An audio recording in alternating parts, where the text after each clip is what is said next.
Good morning, everybody. I am Mel Barrett, and this is Something's Off retrial with Mel. Today, as you know, we are on day 6 of the Edric Faust trial, and it's going to be a big day because the third-party culprit, Chris Melton, is testifying. I'm really looking forward to this. Everybody's been telling me, wait until you see Chris Melton's testimony. So I'm here for it, and I cannot wait. And we're going to get into it after a quick break.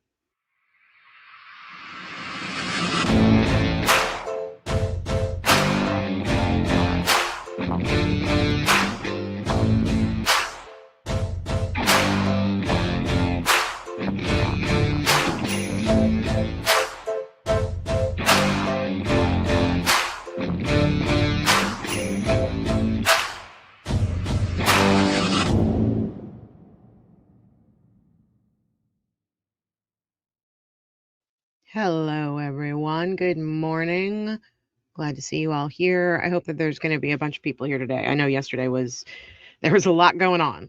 There was that wild, chaotic hearing in the Aidan Carney versus Meredith O'Neill restraining order trial, or hearing, I should say. It was nutty.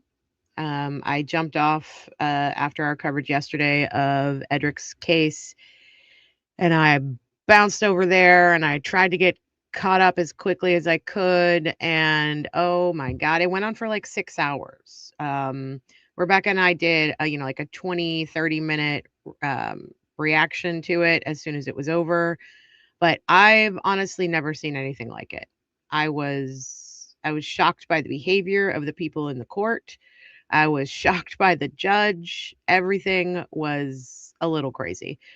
Um, and we're going to be doing sort of a deep dive on that. Not really a deep dive, but we're going to do a full recap of that on our Thursday show. And we're going to have a special guest for that. And that's going to be Broken Baker. So if you are familiar with Broken Baker's work, he's a great guy.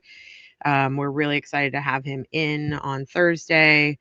And it was wild. I don't know if you saw it and any of it. If you saw even 5 minutes of it, you will realize how insanely wild it was. It was it was truly it was basically like a Judge Judy courtroom. But it went on for 6 plus hours. So good times, good times. Let me see who's here in the chat. Hey, Ashen, just want to say hi. I will be behind on Meltdown's testimony. I'm watching, waiting for Kelsey's hearing. Yeah, that's the other thing. We've got to talk about Kelsey's hearing, Kelsey Fitzsimmons. They have, I think, a family court hearing. I guess it's happening today. There was one yesterday, as far as I understand it. Law Girls Not Attorneys was able to cover it. I think they might have even been in the courtroom. So, or maybe no, they weren't in the courtroom. Sorry. I think that was just Zoom. They covered it. I plan to go over that as well. I may have to do a couple of streams tomorrow. I don't know. Yesterday was a bonkers day schedule-wise for me. I was on with Rebecca from 9 to 11. I was on with you all from, I think it was 12 to 2-ish. I jumped over to the Aidan Carney hearing. I was there until 6-ish, jumped on with Rebecca for a half an hour, took a dinner break, and then I was on with the crime scene pod ladies, Mari and Sarah, last night with my good friend Ellen Marie Marsh. And I think I wrapped up the day around 11:30. So it was a day, but we are back. I got sleep, which was really helpful. I was able to sleep last night, so that was really good. Sometimes for those of you who are in the throes of menopause, you understand that insomnia is a part of that, and I do not sleep well these days. I used to be the best sleeper in the whole world. Not so much anymore. D Cools is going to have to dip out for a meeting, but they'll be back. Glad you're here, D Cools. Hey, be kinder than necessary. Hi, doll. How are you? Cyberchick Boston, glad to see you. Diane, hello. Up, Super Planner girl. Amanda is in the chat. Everyone say thank you. She does our chapters for us, and we couldn't be more grateful. So thank you. Amanda says, I know nothing about this case. Nothing. But I'm really happy to be here. I'm happy you're here too. It's a another bonkers case. We're 6 days into it, and if I'm sitting on this jury, I'm wondering why there isn't a mistrial at this point. Um, the state has not proven their case, and I don't think they have the evidence because we've gone through the evidence. The evidence is the DNA. That is what convicted Edric Faust, and all of the DNA thus far has been subjective and not conclusive, presumptive, all those things, and that's what he was convicted on, and it's not there for me. They have weak arguments, they have weak witnesses, and no identification.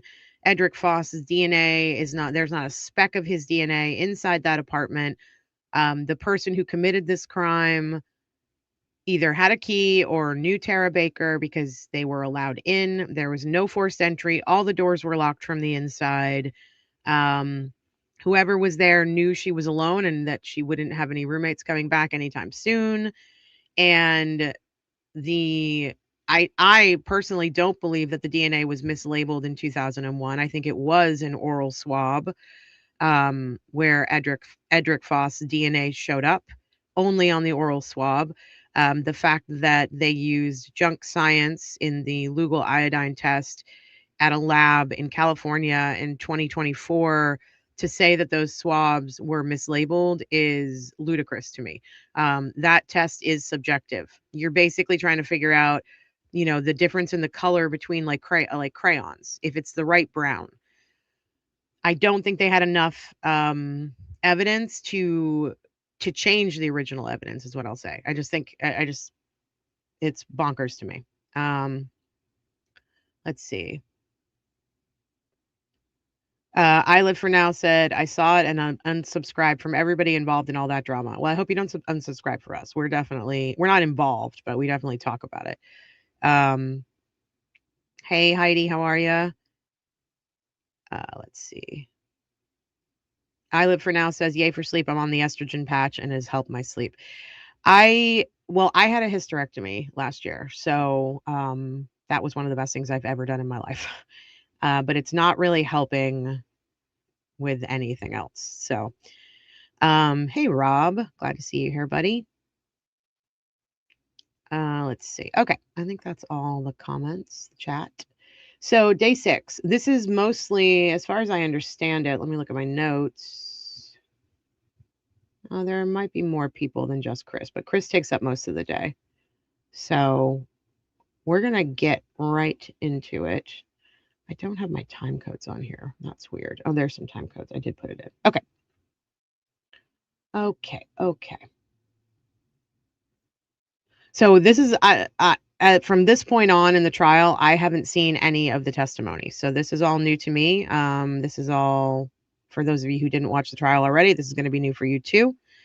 And I expect it's going to be a little crazy, a little chaotic. So let's go ahead and get into it. Let me pull it up. And while you're here, please like the video. Please share the video. Please subscribe to the channel if you're not subscribed. If you feel so inclined, send us over a tip. It really helps with production costs, because yesterday, if you were here, you will know that not only did I lose my microphone, which I've gotten back, luckily, my lights went out in the middle of the stream. I had to rewire everything yesterday.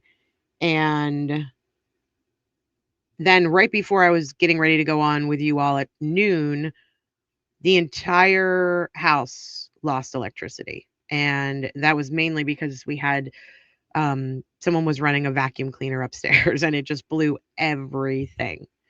And so I'm having to reconfigure some things. I'm going to have to do some work on the pod this weekend or this week and see if I can get some stuff working the way it's supposed to be working again. My lights are a little bit weird. Everything's a little bit weird. But yeah, so if you feel like tipping, all that to say, if you feel like tipping, the QR code's on the top of the screen, and on the bottom is our Venmo as well as our Cash App, and it's greatly appreciated. If you can't do that, completely understandable. Just the best way you can help us for free is to like, subscribe, share, comment. Help us with the algorithm. So That being said, let's get into this trial.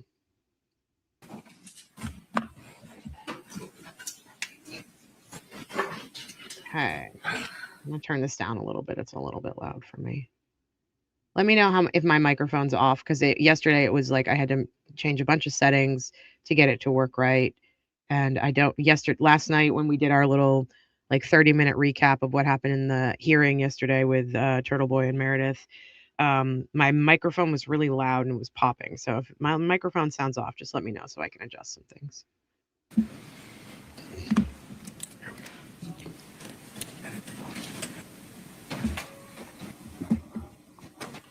I got all the beverages, all of them. I guess we're waiting on the jury. Let me fast forward through this. Everyone, thank you. Okay. Good morning, ladies and gentlemen. Welcome back.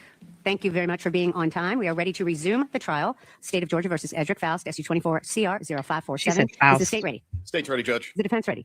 You may call your next witness, Mr. Yelmichilli. State calls Mr. Chris Melton. Could you get Chris Melton? Thank you.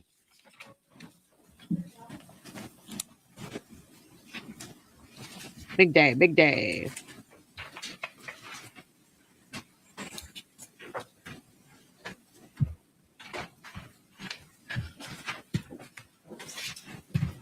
Sir, if you would, please raise your right hand and take an oath. Do you swear or affirm testimony you'll give to the court today be the truth, the whole truth, and nothing but the truth, so help you God?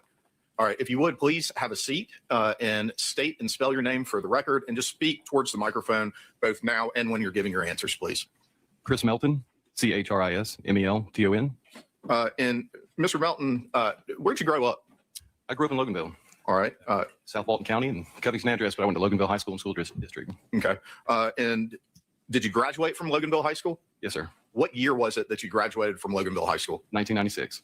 After you graduated from Loganville High School, Hey, did you go to college anywhere? Yes, sir. Georgia College in Milledgeville.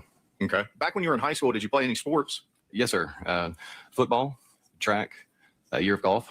I was pretty busy with sports and involved in school. Once you got to Georgia College, where is Georgia College? It's in Milledgeville, Georgia. All right. When you got there, did you try to get connected with anything that was sports related? Yes, sir. Once I was there, I wasn't on any type of sporting team, and I kind of missed the interaction. I missed being involved with the school. And I actually had a friend that I had made along the way that had come and introduced me to the cheerleading squad. And I thought that was interesting. So that's where it started there, sir. Had you done any cheerleading before that or anything? No, sir. All right. Did you take to it pretty well? I did. Okay. I was pretty athletic, and with the coaching and so forth and the support, it came pretty easy. Yes, sir. Did you end up finishing your degree at Georgia College or leaving before you finished? I left before I finished. Okay. And so I want to go to your time while you were actually there at Georgia College. Did you ever meet a young lady by the name of Tara Baker? Yes, sir. Okay. How'd you meet Tara? I met Tara through actually one of the cheerleaders I have become friends with, Phil Peavy, and his sister was Ashley Peavy. And that was one of Tara's closest friend, if not best friend. And that was how we had the introduction. And Ashley Peavy, does she have a different name now? Is she married? Yes, I believe it's Ashley Hall. Okay. And if you pardon me for just a minute, I'm going to pour myself a glass of water. Would you like a glass of water? Yes, sir, please. Oh, Jesus.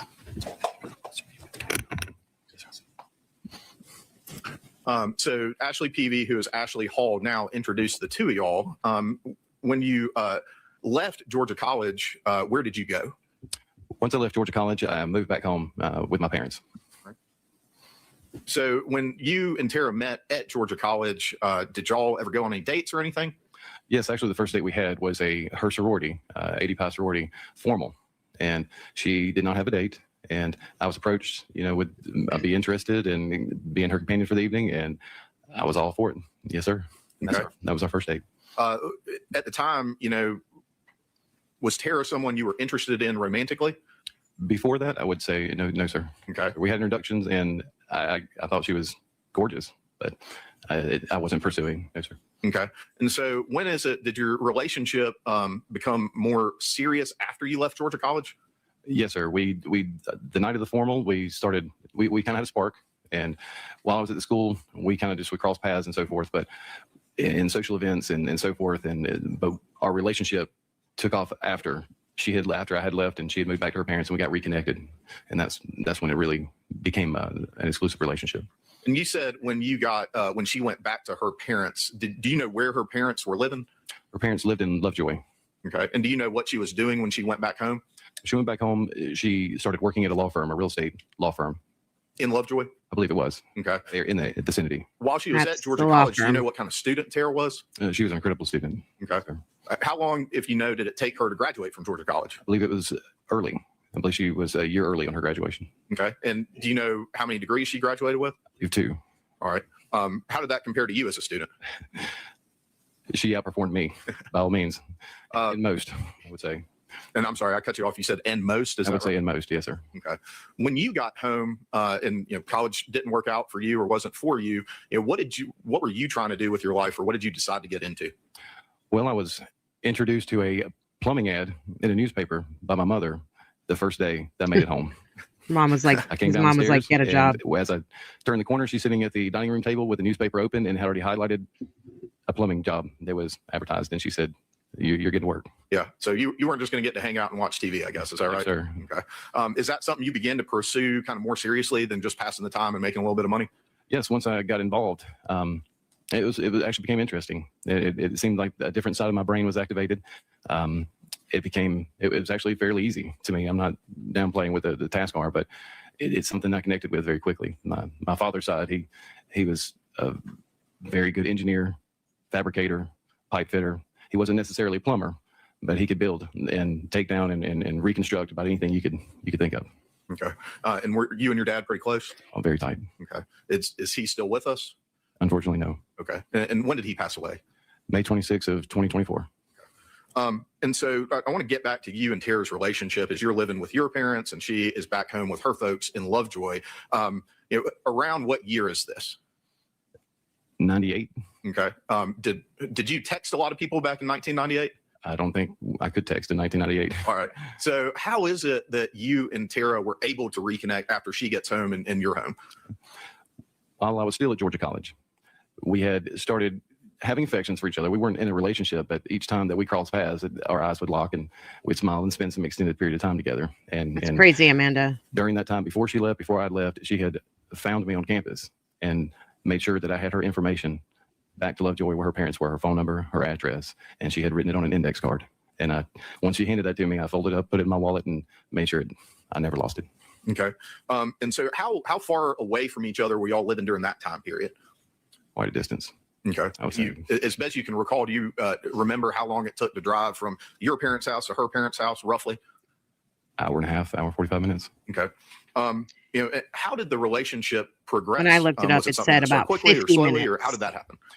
Well, it progressed with the first phone call. I reached out, and our first conversation, it was like we had been talking the whole time. And I recall spending 2+ hours with her on the phone, and it just came naturally. And I recall her just being so funny, so smart.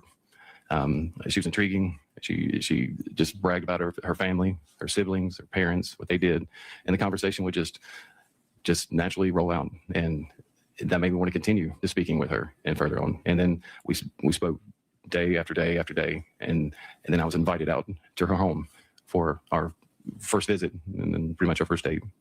Okay. After your first visit and first date, how often would y'all get to see each other in person?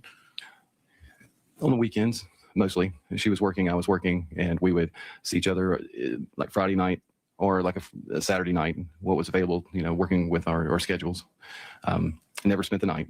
It was just always a day visit, a night through the evening, and then either, I would have to leave, and then we would find things to do, locally or at her parents' house. We'd watch movies or spend some time with the family and whatnot. But that's how it slowly progressed there. Sorry. As you continued that relationship, did you learn anything about Tara's plans for the future? Yes, she had admirations to go to law school. And at first, I remember she wanted to be a Supreme Court justice at one point, if I'm not mistaken. And then she got into, when she was working at the real estate law firm, that sparked her interest. She started getting more involved in that. And I think she liked the, as she would say, happy law. And that kind of fit her and suited her personality better. Okay. And so did she have plans to go to law school? Yes, sir. Is there anywhere in particular that she wanted to go to law school? UGA. All right. And is that something she was able to accomplish as far as being able to attend UGA Law School? Yes, sir. All right. And do you recall when it is that let me ask it this way. Did Tara end up moving out of her parents' house? Yes, sir. Okay. Where did she move to? Her first apartment was Timothy Woods. Okay. Timothy Woods, where is that? What city? That is in Athens. All right. And when, if you recall, did she move to Timothy Woods?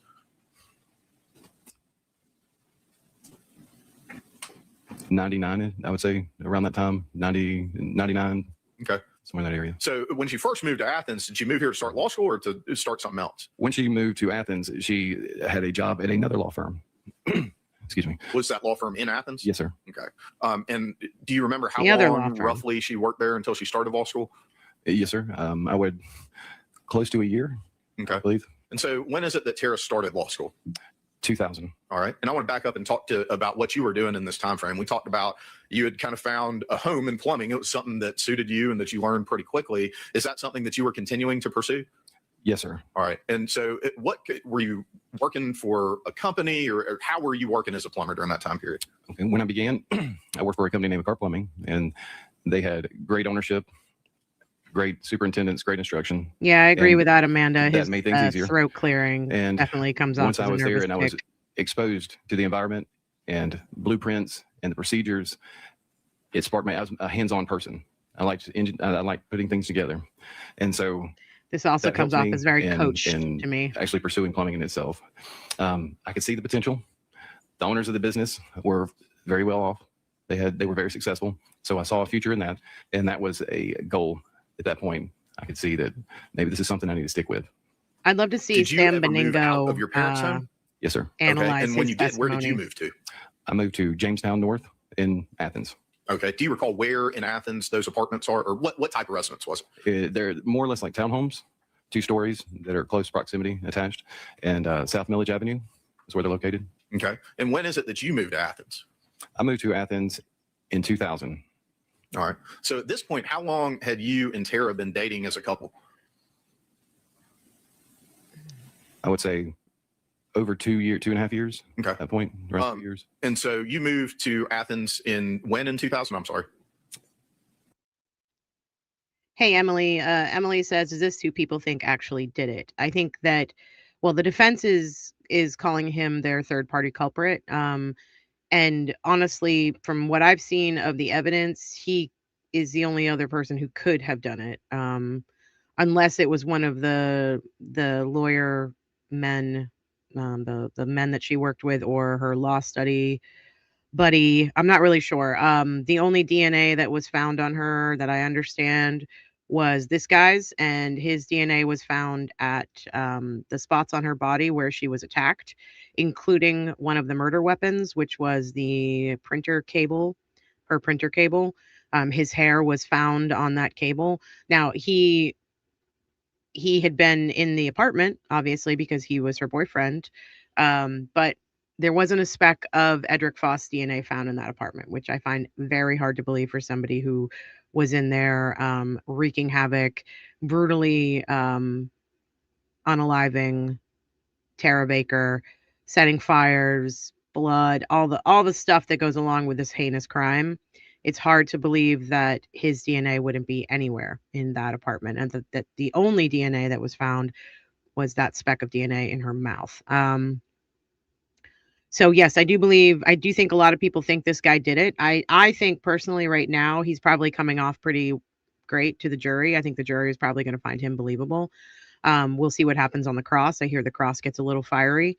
But yeah, I think most people think this guy did it. So I believe it was in April of 2000. Okay. And so you're in Athens also. This is the first time that y'all are living back in the same town since y'all were in Georgia College. Is that right? That's correct. Okay. And it's the first time you're living in the same town since your relationship has been serious over the last 2 years or so. Is that right? Yes, sir. Okay. But y'all are living in 2 separate places, correct? That's correct. Okay. How often would you get to see Tara once you moved to Athens? Definitely, I was happy because we did get to see each other more often. I could see her pretty frequently on a daily, if not a daily basis, multiple times a week, upwards of 5 days a week. Okay. And so we talked about the Timothy Woods address that Tara lived in from 99 to 2000. Did she move somewhere else in Athens around the time she was starting in law school? Yes, sir. I believe it was Deer Park. Okay. Who did she live at Deer Park with?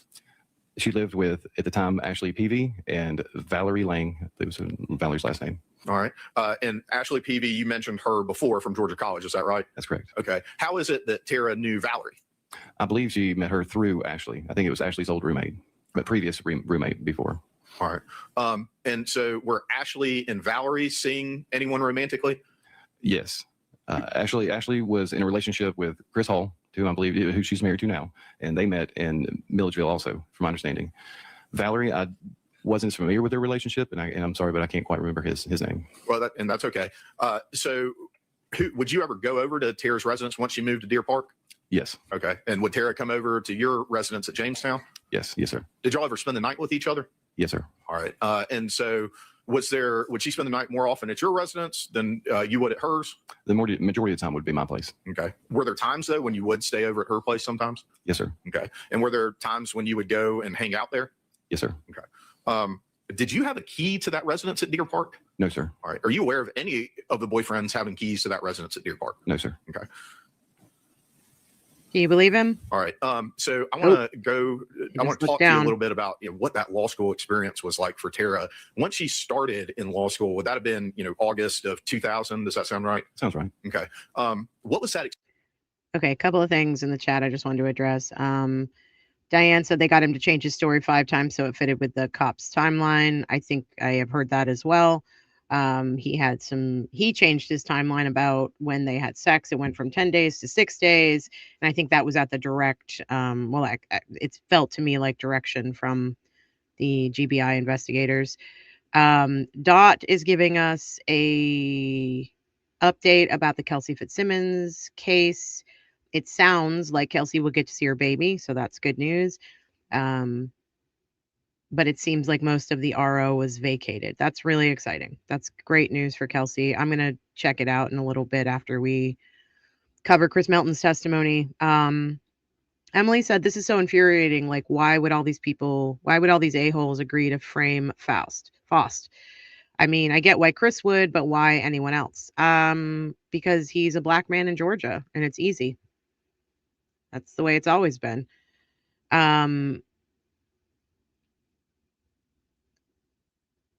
This, from what I've heard, this jury is majority white. I think there were only 2 people of color on the jury. And I think that when they have a black man who has a record, and his DNA was found, that's where they put the blinders on and start shifting their focus and just focusing solely on Edric Faust, who says he does not know Tara and has never met Tara. It's easier for a majority white population to believe that a black man did this. I think that's my opinion.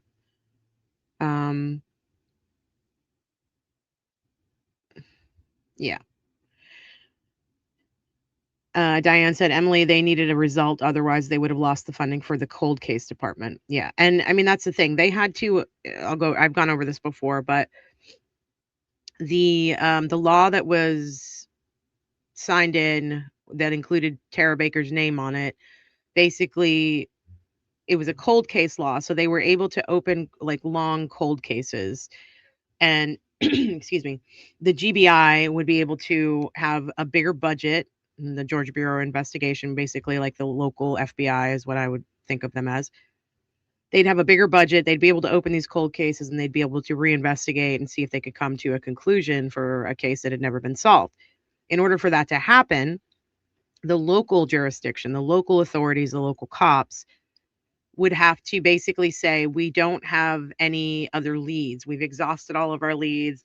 We've ruled out all of our suspects and we can't go any further with this. So at the time, for 24 years, this guy, Chris Melton, was the lead suspect in this case.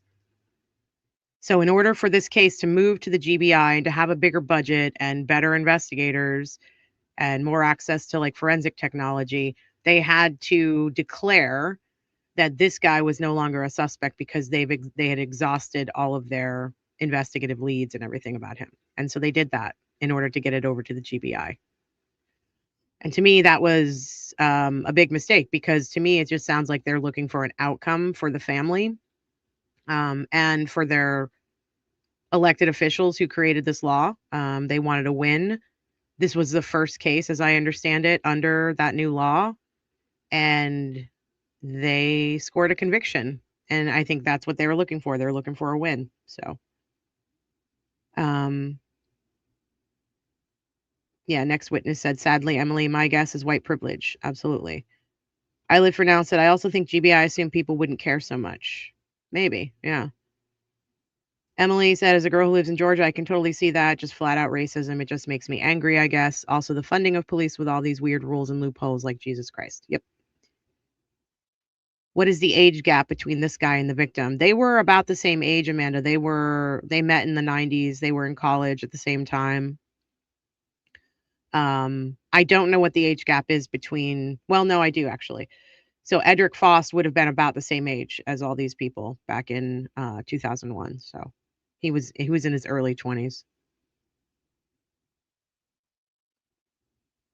Next witness said, I think that's true too, to I Live for Now.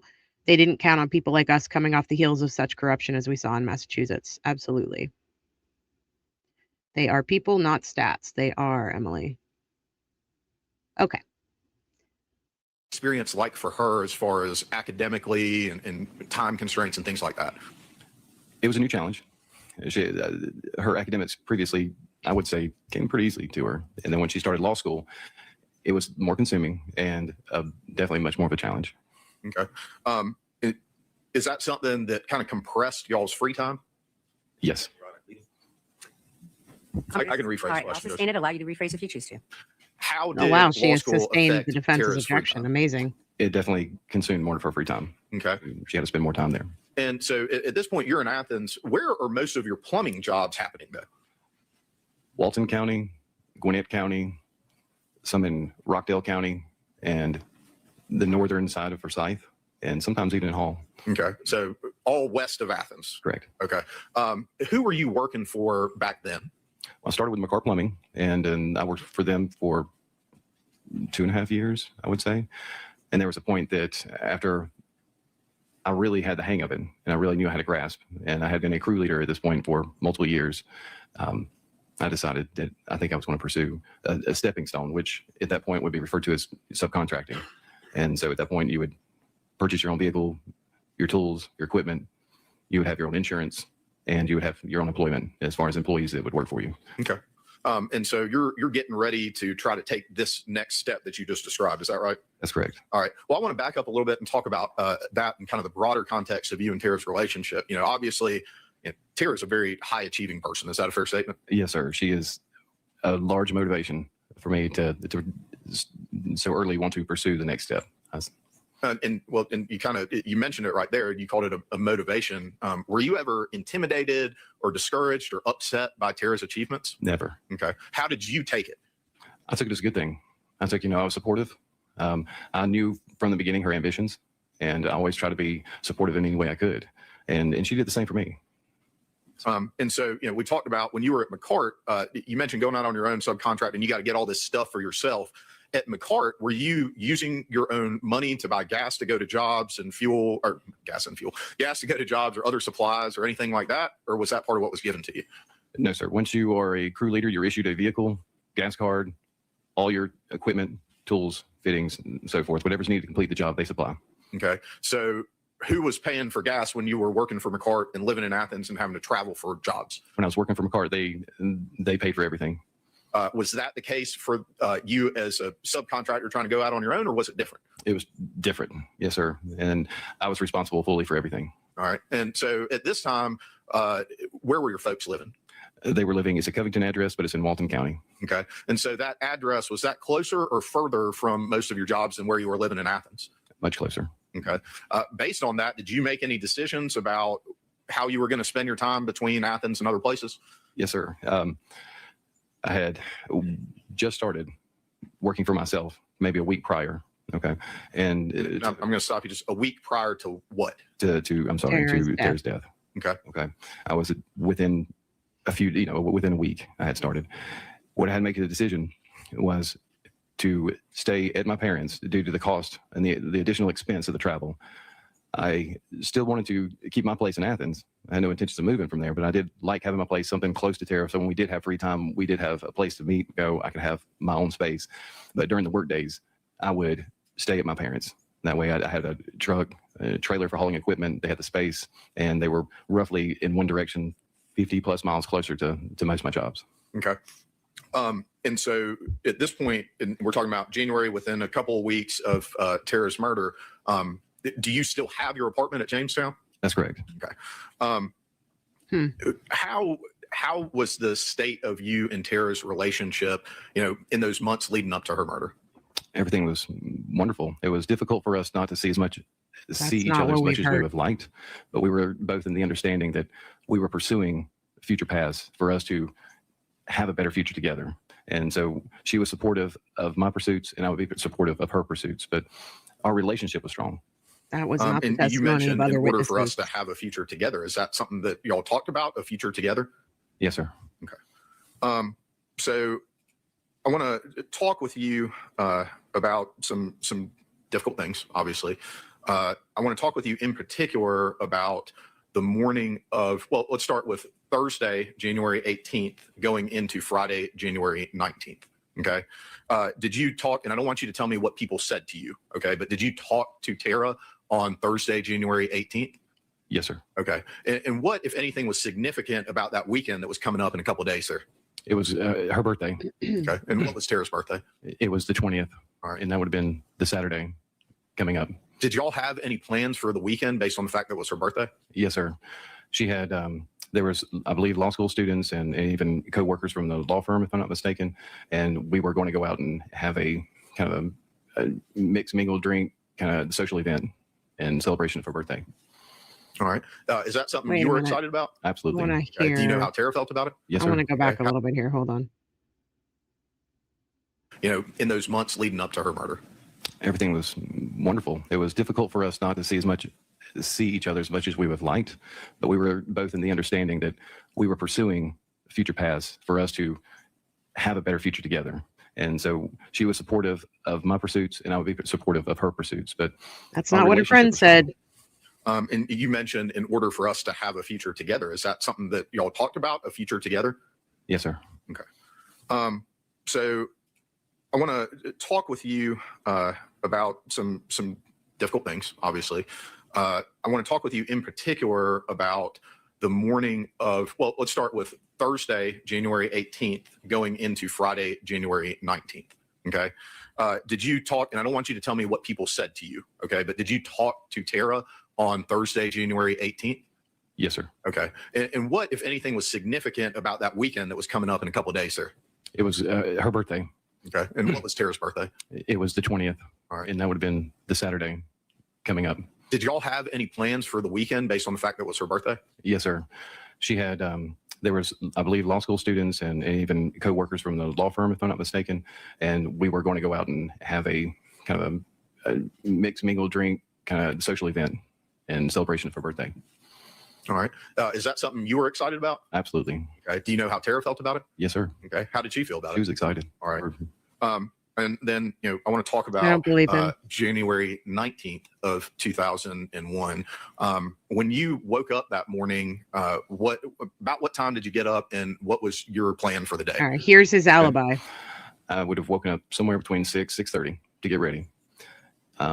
Josh McCurdy, who worked for me at the time, he would arrive at my house around 7:15, and then we would go from my house to Nash Plumbing. Nash Plumbing offered the ability to use my subcontracting abilities. Some companies would only work in-house employees, but Nash Plumbing would allow us to work there. So around 7:15, we went to Nash Plumbing to load up for a task. They would issue me that task that morning. We had just previously completed one. Within just a few days prior to that, we had started and finished it the day before. So we would have 7:30 to 7:45 ish. We arrived at Nash Plumbing to load up the materials for the next task, and then. So I want to stop you for just a second there. You're saying you get assigned a task at Nash Plumbing. What do you mean by a task? Okay. Well, Nash Plumbing has the licensing, the contract agreements. He's with real developers and sketchy about contractors. this. They work the figure sides of things, the overall cost. The bidding? The bidding. Okay. Yes, sir. As a subcontractor, you are paid per fixture. And so there's a per fixture cost being such as something like and I did rough ends before the sheetrock went in the houses and so forth. The houses are studded. Now he's When talking to the roofing's put jury. on, and so I would get the assignment from them. They would give me the address, the person, the superintendent whom I would meet, and then I would go to the job sites and I would lay out with them the blueprinting and so forth and what is intended to be installed. And they would supply me in return. Nash would give me the fittings, the pipes, the glue, the adhesives, the fasteners, whatever's needed to be He's installed. overloading the But I would jury with supply the details trucks, right the here. vehicles, This the is too fuel much. and the help and insurance. That's the agreement at that point. And Okay. And so I just want to back up. You mentioned an individual by the name of Josh McCurdy. Is that right? correct. And you testified that that's someone who is working for you. Is that right? That's correct. Okay. How did you know Josh? I met Josh when he came on to work for McCart Plumbing, and he actually ended up on my crew that I was in charge of. And when I decided to leave, he and I had a good relationship. We got along very well. I saw potential in him that he could gain in his abilities, and he was always reliable and so forth. I asked him, would you be interested to come work for me as I step out into this? So just to be this next clear, leg? And the he agreed. people who That's where- gave him an that's where I started. alibi Okay. And I'm not going to ask were you an your full employee date of and his birth, but parents. can you tell me what year you were born in? 78. Okay. Sorry, I'm going to do that at the front end there. And so at this point, let's go back to January 19th of 2001, now that we have a little explanation of how the business model worked between you and Nash Plumbing. So on January 19th of 2001, you said you went to Nash Plumbing to get your task. After you get your task, when you're working for Nash Plumbing, is there anything else you have to do while you're there? Once they tell me the amount of fixtures, the size of the house, I have to load up the appropriate fittings, pipe, the linear footage that's needed to be installed. And then we load that onto my vehicle and we take it to the job site and we do the installation. Typically, on average, how long does that process of determining what you need and then loading it all up, how long does that take? Take anywhere from 45 minutes to even sometimes upwards of an hour and 15 minutes, an hour and a half. Is that dependent on the size of the assignment that you've received or the task that you've received? That's correct. Along with, there's other contractors there. So 45 minutes to an hour and a half. Subcontracting title, and they're also loading up. So sometimes you have to kind of move around and wait your turn to speak with the owner and so forth. But we're all kind of, if I'm there without other people, it can go much faster. But if it's a busy time like the subway or whatnot, so to speak, in the office, it can take you a little bit longer. And depending on the size of the house, yes, a small house takes less time than a large house to clear materials.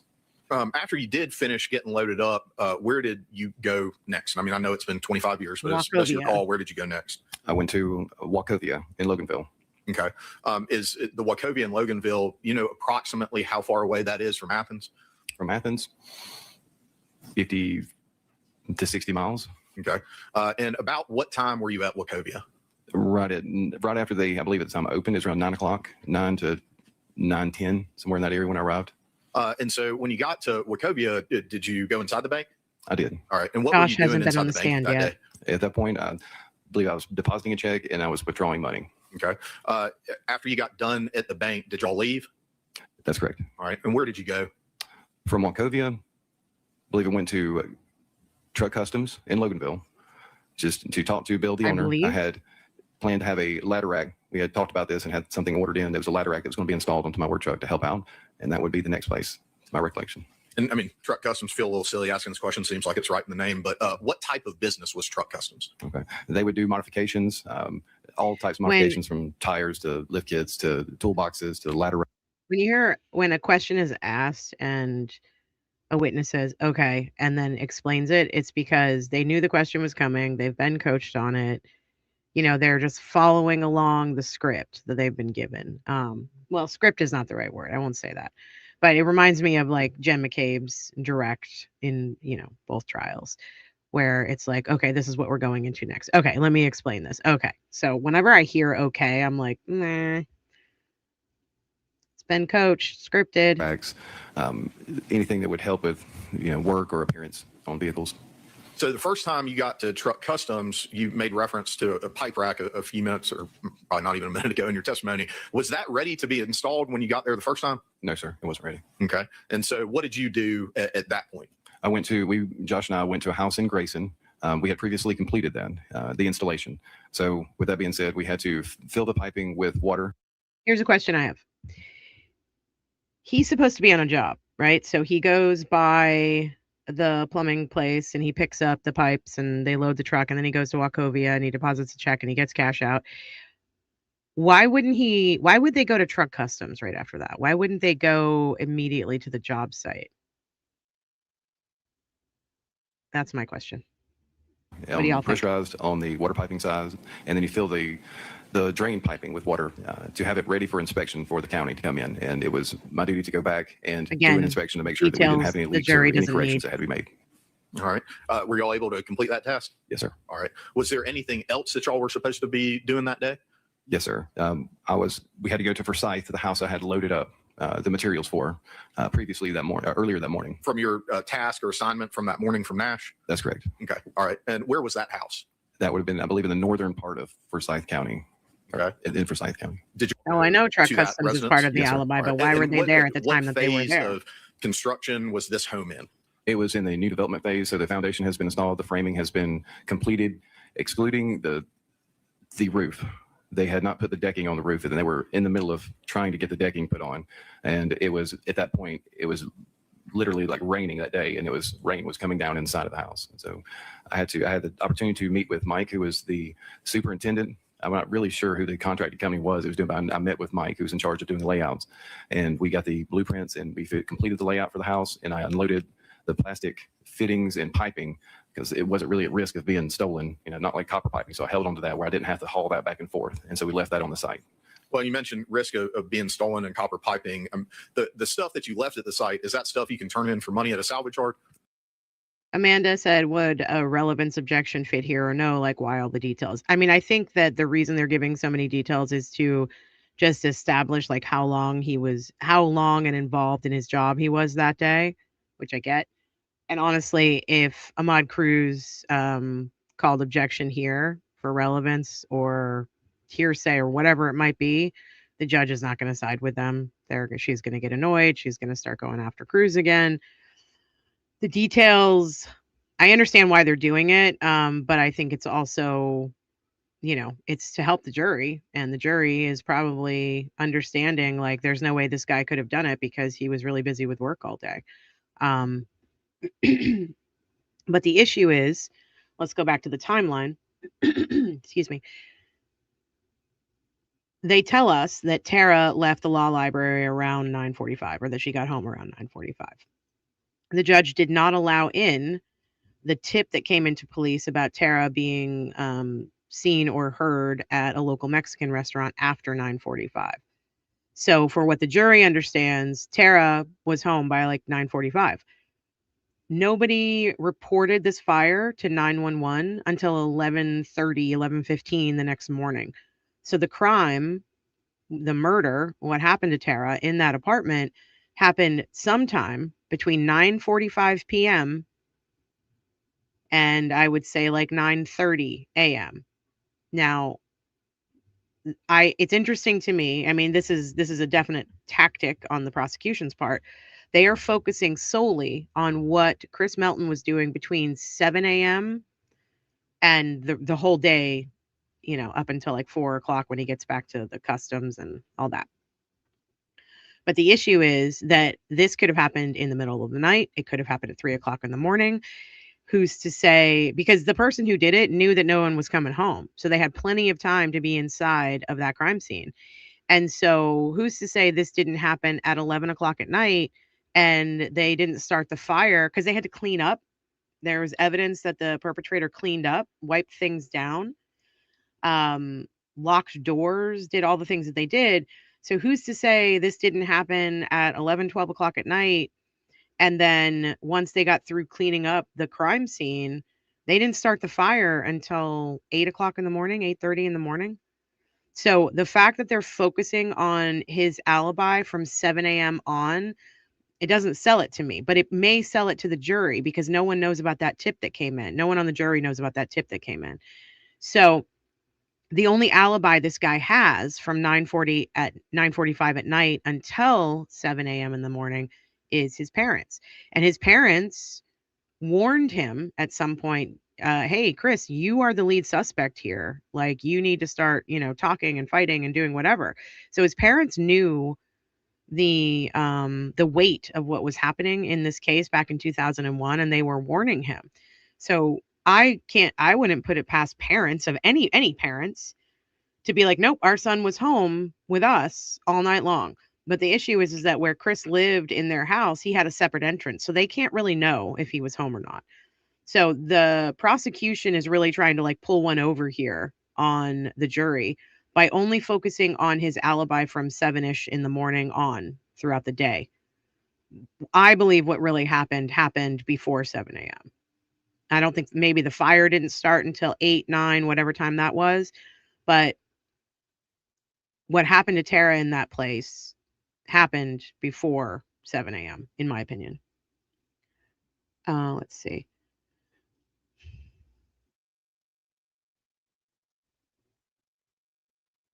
Yeah, they couldn't even confirm with Nash Plumbing, right? I don't know that yet, but I guess we will find out. I'm sure they will have a witness from Nash Plumbing. The unaliving and the fire didn't necessarily happen at the same time, could have gone back. Yeah, or he could have just stayed, whoever it was, could have just stayed in the apartment, worked on cleaning up. Who knows? If you think that you're not going to be interrupted, and that's another reason why I don't believe this is Edric Faust, because he didn't know Tara. And let's say this was a random break-in, a burglary gone wrong, or a break-in and then he decides to sexually assault and murder somebody, which, I mean, I feel like there'd have to be some premeditation if you're going to do that, but who knows? Because there were so many steps to the unaliving. There was the strangulation with the printer cord, there was the stabbing, there was the beating, and there was the sexual assault. So to me, that's somebody who knows her. It's overkill, and it's not something that you would just walk in and like crime of opportunity, right? So the idea that the person the person who came into that apartment had to know that she was there alone and that no one was coming, whoever that is. And they also had to either have a key or they had to have been invited in. And that's my opinion. But and then yeah, he left his DNA all over the place. A neighbor on the podcast said he smelled fire before 8 o'clock and reported that to the police. Yes, but the 911 call about the fire didn't come in until I think it was 11:15ish. If the jury knew about the tip, it could have been a different outcome, next witness says. I agree. They were two things that Ahmad Cruz was not allowed to say in his opening statement and not allowed to say for the rest of the trial. One of those things was to bring up that Tara may have been at that Mexican restaurant the night before. And keep this in mind, Edric Faust and Tara were neighbors. They just lived a block, like 1,000 feet away from each other. So if either of them had been in that Mexican restaurant together, if they had been in the restaurant together, if they'd had a drink out of the same glass, if they'd perhaps made out, if they'd shared a cigarette, that would make sense that his DNA would be in her mouth. If the stories are true that the lawyer that that Tara was spending time with was buying drugs from Faust, that would make sense. That all makes sense. None of that is allowed in because of the 412 ruling on this case, which means the rape shield law in Georgia. They are not allowed to basically slut shame the victim of a sexual assault. Now, my argument again, and this is coming from somebody, me, who has a history of sexual assault and sexual abuse, the rape shield laws are so important. And that means that when a victim, a survivor, has accused someone of sexual assault, if there is a hearing that goes along with that or a trial, then the attorneys are not allowed to put that witness on the stand and slut shame them. Their past sexual history has nothing to do with this sexual assault. And usually I agree with that. In this case, Tara is no longer with us, and someone is being charged with her heinous sexual assault and murder. The defense should be allowed to say she may have met somebody at the Mexican restaurant. He wasn't allowed to say that. The second thing that he wasn't allowed to say is that Chris Melton, in an interview with police officers, when they asked him about unknown male DNA on Tara's body, he said, well, she must have been having sex with somebody else. I mean, that's her boyfriend saying that. And Ahmad Cruz was not allowed to say that either in the opening. And in fact, he was held in contempt for those two things. So the rape shield law is generally a good thing. In this case, it may be protecting somebody who actually did this murder. So And the only thing that was stolen, Tree 9 says the only thing that was stolen was the laptop. So if this was truly a burglary, which is what they're saying it is, then all the jewelry that was in the place, all of the cash laying around, the coins, all that stuff, more than likely all of that stuff would have been taken. The only thing that was taken from Tara Baker's apartment, was the laptop. So, let's see.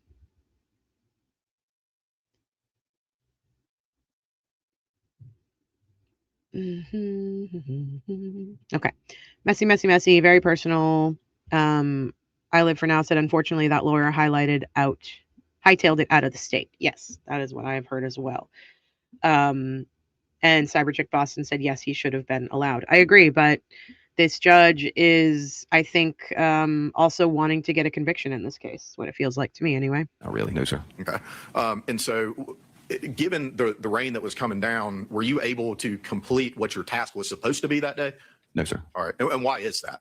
With the water coming into the house, my next step would have been pulling electrical cords and electrical equipment to drill the appropriate holes in their location. So once that happens, it's too high a risk of electric Be right shock. back, guys. So we just didn't go any further with that. Okay. Where did y'all go from Forsyth County, as best you can recall?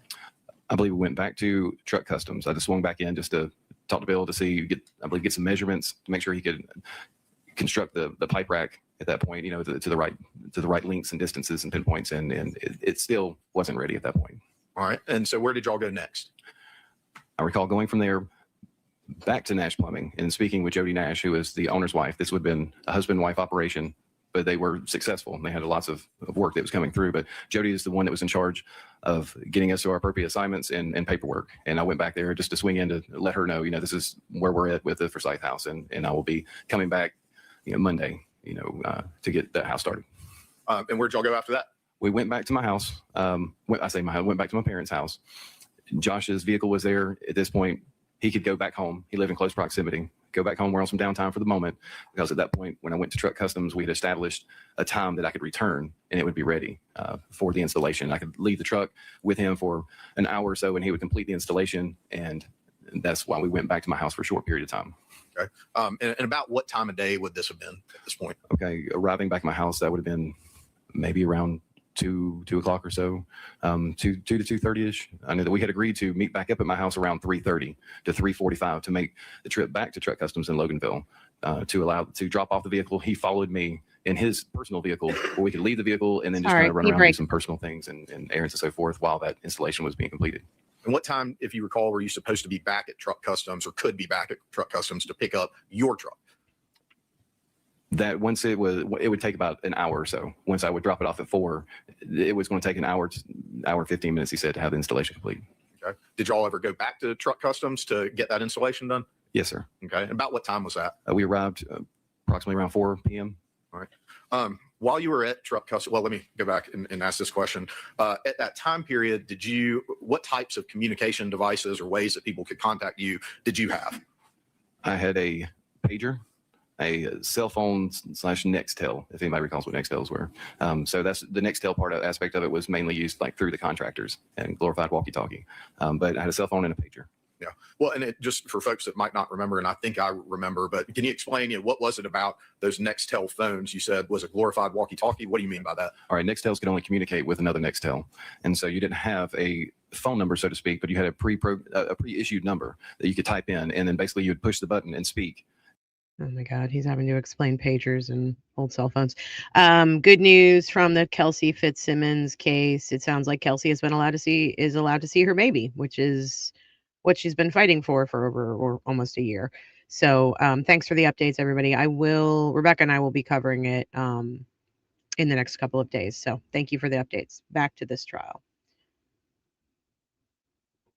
And then that would directly alert the other person on the other line, and they could hear you. And then you would let off the button, and then the communication could continue back and forth. So it wasn't necessarily like a ring and answer. It was almost like a system where you come on like a public address system. Some more or less. Okay. And so Too much detail. Did you receive any kind of alert from anyone while you were at Truck Customs? Yes. Yes, I received a page. And that page, do you know who that came from? It came from Miss Baker. Okay. And when you say Miss Baker, Tara's are you talking mom. about Tara or somebody else in her family? Tara's mother, Virginia Baker. Right. And if you recall, what was the initial page that you received? If I can recall, it was I believe it was her home phone number. Okay. Came through. And did you reach out to Miss Baker? Yes, sir. I reached out. I asked if I could use Bill's phone number, Bill's phone at Truck Customs, and he allowed me to use his phone for a moment to return the call. Okay. And I don't want you to get into the specifics of words that someone said to you, but what did you learn when you called Miss Virginia Baker? She had told me that there was a fire at Tara's residence. Her car is the only one in the driveway, and there was a body discovered in the fire. Okay. In that moment, what was your reaction to hearing that information? Devastated. What, if anything, did you do right after that as far as where you were going to go or what your plan was or what you were trying to do? I recall once I got the phone with Miss Baker, I kind of just was in shock, and I had to take a moment. And I recall, I believe somehow either I ended up taking a knee or two knees or sat down on the floor to have a moment to recover in the showroom. And then once I came around, the attention was on me. And I remember Bill, I believe, reaching out and asking if I was okay. And Josh was like, "Are you okay?" Attention was on me. And I looked at Josh and I said, "You need to get me to Athens right now." And he agreed. Okay. So what did y'all do from there? Josh took me in his vehicle. They had already taken my vehicle back for the installation. So we jumped in his vehicle and he. Okay. Quick question. This is for me and those of us who have not gone through this whole trial or know, sort of the extraneous information that's come out either via that podcast or, whatever, newspaper articles, whatever. I've heard this many, many, many times, and I Live for Now just commented and said, except Tara's mom didn't know that until 6 or 7 that evening. Can you let us know, I Live for Now, where that information comes from? Because I really would like to look into it. Because if that's the case, I don't know what he's talking about here and why. It sounds to me like he needed an audience this day. It seems like he was, he was trying to firm up his alibi, but it was just for that day. So again, it doesn't cover what happened in the middle of the night. So just let me know where that information comes from, if you don't mind. Drove. And as we're en route to Athens, I'm trying to reach out I'm calling 411, trying to find Ashley and Valerie's parents from their last name. And kind of at that time, I believe I knew Ashley was from Milledgeville area. And I can't recall now at the moment where Valerie was from, but I did at the time. And I had also, when I was on the phone with Miss Baker, she had stated there was a body in the fire, and they did not know where Valerie or Ashley were at that moment. They had not made contact. Was that part of the reason that you were trying to get a hold of them or their families? Yes, I was. I'm going to sustain that, ask you not to lead the witness. Thank you, Judge. Why were you trying to get a hold of Ashley and Valerie? I was trying to figure out where everybody was. With the information given to me, I already felt at heart that I knew who this was just based on whose car was in the driveway, but I was uncertain, and I wanted to reach out to her parents and anybody I could get a hold of to see if they had been in communication, and also to inform them of what had happened. Did y'all eventually arrive in Athens? Yes, sir. Okay. When you arrived in Athens, where did you go? What I can recall is when I was on the phone with Ms. Baker, I think Athens Clark County had reached out to her, and she informed me of that. So I reached out to Athens Clark County and called, and I went straight to the police department, is where I was told to go from the police department. They said, come straight here. And so that's where we were. And I think that it's kind of indicated in your answer, but let me just ask it to clarify. When you say that you reached out to Athens Clark County, is there a particular department or agency or part of Athens Clark County that you reached out to? Not that I recall. I think it may have just been like the main number at that time. The main number for what? For the police department. Okay. All right. And so you went to the police department. At any point, did you leave the police department to go somewhere else? Yes. Once I was there, they had asked me a few questions in a room, and then they asked me if I would identify her body. What went through your mind when they asked you that? Why would he identify her body? Why wouldn't her family identify her body? I really did not want to agree at first because Performative. I was aware that there was a fire, and I didn't want to see any of them. No matter who it was, I didn't want to see what devastation I may have caused, and it was difficult just to wait. What did he just say? The detective. Devastation. What did he say?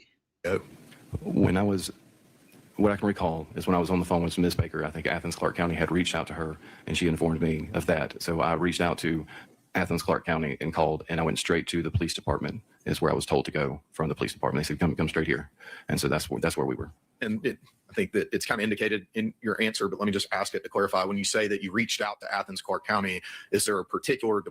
I'm rewinding back to where he says he didn't want to see the body that way. And to me, it sounded like he said, I didn't want to see what I'd done. And I know that's really on the nose and probably, or I've caused. Yeah, that was really strange. Listen carefully for this moment. It's coming up. Department or agency or part of Athens Clarke County that you reached out to? Not that I recall. I think it may have just been like the main number at that time. The main number for what? For the police department. Okay. All right. And so you went to the police department. At any point, did you leave the police department to go somewhere else? Yes.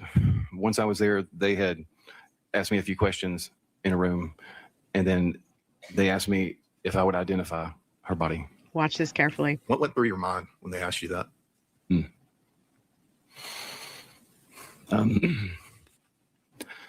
I really did not want to agree at first because I was aware that there was a fire, and I didn't want to see any of them.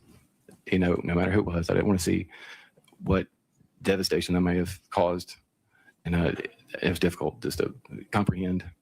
And then the detective, what he asked devastation I may have caused? He did not want the parents to have to identify the body, and I could save them some grief, so I agreed. Where did you go at that point? They took me to Deer Park, and they took me to the scene. I mean, that was when you got to the scene. That was obviously, he misspoke. I'm going to listen to it one more time if that's okay with you guys. Sorry, I just need to go back a little bit. Is there a particular department or agency or part of Athens Clarke County that you reached out to?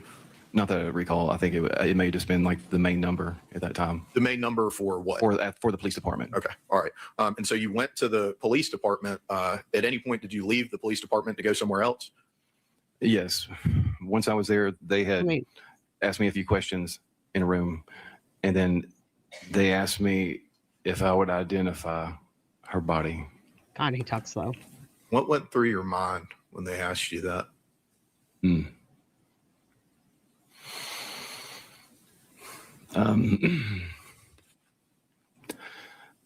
I really did not want to agree at first because I was aware that there was a fire, and I didn't want to see any of them. No matter who it was, I didn't want to see what devastation I may have caused, and it was difficult just to comprehend. And then the detective, he asked if I would identify the body because he did not want the parents to have to identify the body. Okay, that was on regular speed. That was at 1.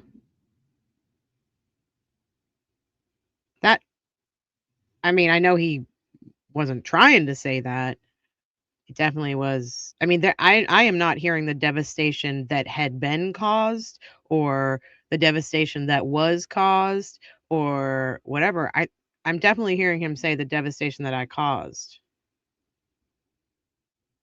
Well, whoa. Oops is right, Diane. And I could save them some grief, so I agreed. Where did you go at that point? They took me to Deer Park, and they took me to the scene. When you got to the scene, what did you do next? Why? Why Once him? we got out of the car, the detectives wanted to walk me into the house to identify her, and we were stopped at the door, I believe, by a fireman, if I can recollect, and he said he cannot come in here. Yeah. And at that point, they came up with a different plan. They walked me back to the curb and said, we're going to do this a different way. And they took a picture, and I got to identify her through a digital camera image from the camera itself. I want to take you back to July 2000. Were y'all, when I say y'all, I mean you and Tara, were y'all celebrating anything special as far as a milestone or anything in that time period? Yes, sir. Along the way of starting to date back when she was at her parents, when we kind of considered us exclusive. We both would agree Kind upon of consider us date exclusive. that when I came to visit would be our first, date timeline. And so it was July 4th weekend. And so July 4th, we considered that our anniversary. Yes, sir. So July 4th of 2000, based on what you were saying, 1998, is that what you just said? Yeah. Yes, sir. Okay. So what anniversary would that have been for y'all? We're looking at, what's that, 99, 2000, close to, I mean, I would say 3 years.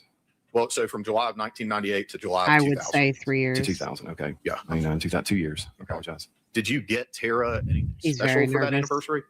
Yes, sir. I got her diamond studded earrings. How did she feel about that gift that you had gotten her? Oh, she adored them. She realized, and we had discussions that, this is representation of where we've been and where we're headed. And once she put them in, to my knowledge, unless she was to clean them or whatnot, she always wore them. Every time I saw her, she always had these diamond earrings in. On January 19th of 2001, did you talk with police about those diamond earrings at all? Yes, sir. Okay.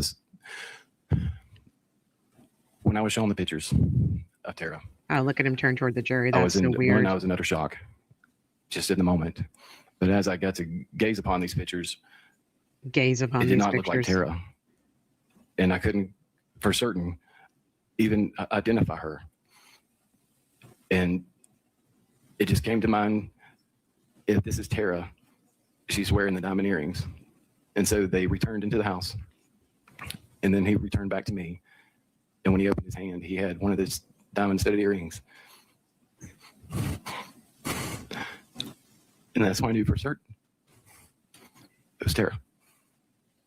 Or you knew for certain it was Tara because you saw her wearing them the night before. That is really weird. That is so strange.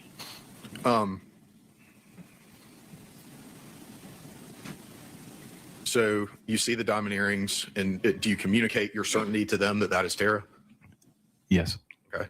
At this point, about how many police officers are out there at the scene, as best you can recall? I know just regular uniformed police officers, I would guesstimate maybe 3 or 4. But surrounding me at that very moment, if you include the person that's holding the camera, I'm not sure if these are detectives, there's approximately 4.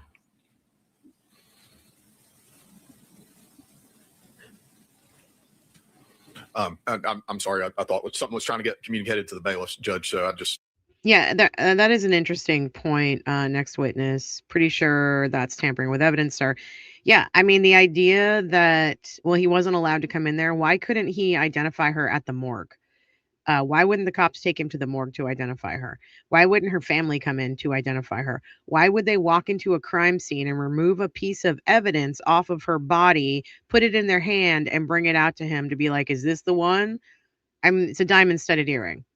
It could, I mean, who knows if Tara let one of her friends borrow them? This is crazy. These people are Keystone cops all over the place.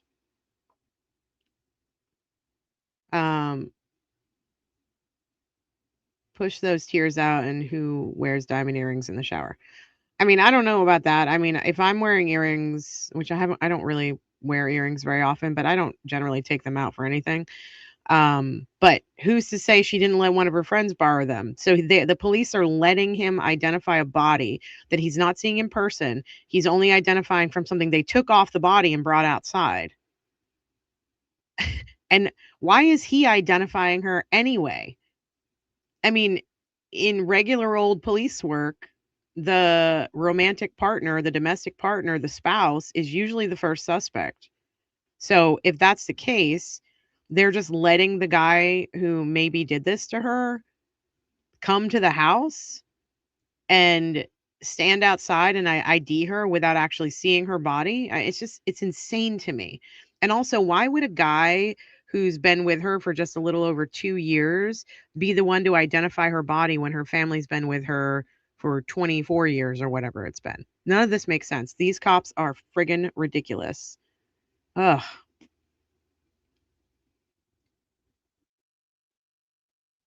I mean, that's a distinct possibility, D. Cools, that he said the devastation it caused but the way that it came out of his mouth was so mealy-mouthed that it sounded like he said the devastation I caused, and I know that he would never intend to say that, but even if it was a Freudian slip or even if it came out mealy-mouthed, that tells me something, you know? Anyway, my opinion, though.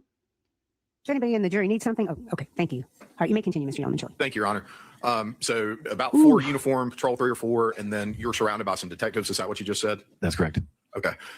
What type of feeling were you getting in your perception of the way that those detectives were interacting with you and talking to you? Objection, Your Honor. Speculation.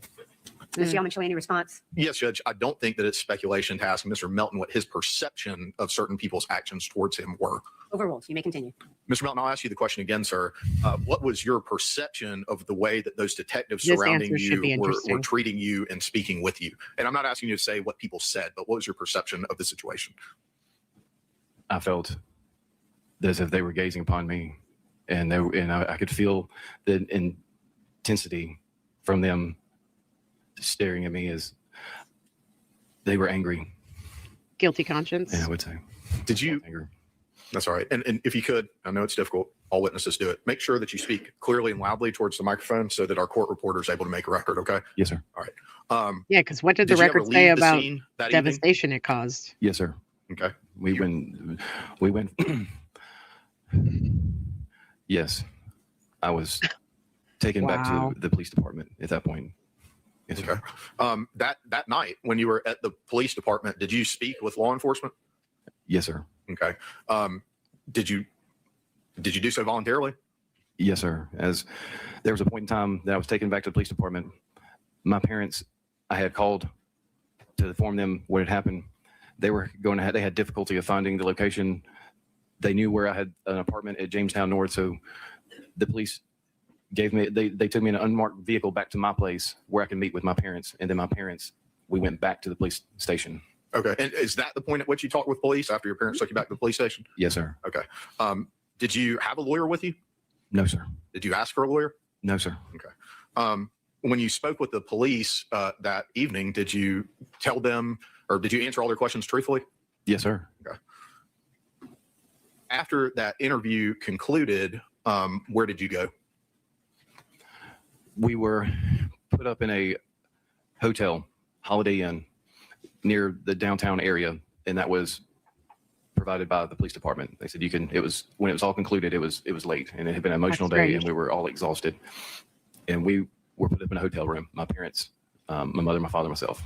Well, and let me ask you this and back up a little bit. When you interviewed with the police on January 19th, did you have any kind of things on your hands from working? Yes, sir. Which I From usually working. did. Leading. Like primer, and glue. Leading. Solvents. They can stain your hands. Primer is Stain? purple in color. Some may even say kind of purplish blue, and whatever Those it were not touches, it stains. stains. Piping cement. It kind of adheres to you pretty well. Cement. And I had things such as, I believe that on my hands. Yes, sir. Okay. So I want to go forward now to January 20th of Okay. 2001. This is the day after. Okay, hold on here, y'all. Are you kidding me? First of all, he's leading the witness. Tell me about your hands, that you had something on your hands from work. Let's just bring up the picture of Chris Melton's hands again. These are not stains on his hands, FYI. These are not stains on his hands. That's ludicrous. Tell me what you think. Are these stains on his hands? Are those stains, y'all? His hands are scratched. And if we remember the medical examiner's testimony, she was scratching at the person who was stabbing her with a knife.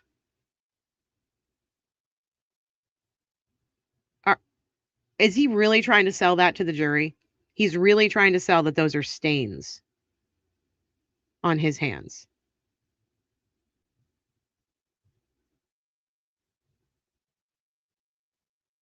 I mean, even if he had to pick the glue off of his hands. Okay. A lot of you know that I am a carpenter lesbian. I am a woodworker. I cut myself all the time. I bust my hands up all the time, right? Like I have scars and bruises and cuts and scrapes on my hands right now just from building my little she shed here. I have never like I have dripped super glue, gorilla glue. I've dripped like the worst adhesives on my hand and I've picked them off and that is not what it does to your hands. Those are scratches. Those are abrasions. Those are bruises. And the fact that the jury's like, "Oh yeah, that makes sense. Cool, cool. Yeah, no, he totally didn't do it." Are you fucking kidding me? Sorry. Sorry guys. I'm getting a little fired up here. Okay. Back to it. Just kidding. Wow. Wow. Okay. Mm, mm, mm.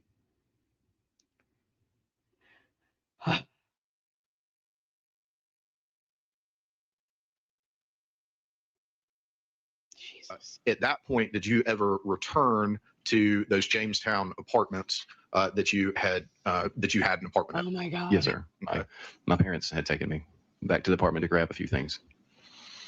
Well, let me ask you this, Mr. Melton. How do you typically deal with very stressful situations with difficult emotions involved?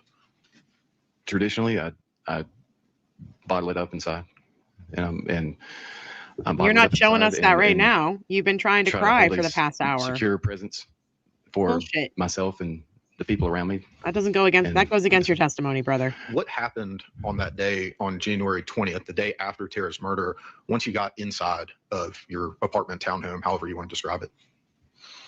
Once we entered my apartment, my parents were with me, and I started having an extreme emotional moment. And they recognized that it was hard for me to hold it in any longer. And I do recall my parents coming to me and wrapping their arms around me and trying to get me to calm down. And in that moment, I actually felt claustrophobic. I felt restraint. And I remember pulling away from my father to get away from him. And then I spun around and there was a wall in front of me at the bottom of the stairwell. And it was the sheetrock wall. And I just remember unleashing my emotions on the sheetrock wall. So you And I don't know pushed how it. to, you don't know how to control I don't know, your maybe anger. 30 times, maybe more. 30? 3? Did that Did you do say any 3 damage or to that 30? Oh, yes, sir. Did Oh, it do look any at him. damage to your hands? Yes, sir. Oh, yes, sir. Um, Yes, sir. What kind of damage did it do to your hands? It scratched my hands up. It swole my hands up. Swole. Fortunately, I didn't break anything. And I guess fortunately, I didn't find a stud in the wall. It was mainly sheetrock. And as I went through the sheetrock, I was finding, I believe it was the concrete siding on the outside. It was an exterior wall. So I was punching through the sheetrock and hitting the concrete siding to the outside. And I was knocking, to my knowledge, I was knocking the siding loose also. Okay. The next day, that's January 20th of You don't know how to 2001, after you control your stopped at anger. your, That's what I hear. townhouse apartment, whatever you want to call it, at Jamestown. Where did you and your parents go after that? We went back to my parents' house. Okay. So on the 21st, did you speak with law enforcement again on that? Wait, there's some, I have follow-ups. I have follow-ups here. Did you go into like CVS or Albertsons or someplace to get some bandages for your hands? Did you, did anybody from the apartment complex get upset that you just broke open their whole wall down to the concrete studs or concrete? Did you, pour some peroxide on your hands? Are his parents going to testify to this? Because his parents feel like it. To me, his parents like have his back. You know what I mean? They're their baby boy, their precious baby boy. They have his back. I hope that Ahmad Cruz gets into more about what happened after he broke open a wall with his fist, so he says. Day? Yes, sir. Okay. And what is it that you were going back to speak with them about and do? I believe to answer further questions. At that point, they were asking for further information to my knowledge.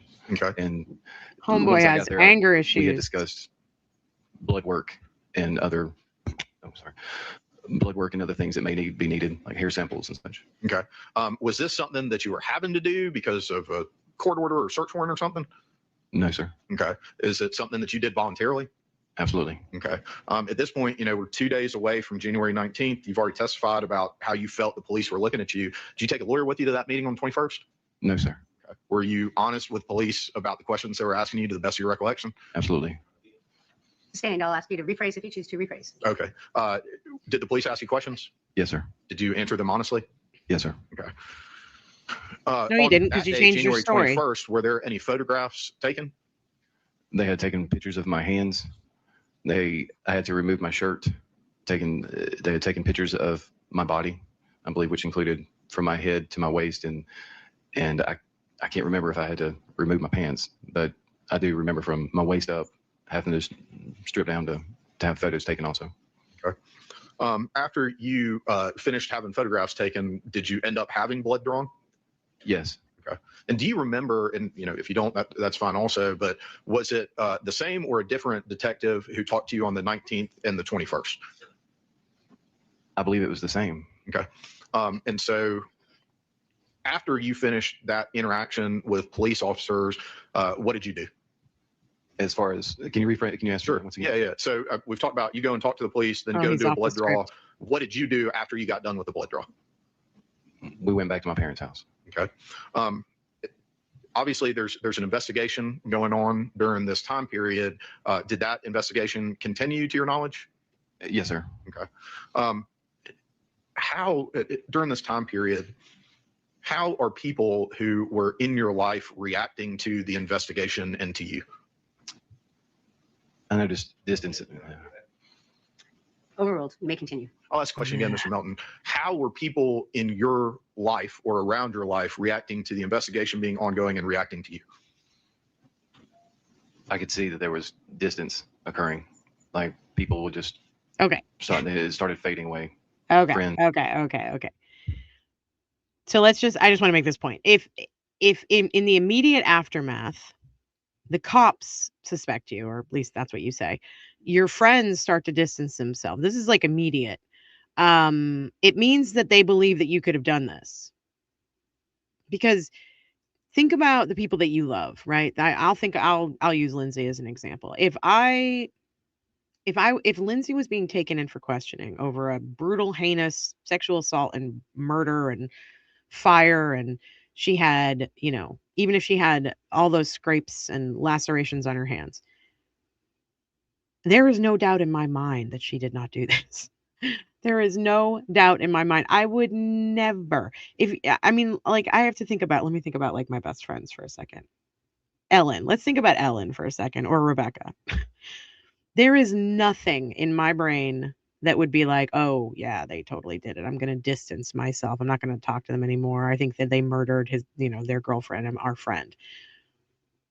When your friends, the people closest to you, including your parents, they suspect you, I think there's an issue there. It means that people believe that you're capable of this. It means that people believe that you could have done this. And these are people who are close to you.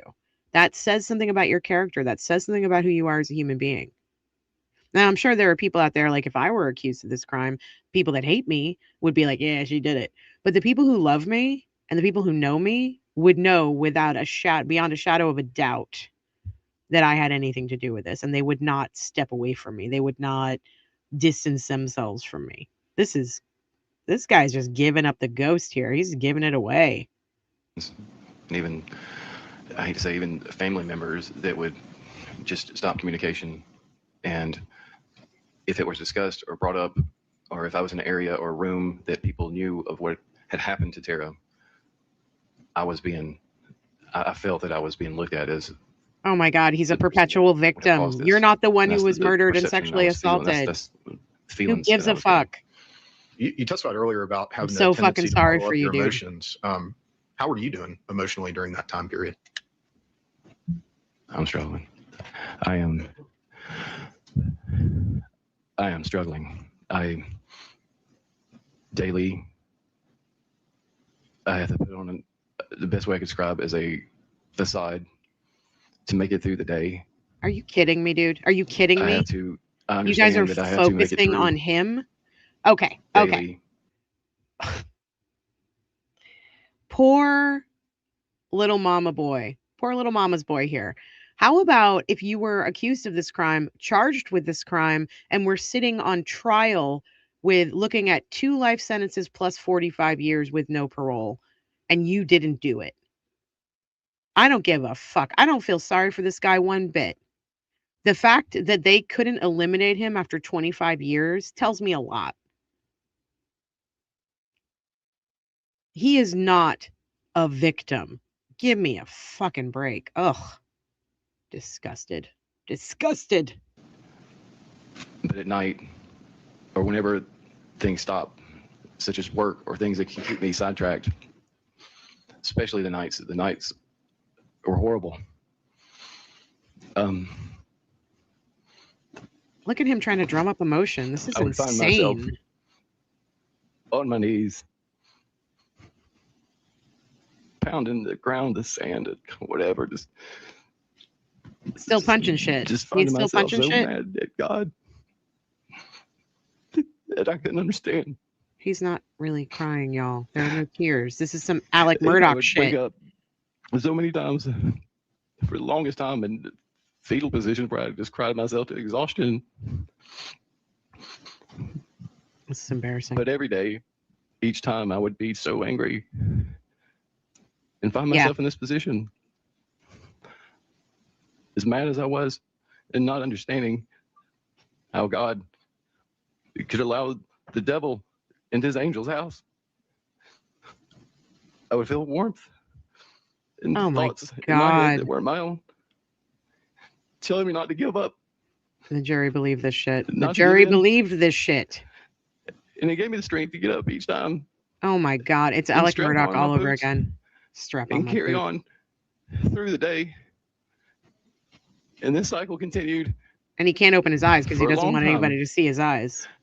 Until I just couldn't recall certain things and it would fade. But through the days, Play I into would the just jury. find a way to make it through and keep my mind occupied and just dread of the next night to come. And it was so difficult. What the fuck what is this? But I found a way. Jesus helped me get Oh, through for this fuck's sake. and carry forward. Wow. Mr. Melton. Yes, sir. Overruled. Mr. Melton, I'm going to ask you, sir, did law enforcement he looks up, there's continue no to reach tears. out to you at certain times during the investigation? No tears. Yes, sir. When they reached out to you, would they ask you for things or ask you questions, or what would they talk to you about? Wow. Just different things. We got to get Sam Beningo to cover this. So just I'm at sorry, least it's hard for this me to get my this thoughts together at the testimony. moment. Well, that's okay. Let me ask you this. No tears. At any point, did you Yeah, refuse to speak with law enforcement? Do y'all notice there are tissues? I don't know if you can see it over there in the right-hand corner of the screen. There are tissues sitting there. He never once reached for a tissue because he's not fucking crying. Holy shit. Or retained an attorney to speak with law enforcement? No, sir. Okay. What was your mindset as far as, why you were continuing to be cooperative with the investigation? I always believed that the truth would set me free. I had nothing to hide. Bullshit. Bullshit. Why'd you change your story if you had nothing to hide?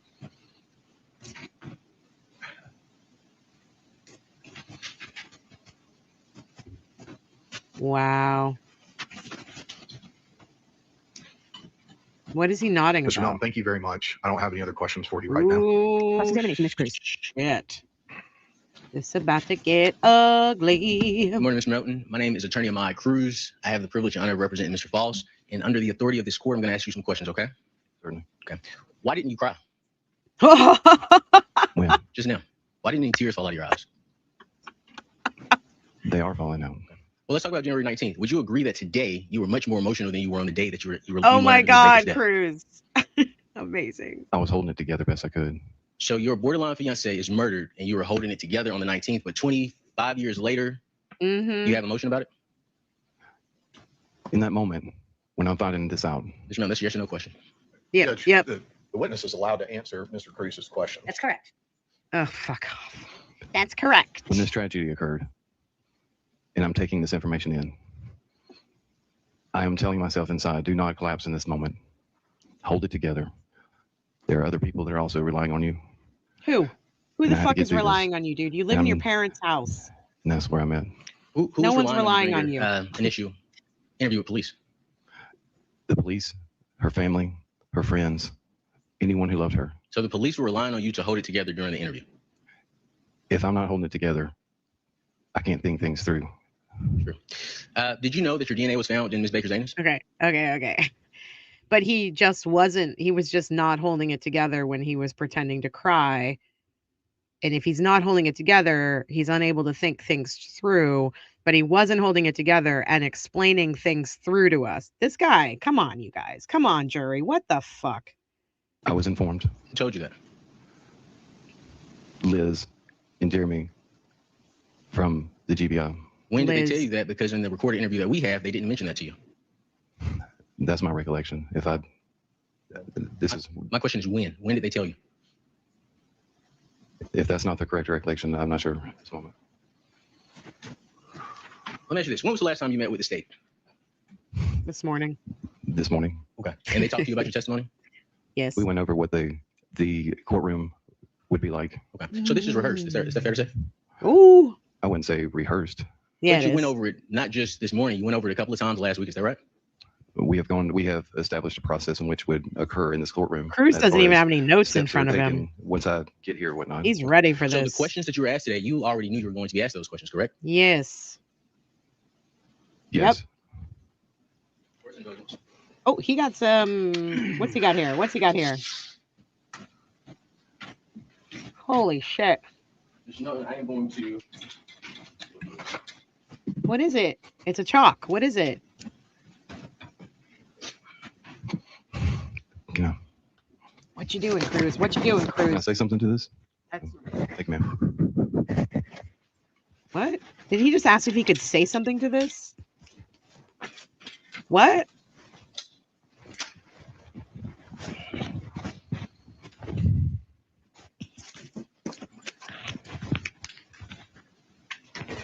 What?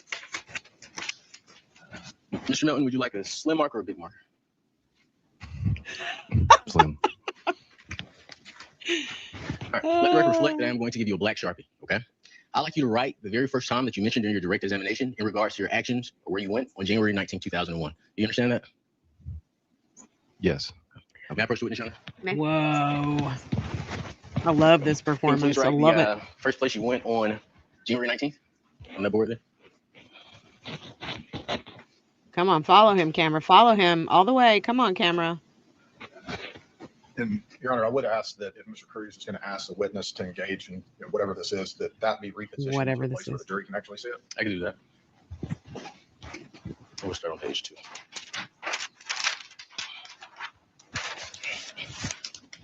He's so angry. He's so angry. Oh man, he just nodded to the We'd jury. like What to the also be able to fuck see was it. I guess, that? Judge, do you want us to move? Did you see that? Hold on. Okay. I want y'all to watch the way he's staring at Ahmad Cruz like he wants to pummel him like he supposedly allegedly did to that sheetrock and concrete wall. And then I want you to look at what he does when he walks past the jury. Ready? We'll start on page 2. Look how he's looking at Ahmad Cruz right now. Watch this. Look at him. He wants to kill him. Watch. He nodded to the We'd like to jury. also be able to see it. I guess, Judge, do you want us to move or do you want him to move it over there? Chris, I think perhaps moving that back would be best What? for everyone to take a look at it. Thank you. Mr. What? Sure.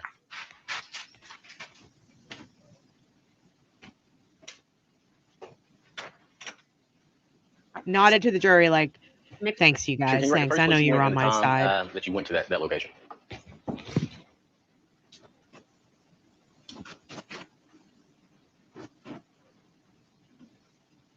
Show us. Show us. Okay, so I want to make sure I'm correct. You wrote Nash Plumbing 7:30 to Okay. 7:45. Okay, so you remember from January 19, 2001, you went to Nash Plumbing between those times. Is that fair to say? Okay, but you could not remember when law enforcement asked you if you knew Ms. Baker was going to be alone in 2006? You can take a seat, Mr. Melton.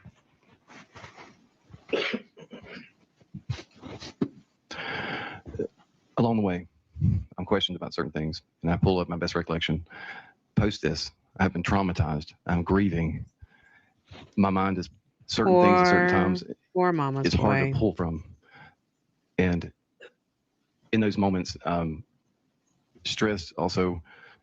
In times, it's more difficult than others Jesus in certain Christ. moments to recollect certain things. And that's, sir. Let me cut you off. So it's easier to recollect Where was an the answer in alibi that? than it is to in that? recollect whether or not the girl that you love told you that she was going to be home alone. For this question, it's argumentative and improper. Sustained. Sure. So it's easy to remember where you went on the 19th. Is that correct? That is correct. Mr. Melton, so after you left Nash Plumbing, where did you go? After I left Nash Plumbing, I went to the bank. Okay. Can you write the time that you arrived at the bank on the board? You just put bank and then you put the time. Look at him. He's like, oh, I got to get up again. I got to stand up and walk over here and do this. Ugh. Bank. Did you see him like he did this before he wrote? I hate it when people do that. Okay. Sure. Oh, he's so mad. He's so mad at a mud So cruise. just ask you. So you can remember that you went to Nash Plumbing, and then after that, you can remember that you went to the bank from January 19, 2001. That's correct. But you cannot remember from January 18th whether or not Ms. Baker told you she was going to be alone. At that time, it could depend on when the question's asked. It's not. What? If it's in a stressful moment, I'm going through things and trying to pull from times prior to this, when I'm not trying to, how should I say, lock in on certain things previous to this, it is difficult. Would you agree? Previous to her death. Go ahead. I didn't hear you. Say that one more time. I should say, it's like certain days, if somebody asks you what you had for breakfast, I couldn't tell you. But if I'm concentrating on after certain times, yes, I can. Wow. Wow. Wow. Diane said he's grieving so much he went to a country and western concert. Not only did he go to a country and western concert, within the week after Tara's death, after he had to identify from a photo her charred body, and then also look at those diamond stud earrings that he bought her and identify her that way. And then all these people are staring at him because they think he did this, which he might have done it. He also went on like 2 dates within 5 days. And he went on double dates with like Tara's friends. This guy is so disingenuous. It's disgusting. Certain things, but it's hard to describe. So I switch gears. So I do want to talk about a difficult subject with you. You mentioned that you were told that your DNA was in Ms. Baker's anus. Is that right? Yes, there was a point in time. I don't. And we've agreed that that time didn't occur during your interview. Is that right? I can't recall. That is fair. So let me ask you this, Mr. Melton. You would agree that Ms. Baker did not engage in anal sex with you. Is that correct? That's correct. You would agree that Ms. Baker was sexually assaulted anally. Is that correct?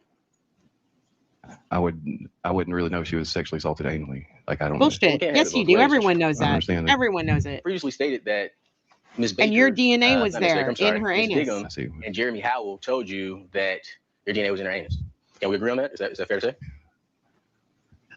Maybe I'm mistaken on how I found that information out. Whoa. Maybe I'm going to object to lack of personal knowledge. Mr. Cruz is asking this witness about information relayed to him as hearsay by other witnesses who had the actual information. So I think that's both lack of personal knowledge as well as calling for hearsay. All right. Any response to the objection, Mr. Cruz? Sure. Mr. Melton stated that he was aware that his DNA was found in Ms. Baker's anus.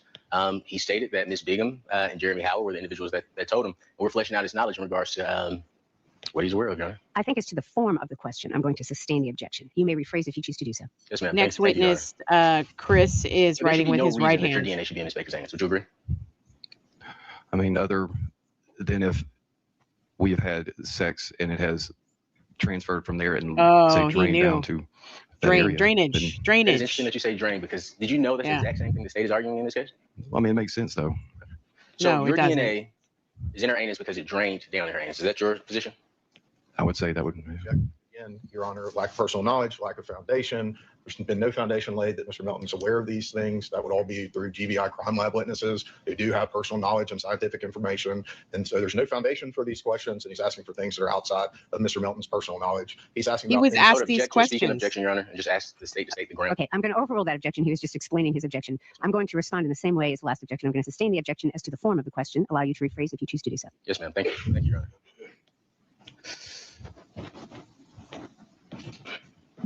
Would you agree that in order for your DNA to drain, into Ms. Baker's anus, you would have to have sex with her. Can we agree on that point? Agree. Did you have Good sex with Ms. point. Baker the day of her death? No, sir. The last time you saw Ms. Baker, was it 6 days before or 10 days before? From the beginning, I've said I saw her the weekend prior. From the beginning, you've said that? Yes, sir. That you've seen her the weekend, and that has always been what you said. There was a time that I was confused, Mhm. and it was 20 plus years later. Oh, And then I made a statement that I felt like maybe it was 10 days prior, and I was confused at that point. Because wow. I have always said from even meeting with the detectives from the beginning that we were together that weekend. And then time had gone by, and I had even spoke out publicly for the first time. Mr. Melton, to my question, is that a yes or a no? Judge, he's in the middle of providing this answer. Again, the witness has a right to answer Mr. Cruz's questions Only in the this manner court. that he believes the answer should be given. It's non-responsive, Your Honor. I would ask the state to stop the speaking objections because they are coaching the witness in the middle of his testimony. Okay, I'm going to overrule Ooh. that objection, and I'm going to sustain the state's objection. This witness is allowed to respond to your question. And if he's in the middle of responding, no one can interrupt. You may continue if you choose to do so. Well, He time just- had gone by. He just thanked the And then I DA had for spoken that. publicly at this point. I have stated over and over again that we were together the weekend before. And then there was a point in time that Tara's mother had stated that she was at her house. I'm going to object to Coffee hearsay. delivered. I am going to sustain that objection. Your Honor, Coffee delivery. Yes. I don't want to send the jury out, but I would like to approach to understand the parameters Okay. of which I could. Good coffee. Oh, man. Oh, man.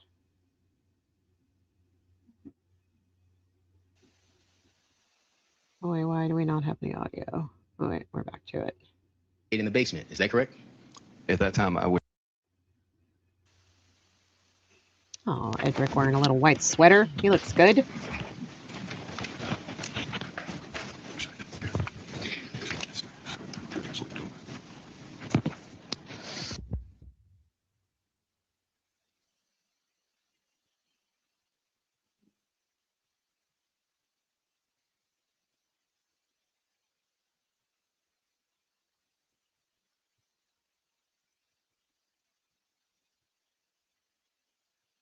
Okay, where is the audio, guys? Come on.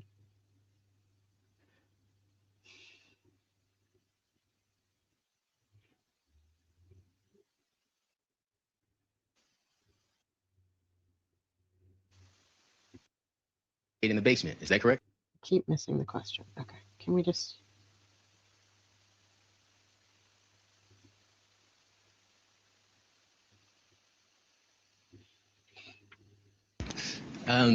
Your current residence, I won't say your address, but your current residence is the same residence that your parents stayed in 2001. Is that correct? That's correct. And at that time, you stayed in the basement. Is that correct? Basement, At that time, separate I would have entrance. been on the second story Forgive me. later. I asked that question wrong.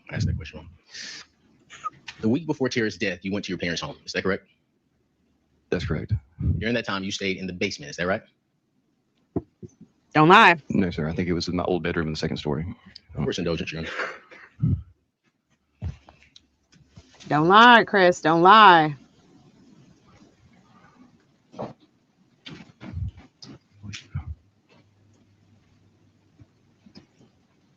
Get those receipts, Ahmad. Get those receipts.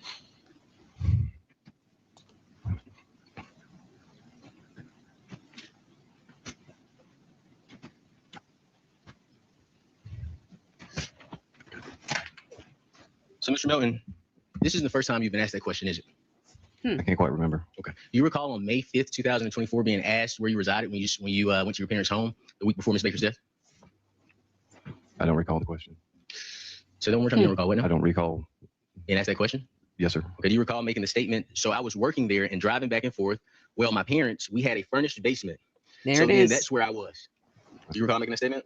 I don't recall making the statement, but it seems okay. It seems Judge, I move to okay. Introduce. Separate entrance to the basement. Keep that in mind.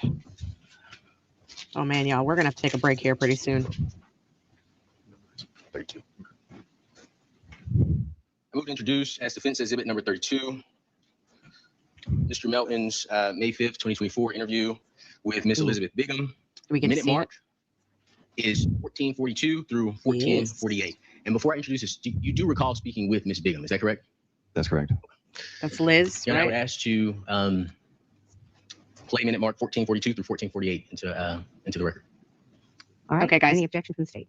I don't think any.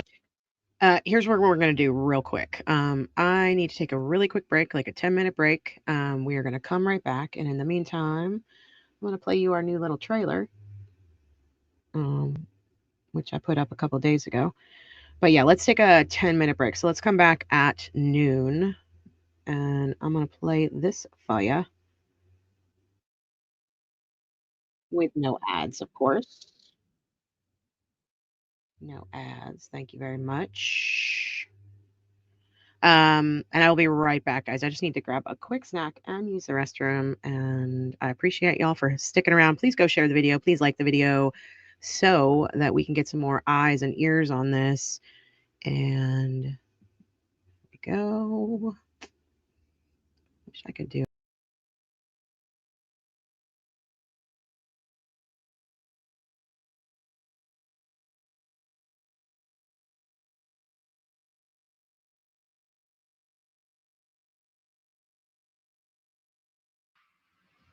Hello, everybody. I am Mel Barrett. I'm Rebecca Lavoie.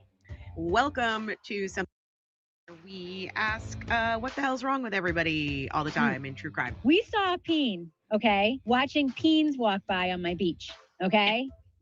All kinds of peens. Small peens, big peens, old peens, young peens, boobs. Wow. That is some damn commitment. Good for you, peen man. Keep talking about peens. I know. Like, Can I see a yeah, question that you're not supposed to ask? Yeah.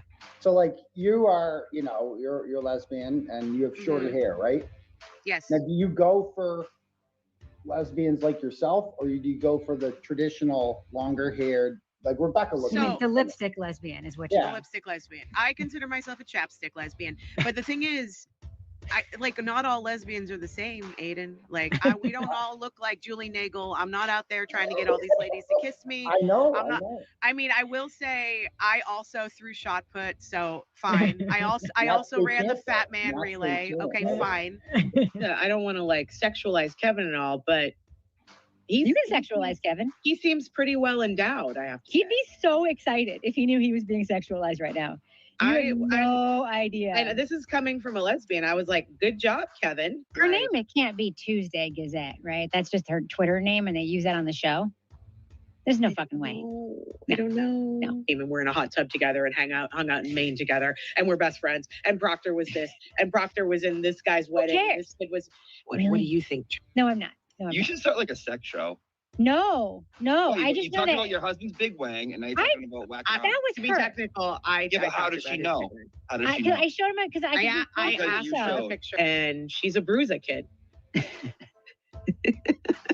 I'm just gonna say I didn't say it, folks. Do not fucking at me. I with that said shit. it. I'm the gay here, and I can say it if I fucking want to. Okay. Defense's aim for the second jury was to find, quote, people who are not deep thinking and analyzing, end quote.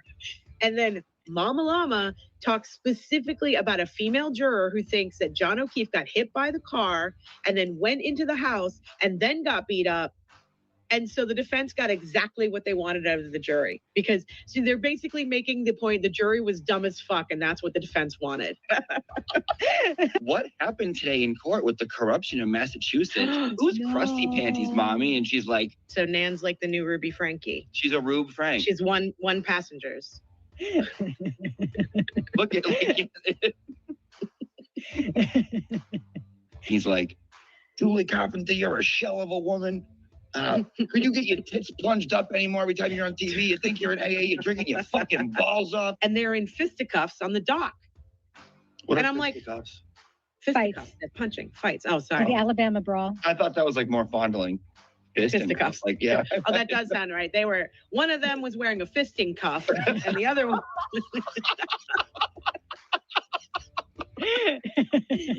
And this, I was like, if they don't stop saying mother and father, and then when it gets to the point where Justin is talking to Kelsey's mom, Lauren, and then it's like the mother's mother. Mother's mother called father's father, and father said to mother. How did this happen? Well, Denise Galvin came over As did Carrie Roberts and Jen McCabe. What I was thinking too. She was making the craziest arguments, and then she would sit there in silence, and she would be like, "So what do you have to say about that?" And you were like, "What do you fucking mean? What do I have to say about it? I just said I'm sitting in my car. I'm at the bus stop with my kids. What the fuck?" And she's just like, "I don't believe you, Turtle Boy." I don't believe you. I don't believe This is a little tiny bit of breaking news. She did an interview yesterday. I think it was with Boston 10, and she let them know that she is going to be suing the North Andover Police Department. But you know what's really fucked up about that news? What? The North Andover Police Department responded to that Facebook post from Boston 10 and said, "Shocking." And her stepdad was like, "Are you fucking kidding?" Oh, like no. sarcastic? Yeah. Yeah. Because she's not like a true crime person at all. And she wasn't like she didn't even know that I was doing the readathon. She found this out later. And she's like, and she was talking about people she knows and law enforcement. She was like, so dirty in that part of the state. Mm-hmm. You run cover for me in so many instances. It's wonderful. You can say it. We're like blood sisters. We're not like scissor sisters, but we're like blood sisters.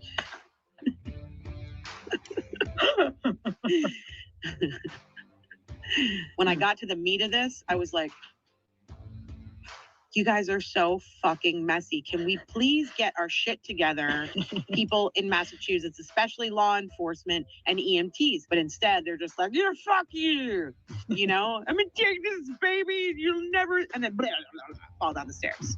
And it's like, I mean, it's very sad. I'm only laughing because of your impression. I'm not laughing because a real situation like that would be funny. I recognize this. This was my childhood. Pamela Anderson. Pamela Anderson. You think about the video. This was a long time ago. This was before you could like get doxxed on the internet. He's like, I remember. I watched it earlier today. It was on a boat. It was on a boat. I'm like, I remember it too. It was on a boat. I know. Stupid mistake. What bothers me most is that his nipples are not even in the right place. If you're gonna have fake ones, at least make them even. Emily, I might be 5 minutes late to that stream because I'm gonna have to pee really badly before we go, and I have to go inside the house to do that because I am in the garage in my new pod in my sheet shed. It looks amazing. Thank you. I am Harry Potter. Why do you have to go inside to do? Is there something wrong? No, I have to pee. I can't pee in here. Oh, I see. And he just didn't know how to handle her. Dude, before when she's like pulling the driveway, he's like ripping a shot. Yeah, He's he didn't know what the fuck to do. He probably didn't even remember it. Mel got it. Hey, how are you? No, it's really great. Thanks for coming over. I think you're wicked hot. You want some whiskey? Yeah. Mel. Yeah. Her Higgy impression is on. Oh God, can you do that one more time? She could play him in the movie 100%. Dude, you really? Hey, Karen, you're wicked hot. Come on in. Yeah, I don't have much. It's a bachelor pad. You know how it is. You should see my house in the Cape, though. I love it. I honestly love the trolls. I really feel for them. I hope Alex sent me the picture. Sad. Fuck is going on in the world? Did you bring the swear jar today? Like, I would choreograph dance routines to all of like. Please tell me there's video. Please tell me there's video. It's on VHS, and someone in my family. Lordy, there are tapes. Lordy, there are tapes. I got hired. My group got hired. Can I just tell you the name of my group? Mm-hmm. It was called Dance, and the acronym was Dream and Never Cease Eternity. I'm just gonna let that sit with you for a minute. Never Cease Eternity? Yeah. Hey, I was 12. Dream and Never Cease Eternity. Never Cease Eternity. Yeah. Never Cease, 12. comma, Eternity? Or Never Cease Eternity? It's an acronym. I understand, but I'm just trying to wonder what the fuck it meant. I didn't put a comma in there. I just was trying to make the letters work. As you know from my experiences on Jimmy, like, my personal brand is not knowing who the hell anybody is. And I was texting like, who is this? Who is that? And Mel is just owning her own shit, apparently. Yeah, no, I mean, like, we make fun of ourselves because I grew up white trash. I will say there were several comments that were like, I'm here for Judge Fanier too. She's right, she's hot. Great. This is amazing. I love it. Great. So yeah, like anybody who wants to talk about Judge Fanier, I'm here for it. DM me, whatever. So he's back on the stand. This poor guy. I'm trying to, it was just above the level of Tommy Paul. I knew you were going to say Tommy Paul. Tommy Boy.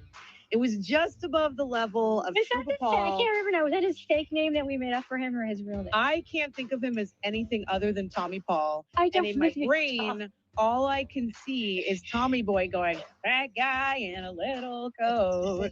Brian Gnome's Big Bazoombas, right? These people are all out here with their fucking traditional families, and I guarantee you, all those people who are like, we go to church on Sunday and we have this Christian normal family, every single one of them, they have giant tits and they're on, OnlyFans with their undocumented immigrant girlfriend while their Ashley wife. Madison, like Josh Duggar. That's where he got his You know what I'm start, saying? Yeah. Hello, everybody. I am Mel Barrett. I'm Rebecca Lavoie. Welcome to Something's Off, a true crime podcast where we talk about things that make your head spin. Like what we're talking about today, which is... That was fun. Hi, everybody. Thanks for sticking around. Well, I cut that together a few days ago, and I had fun doing it. Oh, wait. Another video is just running here. Okay, we are in, for those of you who just joined, hello, everybody that's just coming back from the Kelsey Fitzsimmons hearing.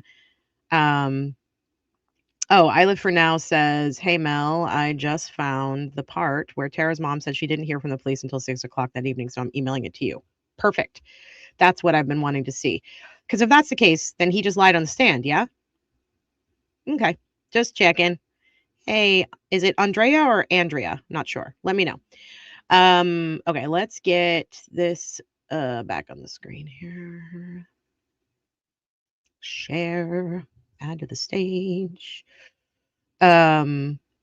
Thank you, Diane. We do have a lot of fun on our show. We talk about a lot of serious shit, so it's really important that we also have fun while we're doing it, when we can. I mean, obviously, not everything in true crime is funny, but a lot of it is, and we go on a lot of tangents, and we have a lot of funny guests on, including this Thursday, we're going to have Broken Baker on to talk about the Aiden and Meredith hearing, as well as the Kelsey Fitzsimmons hearing. I think Broken Baker... I think he covered the hearing today. So he is going to talk that out with us. We're going to start our stream at 9 o'clock. Broken Baker will be on at 9:30 on Thursday. I hope you guys will join us. After that stream, I will continue on with my coverage. It might be later in the day, though, because I have a couple of appointments that day. But I'm really looking forward to it. I love that guy. He's very sweet. He's very funny. He's kind. He's good. He's a good person to have on, and he is very supportive too. And that, I think that one of the things I've discovered since we have started up our channel, when did we start up our channel? Last October. So it's only been, 6 months, which awesome. I mean, just for some stats real quick, we are about to hit 7,000 followers. And I feel like a week ago, I was asking you guys to help us get to 5,000. So we're about to hit 7,000. Our interview with Aiden Carney, aka Turtle Boy, is up to number 3 on the Hype leaderboard and number 1 on the podcast leaderboard. So that's awesome. If you have any hypes left over for this week, please go hype the video. We'd love to see it get to number 1. I think that would be amazing. I don't think anything happens when we get to number 1, but it does get a lot of eyes on our channel and a lot of eyes on what I think is a very important interview with somebody who is very much misunderstood. So like the videos, share the stream. I would really love to, we're hanging strong here in the chat with like 30 to 40 people, but I'd love to get as many people as on our other videos as we get on. I'd like to get more people on this video because to me, this case is supremely important.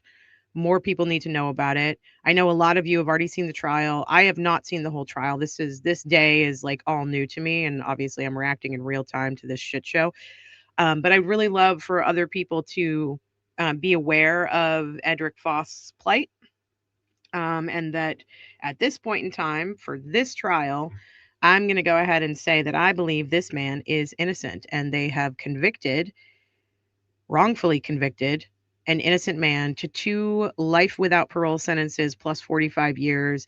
And there is going to be an appeal, but the only way that he's going to be able to have a good appeal is to have good lawyers. And I know that Ahmad Cruz is helping him with that, but I think that Brian Steele might be coming on to help as well.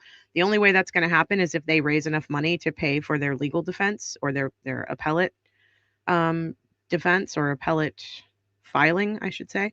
I know they're trying to raise about $150,000. I think they're right around 53 to 55,000 right now. I've posted the link to the Give Send Go for Edric Faust, and if you are able to and feel so inclined, please go donate to his legal fund. We need as many eyes on this as we do on the white women that we cover, honestly. Karen Reed, Kelsey Fitzsimmons, Corey Richens, Anna Walsh, all of those cases are about, privileged white women who had enough money to put on good defenses or had enough money to be a news story. And this one isn't getting that kind of attention. And I really wish that it would. So if you guys can help out with that, please, please do. We are going to get back into now the cross-examination of the third-party culprit in the defense's eyes, Chris Melton, who was Tara Baker's boyfriend at the time that she was murdered. His DNA was found all over her body in the most intimate parts of her body where she was sexually assaulted. His hair was also found on one of the murder weapons. I will remind everybody that Edric Faust's DNA was not found all over her apartment, was only found inside of her mouth, and that he did not know this woman, he says. So here we go. Of the foundation for proper admission has been laid. However, if this is that interview, the state would stipulate to the foundation for the admissibility. Can you all confer about whether that's accurate since you're offering to stipulate? Yeah, this is correct. Okay, yeah, I don't have a problem. All right, you may proceed. And it is, are you asking to admit it, Mr. Cruz? Yes, ma'am. All right, That portion. and just that portion. I hope Mr. that they okay, play this Mr. Yalmicheli, interview are you objecting to for what us. Mr. Cruz has just offered into evidence? That particular. Don't help the prosecution. Yes. I don't have a transcript pulled up, Judge, but Don't help the accepting Mr. Cruz's prosecution, Judge. representation that what he's going to play is the answer that he just asked Mr. Melton about that he didn't recall, I don't have any objection. All right. And it is at that minute mark that the defense has just articulated is admitted. Thank you, Your And you said that was what, Mr. Cruz? I'm sorry, 14. 1442 Thank you. Go ahead. through 1448. Okay.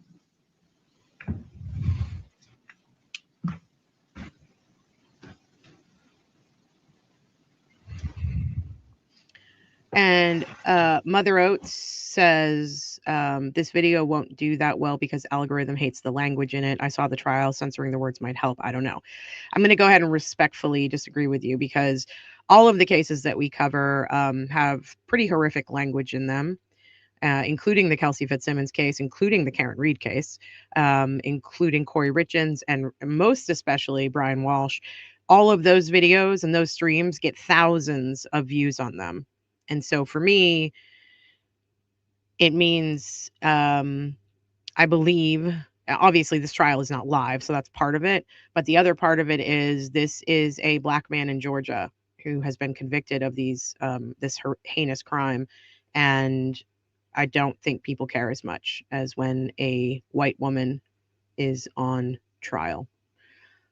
That's my opinion, obviously, but share the video. That's my point. Okay, back to it.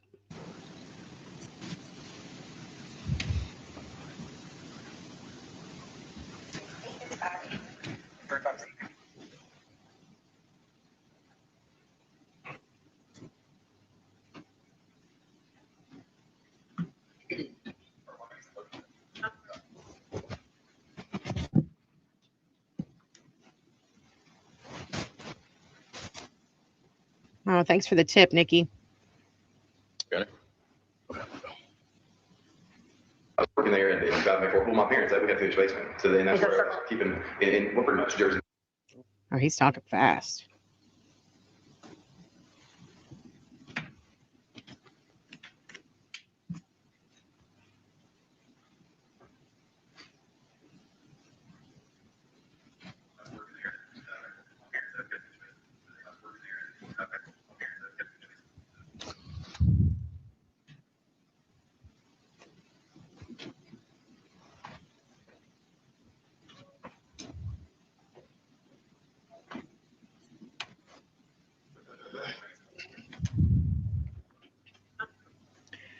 Mother Oats, I did not ask Casey Anthony her thoughts on this trial. I don't know Casey Anthony. I suppose I could contact her through Substack. So then that's where I was keeping in well, pretty much Jersey.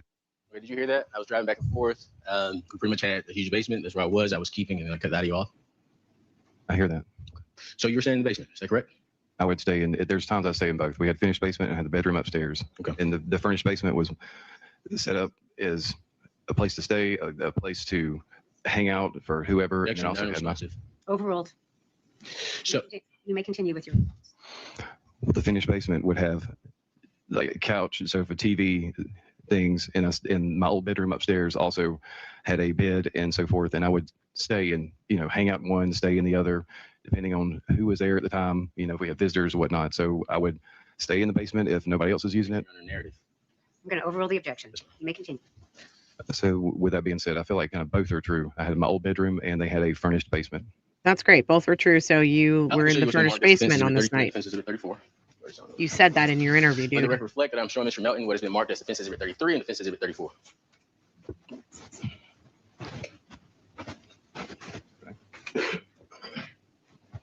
And Mr. Melton, you recognize defense exhibit 33 and defense exhibit 34 as photographs of your house. Is that correct? That's correct. Okay, and I believe defense exhibit 33 is the side of your house and defense exhibit 34 is the back side of your house. Is that right? That's correct. You're not moved to, have those photographs been altered in any way? No. And that's a very accurate depiction of your home. Is that correct? Correct. You're not moved to admit defense exhibit 33 and defense exhibit 34 into evidence. No objection. They are admitted. Now, Mr. Melton, you would agree there's a reason why you would say that you were staying in the second story of the house, correct?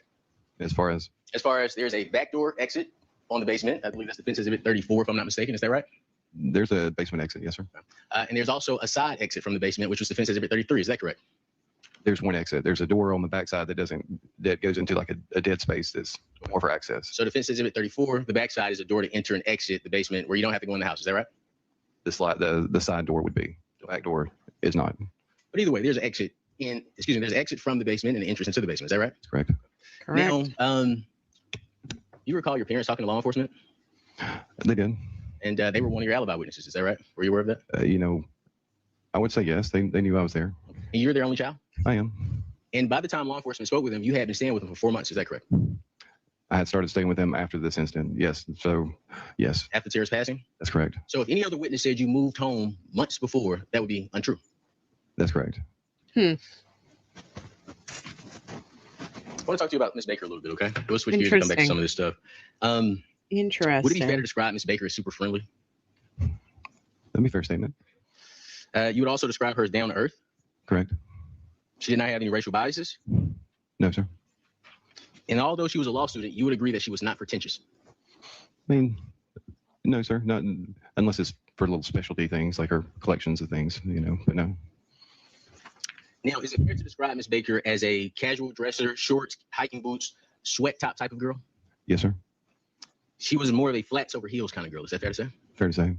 And she had more of on her day-to-day appearance, she had more of a casual appearance that did not include daily makeup. Is that right? I would say, light makeup, if any. I'd like to show you what would be marked as defense exhibit 35.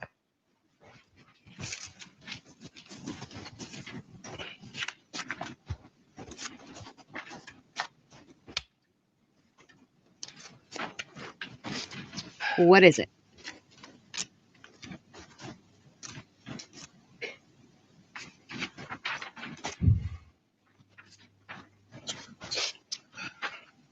Dead space is.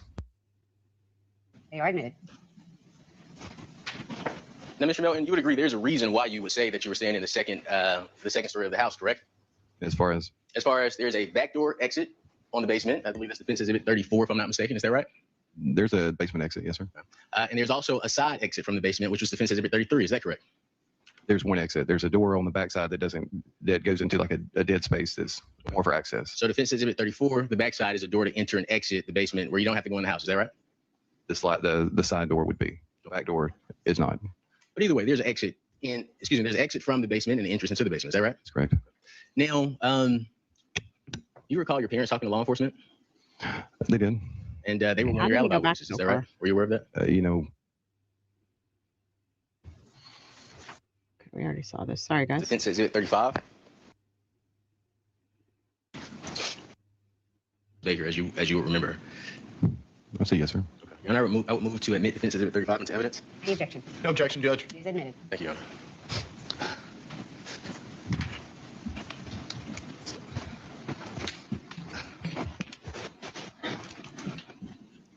Where did my captions go? Now I'd like to ask you about the times that you visited Ms. Baker's home in Deer Park. Is that okay? Okay. All right. Is it fair to say that you've probably visited Deer Park more times than you could count? I mean, she wasn't there a terribly long time, but I would say, yeah. I mean, we've been there many times. Okay. Several during the many times that you times. visit Ms. Baker's apartment, you'd see normal foot traffic. Is that fair to say? That's fair to say. And that foot traffic was due to a Walmart being on the opposite side of the neighborhood. Is that correct? I say there's a Walmart. Yes, sir. And now, the majority of that foot traffic, it was African Americans walking. Is that fair to say? It's fair to say. And those African Americans were typically in the late teenage, young adult range. Is that correct? I would say it would vary, but I would say young teenagers. I would say. Interesting. Now, in regards to Ms. Baker's passing, on January 19th, you testified that you went to the scene of Ms. Baker's death. That's correct. And while at the crime scene, you were asked to identify Ms. Baker. That's correct. Okay. You were shown a single photo of Ms. Baker. Is that right? That's correct. Is he gonna show him the photo? Shit. God.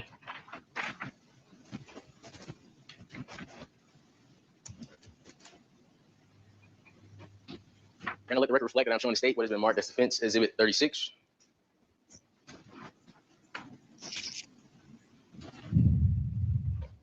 Let the record reflect that I'm showing Mr. Melton what has been marked as defense exhibit 36. You recognize the photo? I believe it's the photo I saw. This was the photo that you were shown to ask to identify Ms. Baker? No, This was not the I photo. don't believe that was the photo. Can you describe the photo that you were shown to identify Ms. Baker? I believe Draw her up. head was turned, Drum up that emotion, buddy. and there was coverage.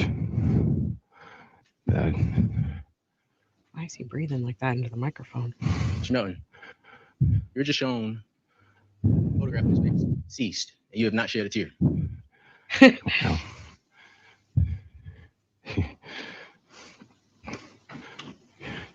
I think I need a moment. Sure. This doesn't seem like somebody who was upset about like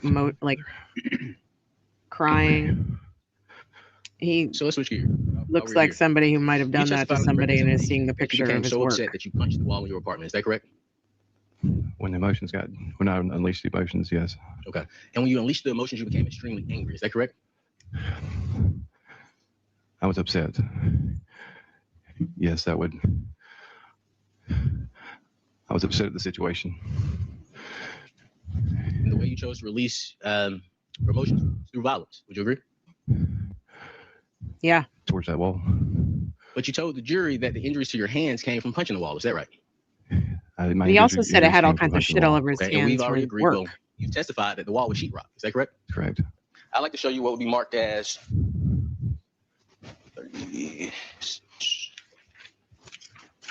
He's nervous. Look, the judge is even looking at him like, Defense exhibit 38. He's not breathing hard anymore. Defense exhibit 39. Focus, defense camera, exhibit focus. 40. Let the record reflect that I am showing the state what has been marked as defense exhibit 37 through defense exhibit 40.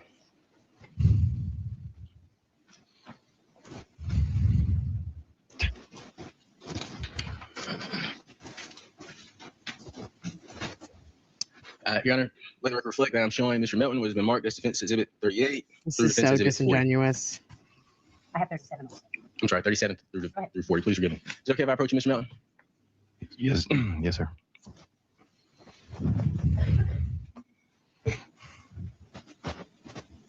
Please take a moment and take a look at defense exhibit 37 through defense exhibit 40.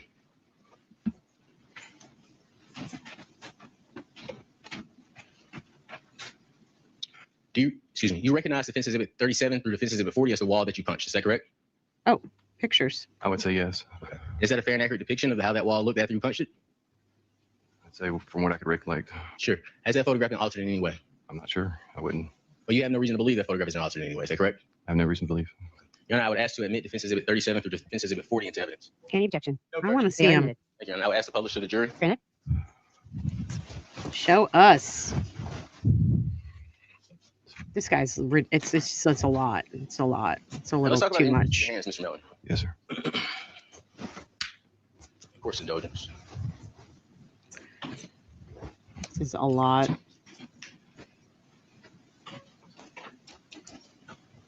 Notice your hands are admitted through, as defense exhibit 29. Elected. Your Honor, I just asked to republish the photograph of the hands to the jury. Here come the hand photos again. Of course, indulgence, Your Honor. I need one of these photographs.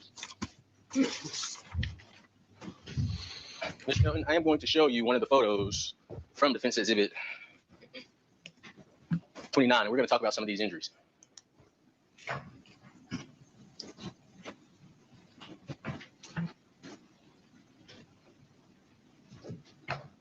All right, can you see your hands on the screen, Mr. Melton? Yes, sir. Okay, and you would agree, for the purposes of the record, I am making a fist. I Mr. mean, Melton, you look would at agree that. that a fist looks like this. Is that correct? Yes, sir. Okay, can you make a fist and show the jury what your fist looks like? Okay, excellent. I want to talk about this injury here on the side of your thumb. Can you explain how you got that injury from punching drywall? My hands are from work. Are they? I mean, no, I'm saying my hands from work are naturally have nicks and such on them, but that very well could have occurred. I mean, from punching through a wall, there's also things inside the wall. There's siding on the wall that has, once you go through, there's nails that may have been there. But at that point, I mean, I have little nicks and cuts just from my profession. Well, Mr. Melton, isn't it fair to say as a plumber, you wear gloves? No, sir. You never wear gloves? I wear gloves, Really? but not 100% of the time. No, sir. Well, I showed you defense exhibit 37 through defense exhibit 40. There's a pair of gloves hanging on your wall, Mr. Melton, Hanging on my wall. but you don't use them. When you're working with your hands, you work quickly also. And you don't have Colin time to Albert always have hands. gloves on. And at that point in time, I'm not working with raw sewage or anything. This is new materials. So with that being said, you not worried about bacteria or anything infecting your hands. You just work through it. So today, on February 9th, 2026, you remember exactly how you were working on January 19, 2001. It's easily to assess because I worked it for so long. Sure. But you don't remember whether or not Ms. Baker told you she was going to be home alone the day before her death. You know, in moments Zing. under stress, I can't recall everything. So let me ask you about this injury here. So did this come from the wall or did that come from work? Is that an injury? Right here. Pitiful. I don't know if I. Well, how about this injury here, Mr. Melton? How would you get this injury on the top of your hand going in this direction from punching sheetrock? That even appears. Just for the record, I've mentioned this before, but I'm a carpenter lesbian. I've hung drywall. I have demolished drywall. I've demolished whole walls in like commercial spaces before using a sledgehammer. Drywall does not do this to your hands. Drywall it's like hard clay with paper on the outside, if you don't know. I'm sure most of you know what it is. And it breaks down in powder form. If you accidentally touch it wrong, it breaks.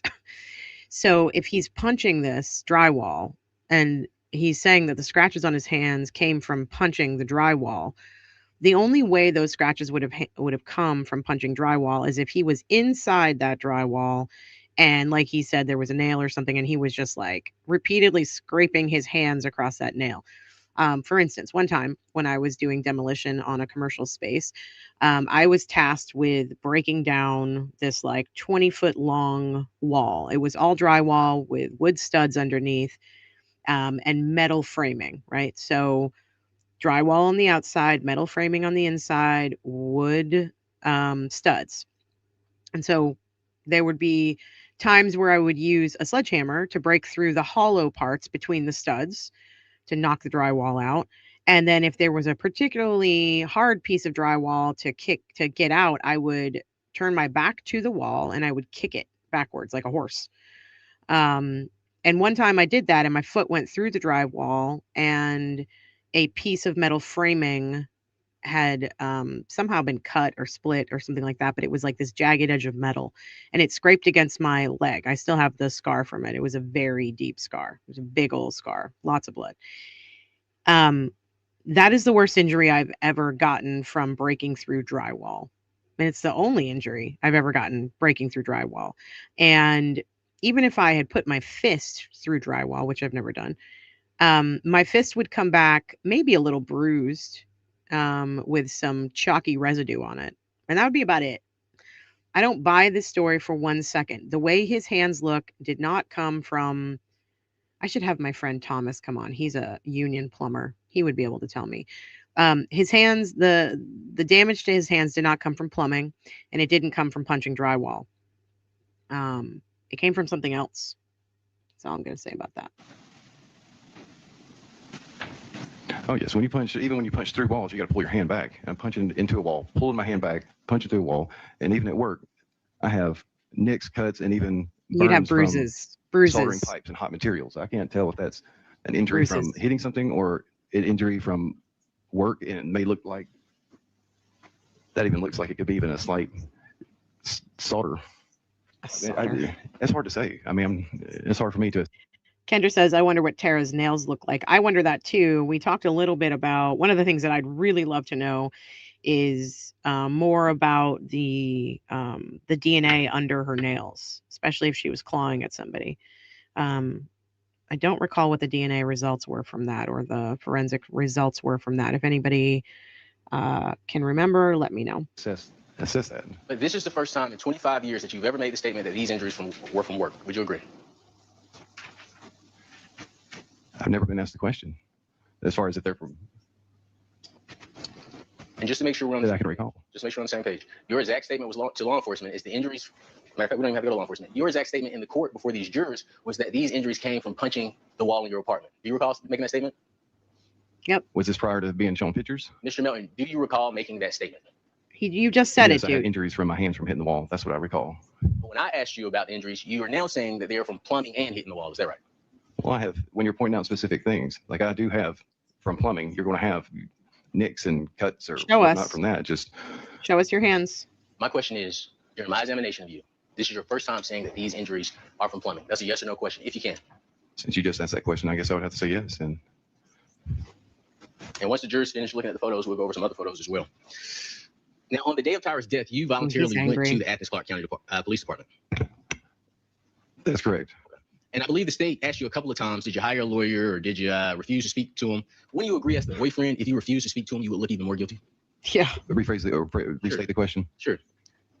The state asked you on direct examination multiple times about whether or not you got a lawyer or whether or not you refused to talk to him. You recall being asked that question? Yes. Okay. When you agree as Ms. Baker's boyfriend, you would look more suspicious if you refuse to talk to law enforcement.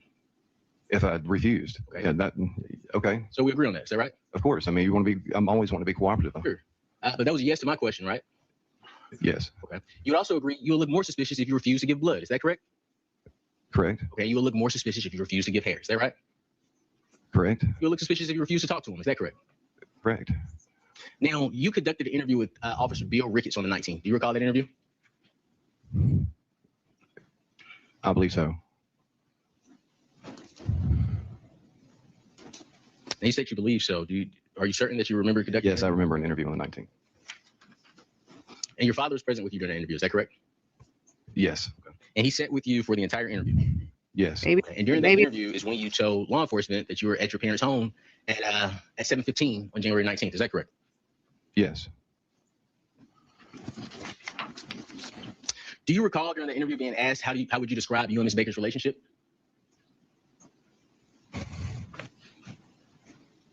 Yes. And your response was that she was your borderline fiance. I recollect. Okay. And you advised him that you and Ms. Baker were very serious at the time of her death. Yes.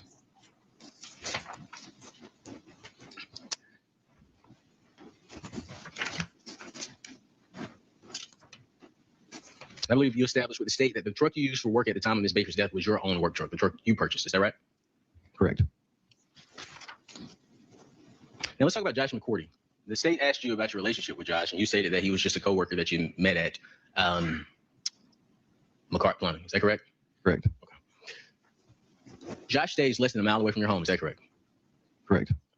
Josh knew where you lived. Is that right? Yes, he worked for me. Okay. You knew where he lived? Once we became coworkers. And you two attended the same high school? That I'm unsure of. You're unsure if you attended the same high school with someone you stated was your employee, Mr. Melton? That's correct. But to law enforcement, you only identified Josh McCourty as somebody that you work with. Is that right? Correct. Now, you stated on direct examination that while at Nash Plumbing, you loaded up supplies. Is that fair to say? Correct. Okay. But at no time did you provide law enforcement with any documents related to your employment at Nash Plumbing. Is that right? That's correct. So in regards to your alibi that you were at Nash Plumbing at 7:30 through 7:45, we just have to take your word for it. Is that correct? I would say so at that point. And law enforcement did, in fact, just take your word for it. Is that right? I'm not sure. I would say to my knowledge. Sure. Now, you stated after leaving, well, today you stated after leaving Nash Plumbing, you went to the bank. Correct. And did you go over that with the state when you all met? I knew when I had gone to the bank, but yes. Okay. And you all discussed your timeline before you came to testify here today? I had gone over it, a refresher. However, on January 19th, 2001, you told law enforcement after leaving Nash Plumbing, you went to Truck Customs. Is that right? Uh-oh. I'm sorry, I may have not heard you all the way. Say it again. Sure. On January 19th, 2001, when law enforcement asked you what were you doing that day, you told law enforcement that after leaving Nash Plumbing, you went to Truck Customs. On the 19th, yes, I did say that. Uh-oh. And you advised law enforcement that you arrived at Truck Customs around 9:30 or maybe earlier. Is that right? Not earlier, probably 9:30ish to 10. After the bank. Mr. Melton, this isn't the first time that you've had the opportunity to discuss your whereabouts on January 19, 2001. Is that correct? I have been questioned in the past, Okay. several times. And you told or do you recall making a statement? Truck Customs spelled with the K, TRUK, KUSTOM, and you were asked, okay, and do you know about what time it was? You made the statement, first time was about early 9:30, maybe earlier. Do you recall making a statement? That seems fair.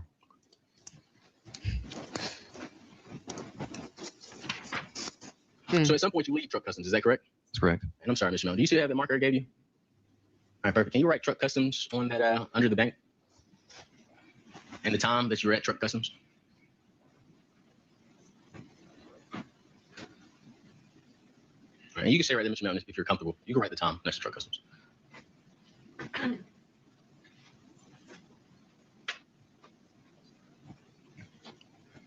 Okay, so now it's not 9:30, it's 10 o'clock. Okay, let's do 9:30 through 10, just to make sure that's accurate for the jury. And Judge, I would ask that if there were to be questions asked, that the witness be allowed to return to the witness stand so he can speak into the microphone. I think that makes sense. Everyone can hear, including Ms. Satterfield. So you may have a seat and answer any questions in front of the microphone. Go ahead. So at some point you would agree that you leave Truck Customs, is that fair? That's correct. Okay, and when you leave Truck Customs, you go to Grayson, Georgia, correct? Correct. I go to Grayson. Hey, wow. Yeah. Correct. And I you can go write to Grayson Grayson. on the board for us, please. What's in Grayson?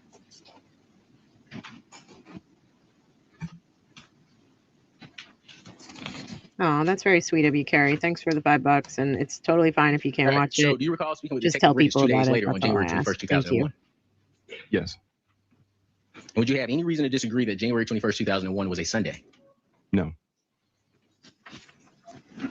During your second interview, you advised Detective Riggs that you stopped by the bank. Is that correct? Yes. Then I had failed to mention that I went by the bank that morning. Yes. And you Oh, stated that you were in the bank for a total of 35 minutes. Is that right?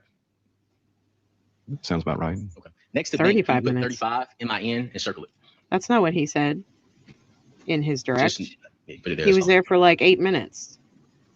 Hold on. Now, during your second interview, do you 7:15, recall Detective Riggs telling you and telling you that 9:08 to he wanted to speak with someone 9:12 at Truck Customs? is Yes. when he was at the bank. And in response, before he could tell you what he learned, you would agree that you changed your answer about the time that you went to Truck Customs. Is that correct? I'm not sure. Not. Do you recall making a statement? It's like before 12. I mean, it was probably 10:30, 11:30. Do you recall making a statement? I don't recall the statements, but yeah, I would say. I mean, I would say okay. Yeah. Yes. Yes or no, Mr. Melton? Do you recall making a statement? I'll say yes. Yeah. I'll Yes. say yes. Wow.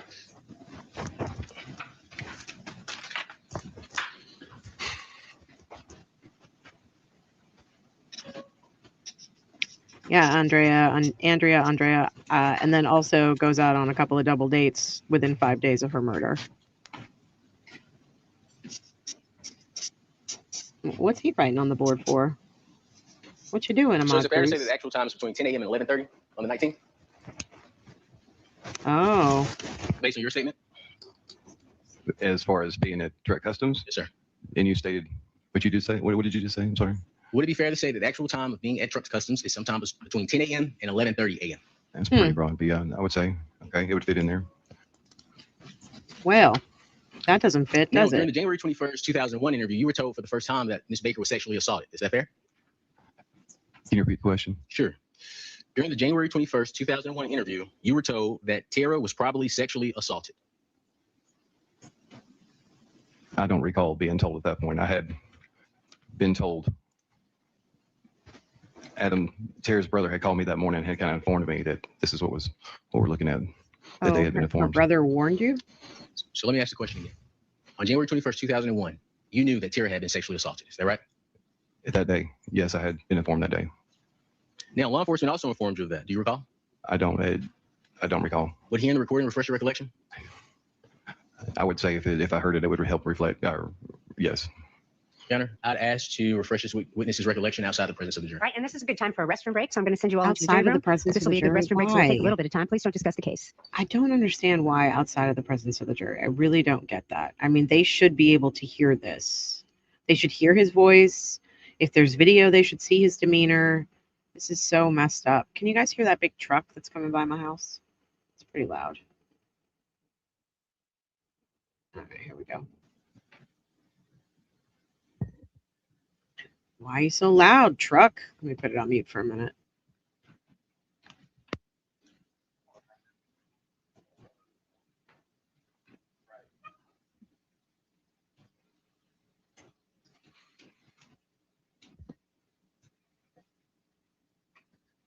I just heard the record reflect that the last question asked to Mr. Melton was during the January 21, 2001 interview. And stated has said it. You were told that Tara was probably sexually assaulted. At this time, we were refreshing his recollection. We were playing Chris Melton's January 21st, 2001 recorded interview. Minute mark 11:51 to 12:02 for purposes of refreshing Mr. Melton's recollection.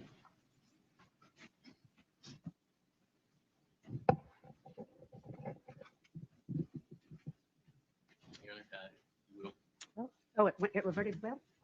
It's on lawyer right. Oh, thank you. Well, you're right.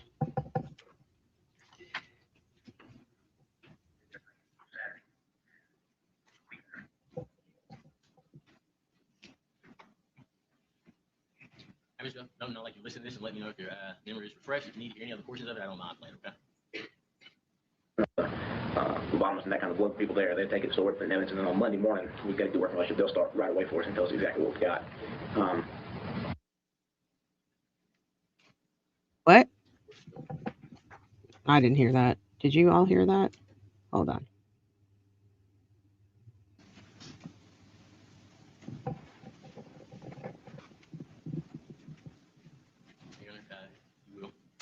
Oh, it reverted well? It's on lawyer right. Oh, thank you. What do they say?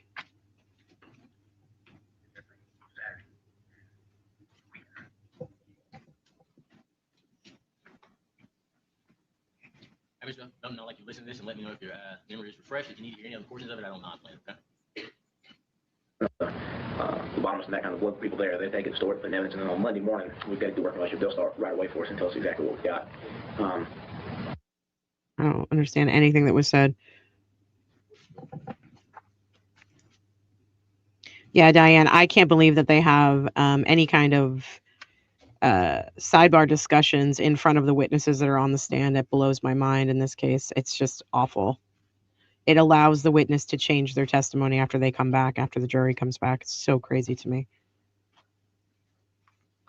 Maybe I need to slow it down so I can hear.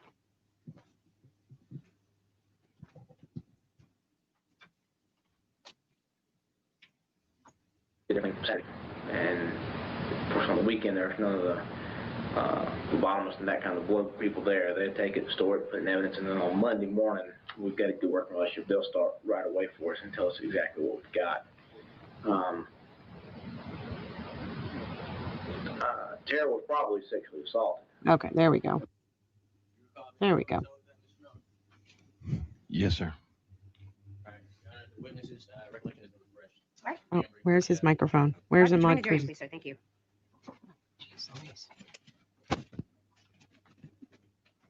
Speed this up.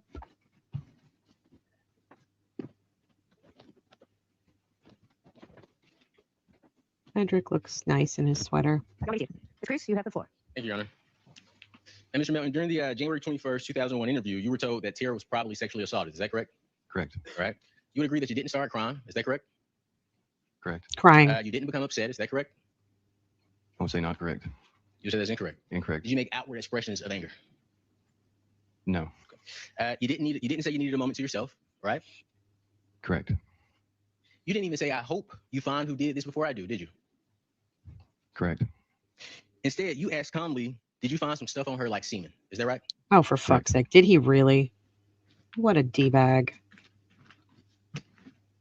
I hope you find some stuff on her like semen. What an asshole. Now, Is that what he said? January 21st, 2001 interview, and I believe you've seen the photographs of your hands. Pictures were taken of your hands. Is that right? Correct. And I think I have a better version of those hand photos I would like to show you. Ooh, I want to see a better version.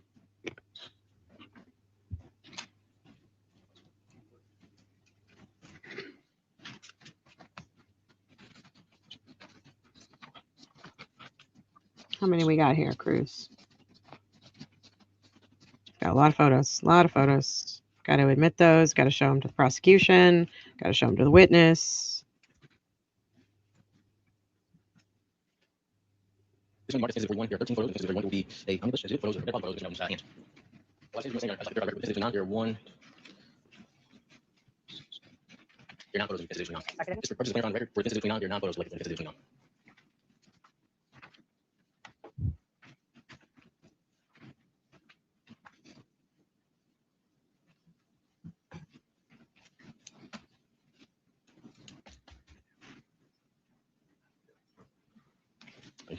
Let the record reflect that I'm showing Mr. Melton the 13 photos of his hands marked as Defense Exhibit 41. 13 photos of his hands.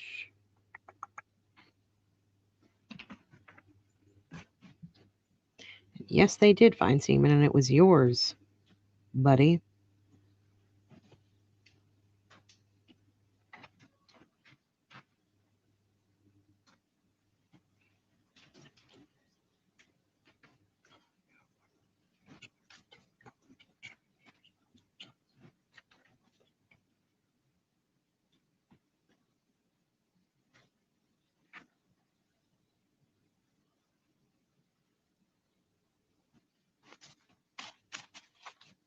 You would agree that Defense Exhibit 41 is. You would agree that Defense Exhibit 41 is the same thing you saw on Defense Exhibit 29. Let me change that. Please forgive me.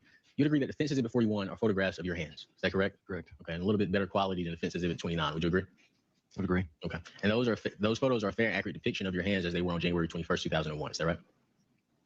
Correct. Okay, Your Honor, I would move to introduce Defense Exhibit 41 and the 13 photos included into evidence.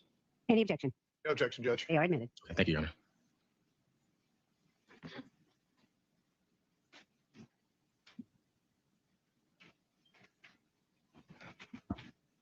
Now, after the photographs were taken of your hands, while at the hospital, you did a blood draw as well. Is that correct? Correct. And you remember giving that blood draw. Is that right? Correct. Okay, and that's January 21st, 2001. Correct. Okay. After you were asked for hair and blood in January, your parents told you they're going after you, Chris. Do you recall them making that statement to you? There it is. Yes. Now,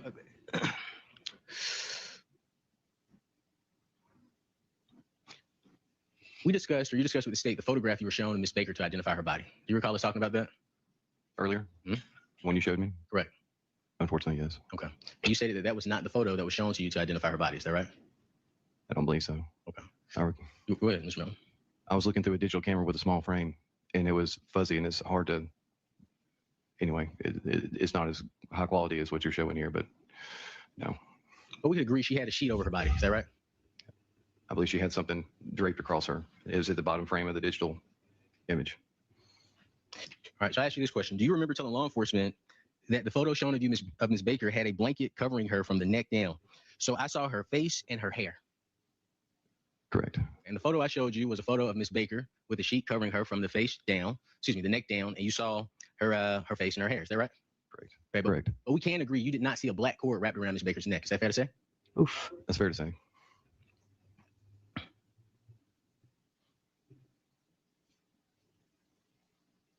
Do you recall the police officer interviewing you about you telling Mrs. Virginia Baker that you saw a black cord wrapped around Miss Baker's neck? Oh, Not a black cord wrapped around her neck. No, I don't recall that. your hair You was know on what? that I cord. do recall in the original photo that I saw, there was something draped over her, and I could recall seeing something black. I didn't know what it was. But like I say, I don't think that's even the image I saw. So, What? Mr. Melton, we're speaking the specific question I'm asking you, and you might have answered. I just want to make sure I'm clear. In the photograph you saw, Miss Baker, it was her with a sheet from the neck down. Do we agree on that? The one you showed me, yes. Okay, not the one I showed you, the one you described to law enforcement. I believe I stated there was something from, I don't know if I said sheet, but like in the digital camera at the bottom Ooh, section this frame, is it an kind of stopped. interesting You could line kind of of see something questioning. I laying get there. what he's doing. Sure, Your Smart. Honor. Mark, I move to Mark. Okay, so I mean, I'm sure you all have picked up on this, but this is very interesting because he's gotten him to say that he recognizes the photo that Ahmad Cruz showed him just a little while ago. That was the photo the cops brought out to him to identify Tara. And he told the cops, or he told her mother, that she had a sheet covering her body from the neck down. And so he's agreed to that, but he also told her mother he saw something black around her neck, which he wouldn't be able to see if the sheet was covering her neck. So Ahmad Cruz is basically trying to say you were giving details of what you'd done inadvertently, basically. So interesting. So interesting.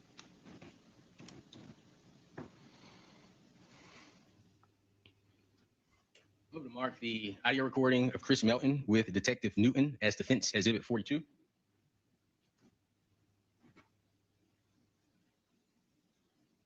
Mr. Cruz. Yes, sir. And just to make sure we're on the same page before I play this.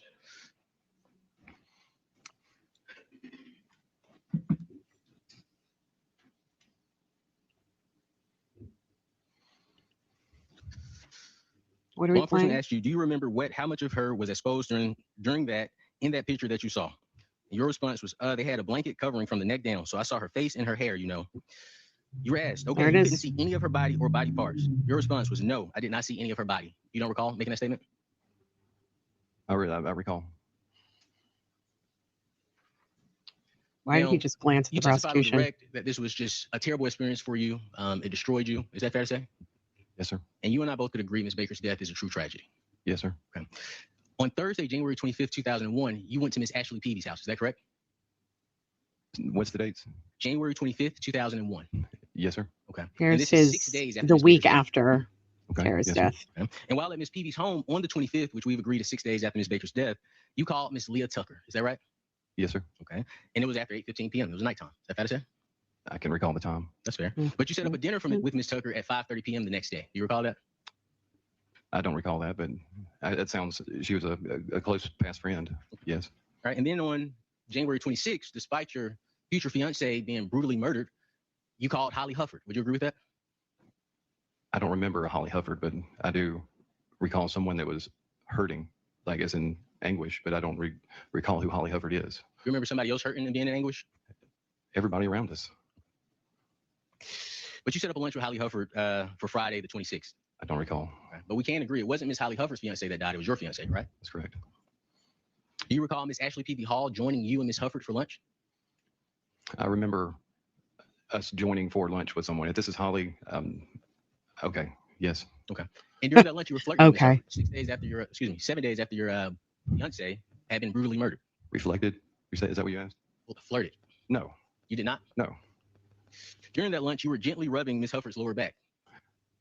No. I recall Uh, this individual having an emotional moment, describing Ashley what she was going through. said you were, And I dude. realized this person was in pain. And I reached over and I believe I did like a comforting touch to just acknowledge that it's okay. They're not okay, but to have her understand that we're all going through this and it's going to be okay. Would you be surprised if Miss Hufford said that she was shocked by your actions during the lunch? I would be surprised. After lunch, Miss Ashley Peavy Hall and Chris Hall, they left. Do you recall that? I say vaguely, okay. Do you recall telling them that you were going to continue hanging out with Holly? This is a long time ago. I don't really recall this, but it would sound like someone who is, yes, that I would try to comfort, not flirt with or try to set up a date or anything. No. Well, let me ask you this. On January 27, 2001, isn't it true you tried to comfort Ms. Hufford at 10 p.m. At 10 p.m.? How so? Did you contact Ms. Hufford after 10 p.m. on January 27, 2001? I could believe I could have made a phone call. Do you think it's appropriate to call women at past 10 p.m. at night after you just lost your fiance? I'm going to object to the form of the question argumentative. Sustained. Yes, ma'am. Didn't you invite Ms. Holly Hufford out on In the front of 10th the when jury. you called her past 10 p.m. that night? Honestly, I don't recall the conversation. Bullshit.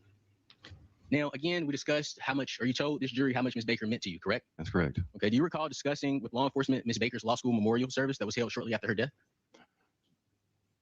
Yes. And that discussion occurred on June 20th, 2001. Okay. I'm not sure about the time. Do you have any reason to disagree that it occurred on June 20th? No. Instead of attending Ms. Baker's law school memorial service, you went to a country concert, correct? Correct. And you knew about the memorial service 4 days before the concert, is that correct? Correct. And your stated reason for not going to your fiance's candlelight vigil was because another woman talked you into going into a concert with her. Is that correct? Correct. Can I give further explanation? Well, I have a question for you. That woman was Lauren Sherling. I think the witness is asking for some direction. Right. Well, and I think the record needs to reflect the witness was asking the court a question, which is not necessarily appropriate, but based on the state's interjection, I will say this with regard to all witnesses. All witnesses must answer the question if they can, yes or no, and they are entitled to explain. And so I'll let you ask the question again. And if this witness has the opportunity to explain, feels he needs to, he is allowed to by law. But you may ask the question again, Mr. Cruz. Yes, ma'am. He answered my question. So the question I do have for you is that woman was Lauren. Object, Your Honor. I think that the witness is allowed to explain his answer. And I would ask you to go back to the former question, Mr. Cruz, and we'll go from there. Yes, ma'am. All right, It's go not ahead. Mr. Cruz's Question that I asked you, Mr. problem. The Melton, witness is talking your to the reason for not going to the judge. candlelight vigil was because another woman talked you into going to the concert. No, that's not accurate. That woman was Lauren Sherling. That is accurate. Okay. Can I explain? My Do I have phone's the blowing up. opportunity? Do I? All witnesses are allowed to answer yes or no and explain their answer if they choose to do so. Okay. Well, I choose to explain. Lauren was one of Yeah, Tara's look at the closest jury. friends that loved Tara. She worked with her at the law firm in Athens. That's how they met. They became very close. Along the way, we all became close. We were all extremely grieving. There wasn't time that we did not Coached, see each other as far as Practice, physically rehearsed. in proximity. But she would reach out periodically and check in to see how I was doing. She was a very dear friend. She is one of the only few that actually would reach out to see how I was feeling, and then we would converse and we would talk about our feelings of the situation. Mm-hmm. At the time of this vigil, I did not know anybody at the law firm. I was grieving. I also was feeling extraordinarily uncomfortable with any presence I was of anybody that knew the situation. I would 'Cause walk you had a in guilty any room conscience. or any environment, and then people would separate, create distance. Look at Guilty me with conscience. angry They eyes. knew. So I did not feel comfortable being there. As much as I wanted to show respect, as much as respect as I had. Overruled. So with that being said, Lauren had an opportunity when she called me up. She had an opportunity to create in a different environment for myself. She said, maybe you need a different headspace. Come out and try to enjoy something. Oh my And so she God. invited me along with her group of friends. And she had these tickets for an extended period of time. And she had one, and she says, if you want to join us and try to get a different headspace, maybe this environment will make you feel better. And so I accepted. Poor and genuinely, Chris. He's it the did make me feel victim. better. Poor Chris. So Poor my baby question boy. in regards to, and your reason for not going to the candlelight vigil was because another woman talked you into going into a concert with her. Your answer is Exactly. no. Is that right? You stated that she talked me into going. She She, didn't. you just explained that to the heard me jury that through. she did. And I believe that it's more of she gave me permission to accept that it's okay, Chris. It's Holy okay Fuck. that you can try to do something to feel better about your situation. Let me ask you this, Mr. Melton. I think you and I could agree you're a very charismatic person. Have you heard that before? Yes. Okay. Is this the way you were talking with law enforcement when they were interviewing you? I wasn't aware if I was. I mean, this is my demeanor. Sure. When the state and yourself was going over your testimony, is this how you were talking with the state as well? I'm unaware. I mean, this is who I am. But I would like you to answer my question with a yes or a no. Okay. Okay, I'll try my best. The reason you didn't go to the candlelight visual is because Ms. Sherling told you you shouldn't go. Is that a better way to put it? No. Mr. Melton, this isn't your first time discussing the candlelight visual, is it? It's been discussed with a detective. Okay. And your statement was, or do you recall making a statement and which even Lauren didn't go to that when she was part of that. Even the people she worked with were going to be speaking there at the memorial service. And they suggested to her that she shouldn't come. And I talked to her about it. And she's like, it's not something you want to be at, Chris. It's just not trying to talk me out of it, just trying to tell me how the situation is going to be. But I didn't go to that. Is that accurate? If that's on a recording and you have it verbatim, but I don't. My question is that accurate? Yes or no? Wow. I don't think it's completely accurate. I move to introduce Defense Exhibit 43, which is the June 20th, 2001 audio recording between Mr. Melton and law enforcement. Now I ask the court to introduce timestamp.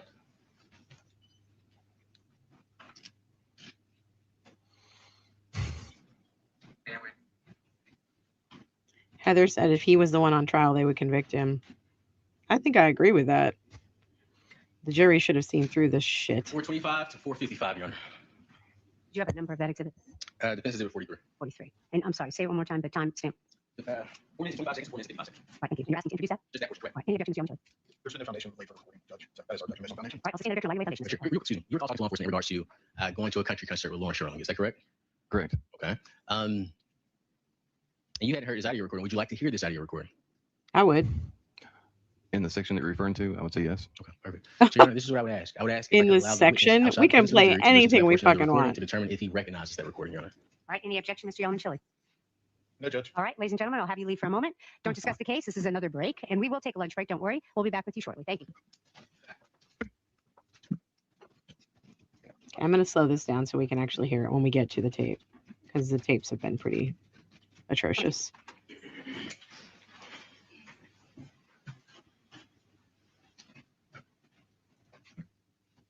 Oh my God, look at him meditating again. Dude, the jury's out. You don't have to play anymore. You know, there's no performance needed right now.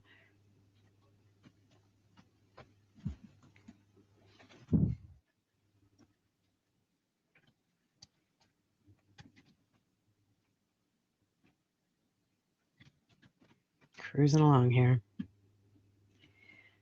This judge also reminds me of the Afro-Man judge trying to put the finger on the scale. A lot of judges lately have been trying to put their finger on the scale. I mean, let's look at Judge McCarthy Neiman in Kelsey Fitzsimmons. Let's look at Ani Bev in Karen Reed. This judge, I think she falls squarely between Ani Bev and McCarthy Neiman. Pretty despicable, in my opinion. I gotta say that because I don't want to get in trouble. All right. How long I does may that not. take? Oh, great. Okay.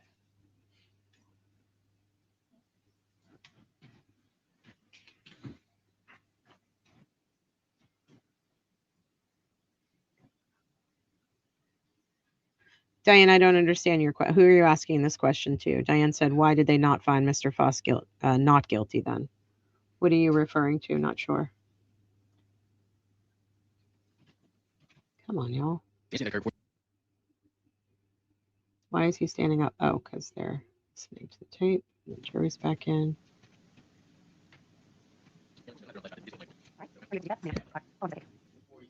Oh, great. Okay. Jesus Christ.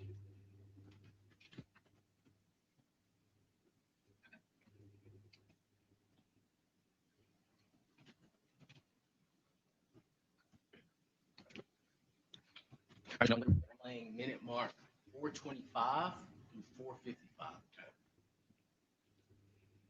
425 and 455. Hopefully we can hear it. I slowed it down.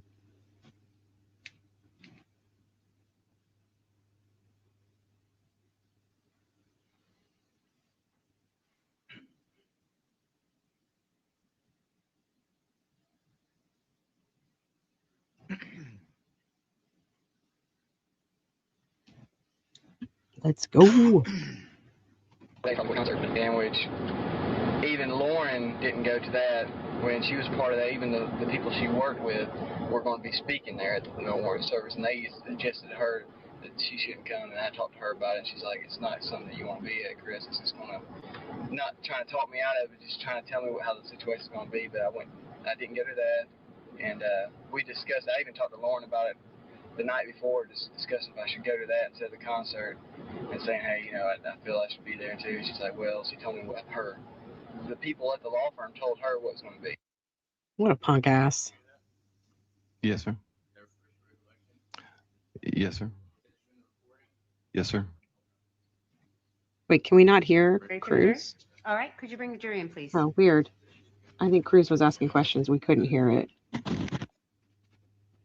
Hi, Edric. Sorry this happened to you, buddy. You and Ms. Sherling agreed to go to the country concert over going to Miss Baker's candlelight visual. Is that correct? Correct.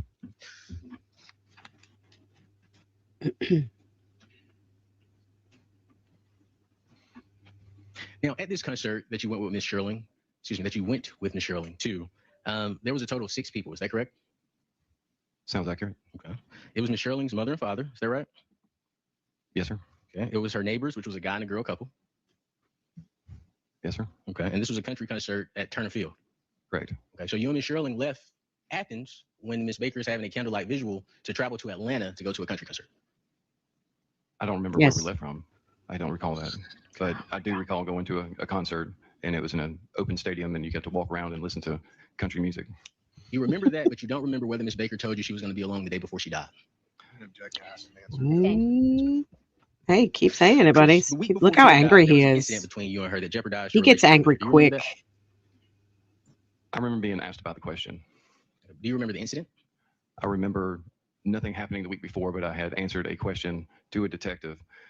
And I remember telling, there was an incident that always stayed in the forefront of my mind that I realized I had hurt her feelings, but I didn't realize at that time the question was the week before, because the incident that I explained happened months before. All right, so your testimony today, Mr. Melton, is the incident that occurred before Miss Baker died was actually an incident that occurred months before Miss Baker died. Where he had asked, he goes, has there ever been a time that you felt that something you had done jeopardized your relationship? I think that's close to accurate, but my answer that I gave was off the forefront of my mind that had always stayed there, but it did not happen the week before. I had stated that in questioning, but it was not the week before. I just want to make sure we're clear on the question that I asked, okay? The week before Miss Baker's death, there was an incident between you and her that jeopardized you two's relationship. No, sir. This isn't the first time you've been asked that question, is it? No, sir. On June 20th, 2001, law enforcement asked you that question. Is that correct? That's correct. And your statement to law enforcement was, yes, I remember that incident. Is that correct? No, I remember I started telling about an incident. Your Honor, I would ask to play minute mark through 650 of Defense Exhibit 3. Any objection, Mr. Yeldon? 43 in evidence? Correct. Well, we did this. We did the time. What is he? Timestamp is At one time.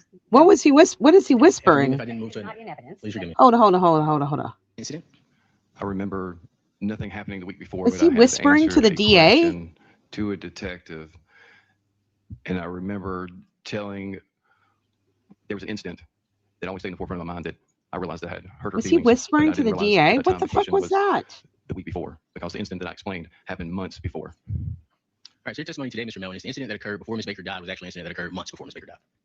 Where he had asked, he goes, has there ever been a time that you felt that something you had done jeopardized your relationship? I think that's close to accurate, but my answer that I gave was at the forefront of my mind that it always stayed there, but it did not happen the week before. I stated that in questioning, but it was not the week before. I just want to make sure we're clear on the question I asked, okay? The week before Miss Baker's death, there was an incident between you and her that jeopardized you two's relationship. No, sir. This isn't the first time you've been asked that question, is it? No, sir. On June 20th, 2001, law enforcement asked you that question. Is that correct? That's correct. And your statement to law enforcement was, yes, I remember that incident. Is that correct? No, I remember I started telling about an incident. Your Honor, I asked to play minute Martin through 650. What does he say right here? Of Defense Exhibit 3. Any objection, Mr. Yeldon? 43 in evidence? What Correct. the Well, fuck? we did this, He we what? did the timestamp is. At What? one time. Is well, he? And, Are you- and forgive me if I didn't move to It's a not minute. in evidence. Please forgive me. It is not in evidence. So is there an objection to, and we can talk about that. What? Baker's death, there was an incident between you and her that jeopardized you two's relationship. No, sir. Did This is y'all the first time see you've asked that? question. No, sir. On June 20th, 2001, law enforcement asked you that question. Is that correct? That's correct. And your statement to law enforcement was, yes, I remember that incident. Is that correct? No, I remember I started telling about an incident. Your Honor, I asked to play minute Martin through 650 of Defense Exhibit 3. What is he saying to the prosecution right here? What is he saying? Mr. Yeldon? Please. He says, 43 in evidence? Correct. Well, we did this. We did the times. The timestamp is. At one times, well, No. And forgive me if I didn't. I mean, move D to- Cools, I'm in gonna evidence. Please I'm gonna forgive me. respectfully disagree with you. He said please something, and he is looking directly. Okay, so it happens at the objection. The prosecutor says objection, and he says please, and he's mouthing words to the prosecution. He's leaning forward. He's not sitting back and like talking to himself. He's leaning forward. What the fuck? What did he just say?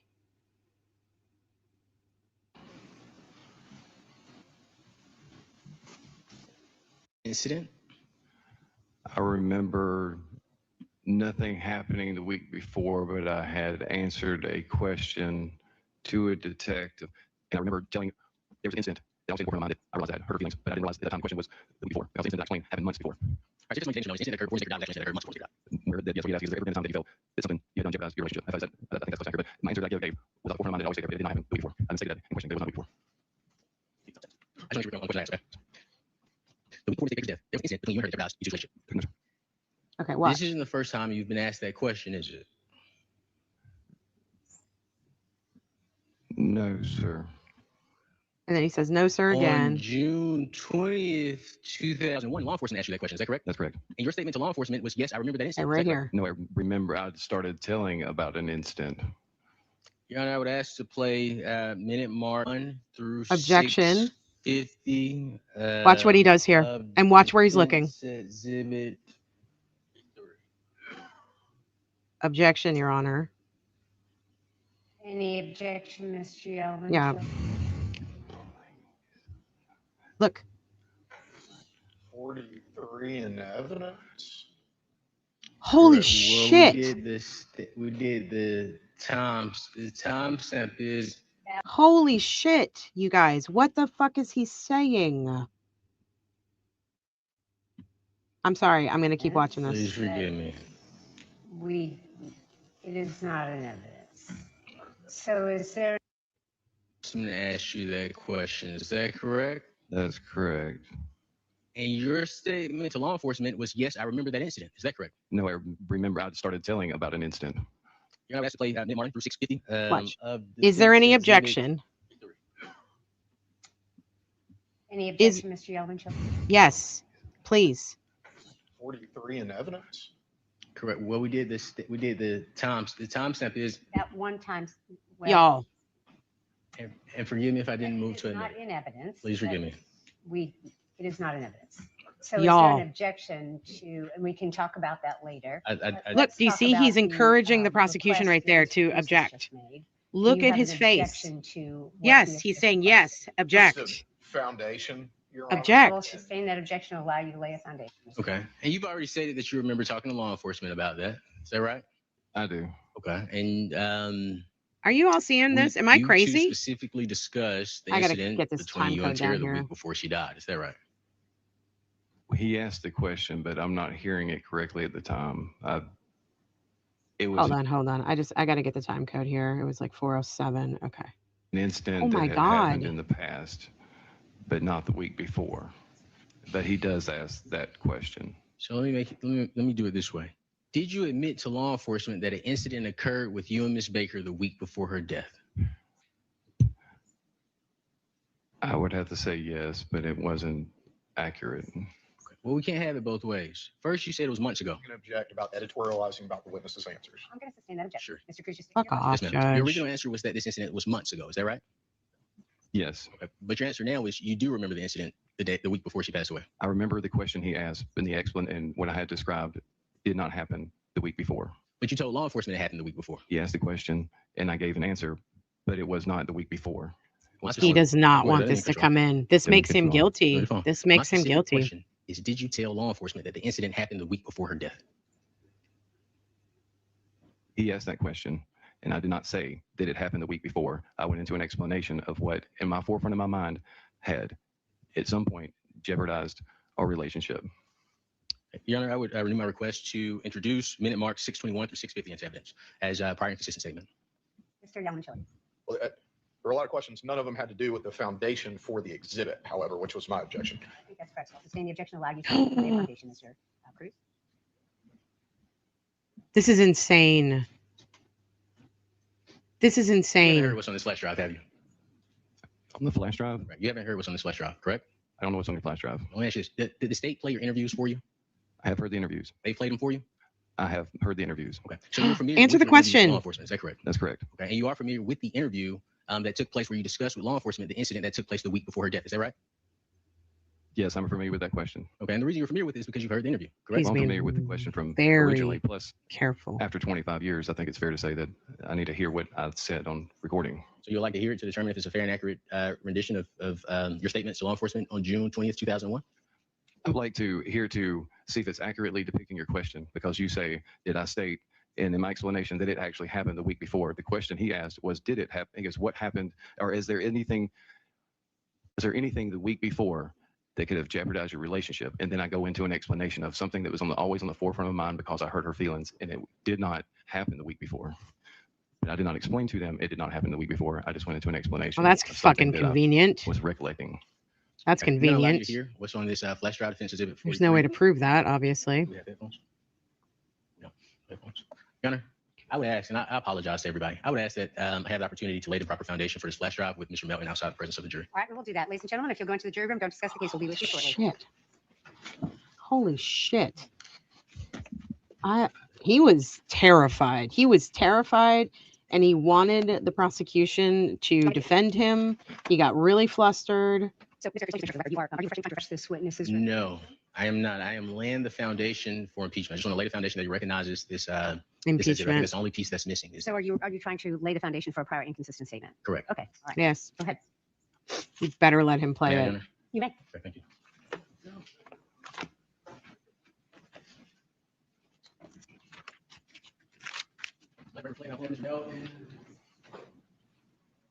Minute mark 6:13 through minute mark 6:49 for the purpose of laying the foundation for this audio recording. He's terrified. He's guilty. He's got a guilty conscience, in my opinion.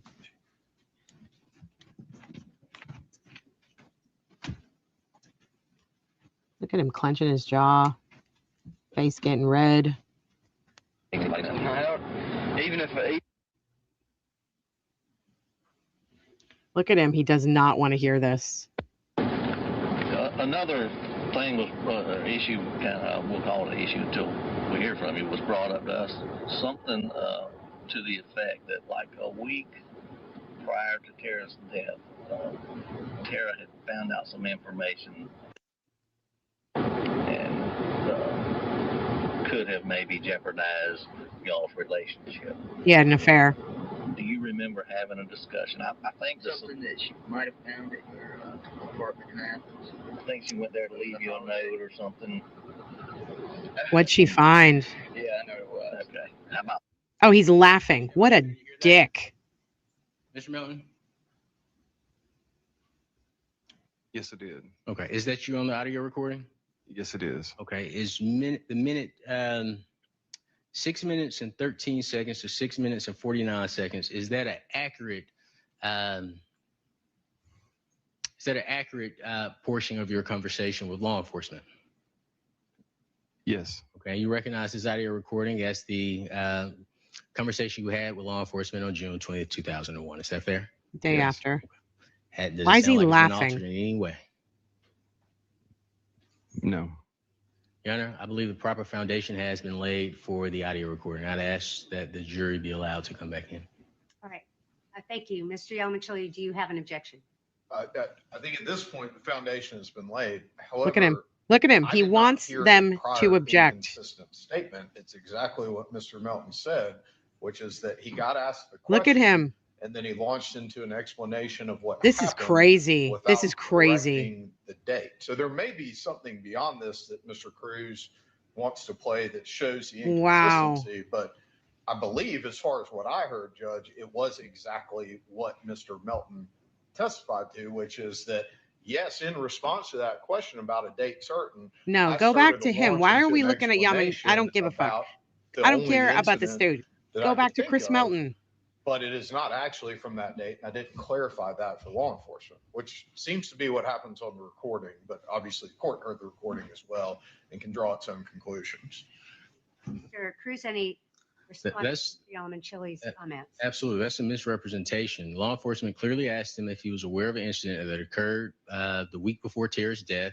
And Mr. Melton, before I cut the recording off, said, He's yes, guilty. I'm aware of that Something. incident.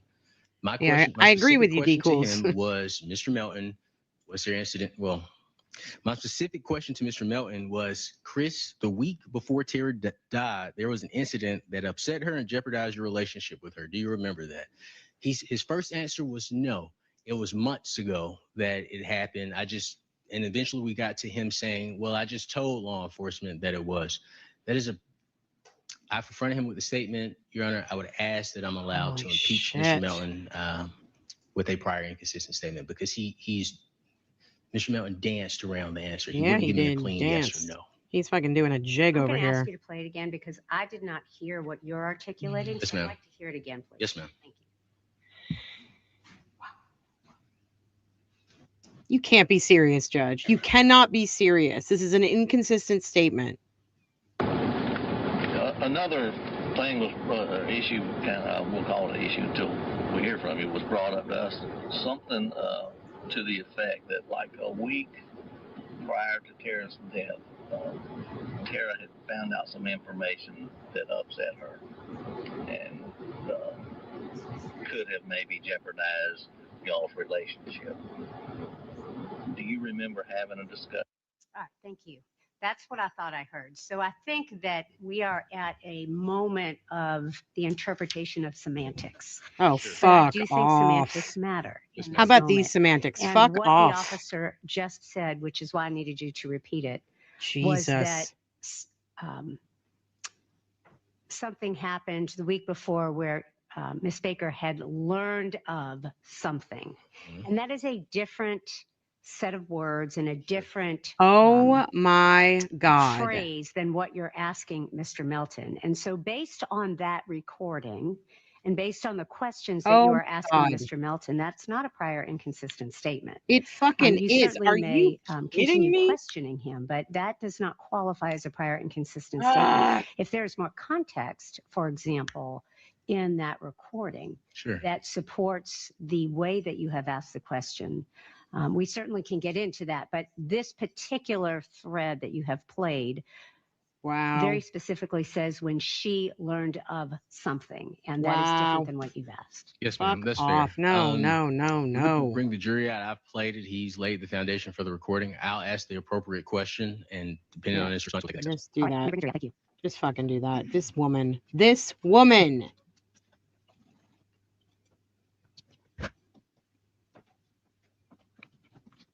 You call law enforcement asking you that like a week prior to Tara's death, Tara had found out some information that upset her and could have maybe jeopardized your relationship. Do you remember having that discussion? Is that accurate? Yes, that question. And also the judge said all that in front of him. So now he has an opportunity to and you were change told, his I think she went answer. there to leave you a note or something. Do you recall that? I recall them saying yes. Okay. And your response was, yeah, I know what it was. Yes. And he laughed. Don't forget he laughed. You'd agree that you never disclosed that information to law enforcement until you were asked about it 5 months after her death. Is that correct? That's correct. You never shared with law enforcement the issue that led to Miss Baker not spending Christmas of 2000 with you, did you? Or Christmas Eve. Let me use the right day. Christmas Eve of 2000 with you. Is that correct? I believe we're together Christmas Eve. Your testimony here today is that you and Miss Baker were together on Christmas Eve? Portion of the day, I believe so. You never shared with law enforcement the reason why Miss Baker did not spend New Year's with you, did you? Tara did spend New Year's. She spent New Year's Eve with me into New Year's Day. Yes. You never shared with law enforcement the reason Miss Baker stopped calling you the week of December 27th to January 3rd, despite being home. Is that correct? What were the dates you just said? December 27th to January 3rd, 2000. This is when their calls became sporadic and crazy. I don't recall. Yeah, I bet you don't. You never shared with law enforcement that Miss Baker told you that she needed space to focus on her studies 2 weeks before she died, did you? Are you asking me? I'm sorry. There's a lot of questions. You would agree that you never shared with law enforcement that Miss Baker told you that she needed space to focus on her studies 2 weeks before her death. I agree. And you also never shared with law enforcement that the day before Tara was murdered, that was the most that you two had spoken in the previous 2 months. I don't know about that, no. No, as far as did I say? I'm sorry. Repeat your question. I'm sure I understand you correctly. You would agree that you never shared with law enforcement that the day before Miss Baker was murdered, that was the most that you two had spoken in the previous 2 months over the phone. I left that portion out, so please forgive me. Over the phone. Okay. No, I don't believe I discussed that with the police. I wasn't really aware. Would you have any reason to disagree that before Miss Baker died, others believed that it was clear that your relationship with Miss Baker was over? It wouldn't be apparent or aware to me, no. Let's discuss your dating history with Miss Baker. Is that fair? Fair. Okay. When you met Miss Baker, you two were in Milledgeville. Is that right? Correct. You two were in college. Correct. Okay. And you were a pre-med major. Is that correct? That's correct. And pre-med majors are typically aiming for medical school. Correct. Okay. And Miss Baker wanted to become a lawyer. That's correct. Eventually, Miss Baker graduated from college. Is that right? That's correct. And she moved to Athens. Is that correct? I'm disgusted. When she graduated, at some point, when she graduated, she moved home. Yes, sir. But eventually, she moved to Athens. Is that right? Correct. Okay. And you would agree after Miss Baker moved to Athens, you followed her to Athens. Correct. This was, let me frame it this way. You didn't graduate from college. Is that correct? You didn't get your pre-med degree. Is that right? That's correct. Now, for your living arrangements in Athens, you rented a empty bedroom in Chase Guerin's apartment. Is that right? Correct. And Chase is someone you actually met through Tara. Chase. Correct. And for work, while you were staying in Athens, you were driving back and forth daily to Loganville from Athens, Georgia. Excuse me, from Athens, Georgia to Loganville and back. Is that fair to say? Yes. And you moved to Athens specifically to be close to Miss Baker. Is that right? Correct. And when you first moved to Athens, is it fair to say that you and Miss Baker would spend in a 7-day week, you guys would be together about 4 or 5 days? That's correct. That's pre-law school. That's pre-law school? That's before we spent that much time before she started getting in law school and getting more busy. Yep. So first semester of law school, you weren't spending 4 to 5 days with Miss Baker? Well, yes, she would come by. Yes. And you would go to her house too. Isn't that right? Yes. Yes. However, towards the end of December 2000 and January 2001, Miss Baker stopped visiting your home that often. Is that correct? So we get less time together. Yes. Okay. And we've already discussed law enforcement talking to you about the incident that happened the week before her death. Would you agree with that? Asking the question, yes. Okay. And you would also agree that the week before her death is when you decided to go back to your parents' home for work. Is that fair? Just for work, not This to is move. interesting. Okay. Yes. So I just want to make sure we're clear. So you didn't move away from Athens before Miss Baker's death? Correct. Okay. So if anybody said otherwise, that information is inaccurate. Correct. I have not moved. And due to Miss Baker studying and your work, the last time you saw Miss Baker was 10 days before she died? Say it again. It was 10 days before she died? What was your full question? Sure, I apologize. Due to Miss Baker's studying, as well as your work, the last time you saw Miss Baker was 10 days before she died. Incorrect. The last time that I had stayed in Athens prior to her death would have been the Wednesday prior, but I saw her the weekend prior to her death. That's when he said he changed the sex time frame. No, she was at my parents'. She came by my parents' house. And I noticed before you ask questions, you look over here. Oh, did see? Anything to you while you're on the stand? No, sir. Now, let me ask you about the question in regards to the 10-day window. You would agree that when law enforcement met with you, you told law enforcement in 2024 that you were certain it had been 10 days since you last saw Miss Baker. Would you agree with that? I stated that in confusion. Yes, sir. Okay. But you stated it. It was confusion, but you stated it. I stated it. Okay. And Miss Elizabeth Bigham This told you fucking that she guy. had your DNA. This Is guy. that right? At some point, yes. And she told you that because of the DNA that she had of yours, it could not have been 10 days. Is that correct? Correct. Okay. Ms. Bigham also told you that they need to be able to explain away your DNA. Is that right? Correct. And in response to let me ask this question the right way. In response to Ms. Bigham telling you that she needed to explain away your DNA, you continued to tell her that, no, I'm certain it's 10 days since I last saw Miss Baker. Is that right? I started reflecting, and I do recall being with Tara the weekend before. I have always stated from prior to that I was with her Liz the weekend helped you before. Time had remember. gone by, and confusion had started setting in, and I was reflecting on the last time I had stayed in Athens. But indeed, Tara had come to my house that weekend. But you didn't say that you had seen her that weekend until Ms. Bigham told you that you said that you saw her that weekend back in 2001. Is that right? That's correct. And other times beyond. Yes, sir. And Ms. Bigham told you that your DNA was found in Ms. Baker's mouth. Is that correct? That's correct. She told you the DNA doesn't last that long in her mouth. Is that right? Correct. She told you all of this information before you said that, hey, I remember now, I saw Miss Baker the weekend before she passed away. Would you agree with that? Correct, I would say. But one thing that you were adamant about with Ms. Bigham that she couldn't get you to change, you said, I did not see Tara Baker the week of her death. Is that right? That's correct. Okay, so I want to make sure we're clear for the record. You didn't see Miss Baker on Monday. Is that right? Correct. It's undisputed that you didn't see Miss Baker on Tuesday. Is that correct? Correct. It's undisputed that you didn't see Miss Baker on Wednesday. Is that correct? That's correct. And it's undisputed that you didn't see Miss Baker on Thursday. Correct. And it's undisputed that you didn't see Miss Baker you would say you didn't see Miss Baker on Friday. I think it's undisputed. So we have Friday, Thursday, Wednesday, Tuesday, Monday. So we'll say at least 5 days, right? Correct. Okay. And you told Miss Bigham that the closest time, for the first time, that you believe you saw Miss Baker last or had sexual intercourse with Miss Baker last was the Sunday before she left. Is that right? Sounds accurate, yes. Okay. And that was the first time in 24 years that you ever told law enforcement that you had sexual relations with Miss Baker on Sunday. I think in the past I'd said it in the weekend, and I had said we had sex on Saturday, and then I'm sure that I believe that we had sex on Sunday. It's just yes. That's a yes to my question? I would say yes. So if you're fucking guy. I won't ask that question. So at the time of Miss Baker's death, you stated today, I believe, that you and Tara, well, I'll ask you, how long had you and Tara been dating at the time of her death? Again, that would be 2.5 years. Not 3.5 years? 2.5 years. Not 3.5 years?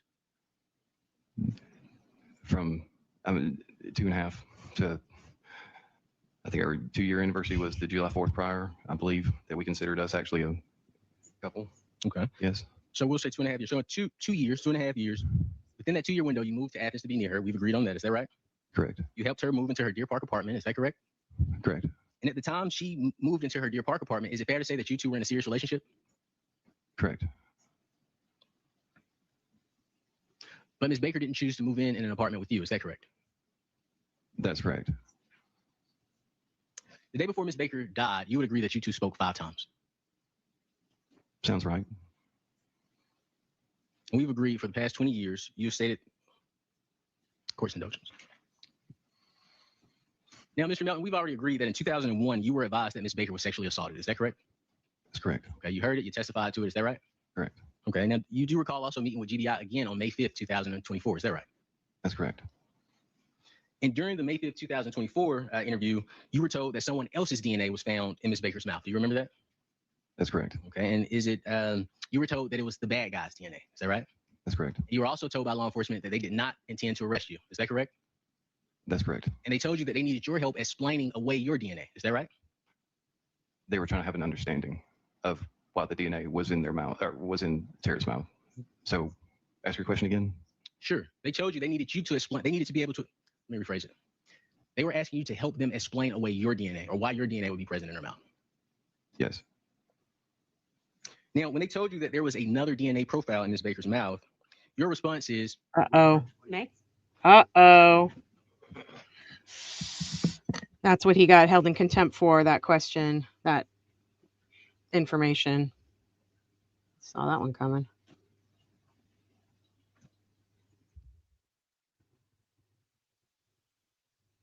We're going to get rid of the jury for a second. Did he open the door to it?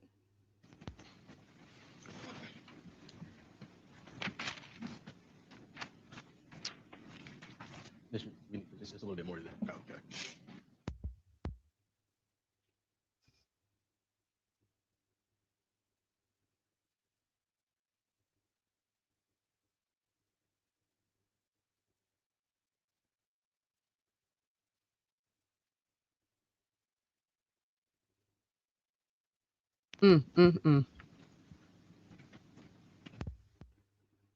Why does the prosecutor keep walking away?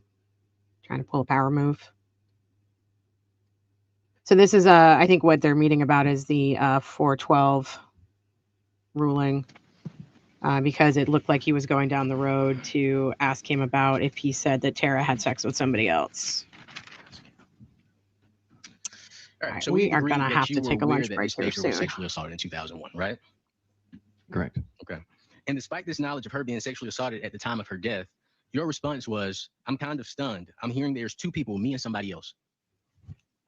Wow. There's further description of that. I think they say in her mouth. Yes. Wow. And when they said in her mouth, yes.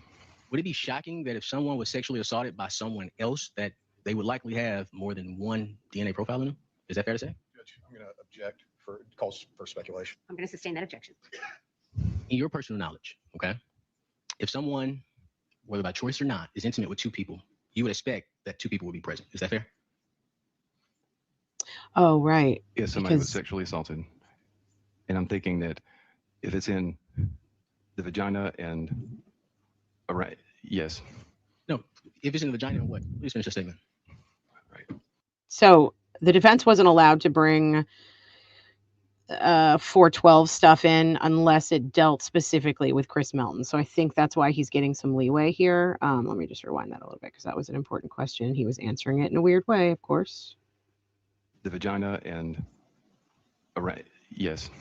No, if it's in the vagina, what? Please finish the statement. What question was asked? Well, actually, how can I have full explanation of the thoughts that are going through my head at that moment? If I ask you this, can you answer my question first, and you can explain anything you need to explain? Fair enough. Is that fair? Just restate your question, please. So I think we agreed on the point that you said you were kind of stunned. I'm hearing that it's two people, me and somebody else. We've agreed on that, right? You said it, dude. Yes. Just say yes. And my follow-up question was, based on your personal knowledge, if someone is sexually assaulted by someone other than yourself, you would expect two people to be present. Is that right?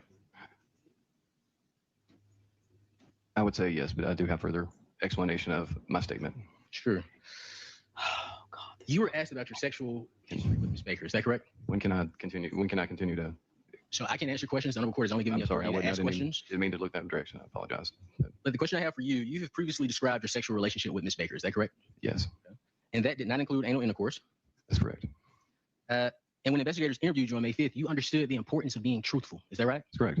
And you understood, and you told them that you and Ms. Baker never, ever engaged in anal sex. Is that right? That's correct. Okay. And just a couple more questions for you, Mr. Melton. Thank you so much for your patience. During direct examination, you talked about items on your hands. I believe you said it was plumber cement, it was solvent. What were the items that were on your hands when you met with police? When do I get to go back and talk to about the other?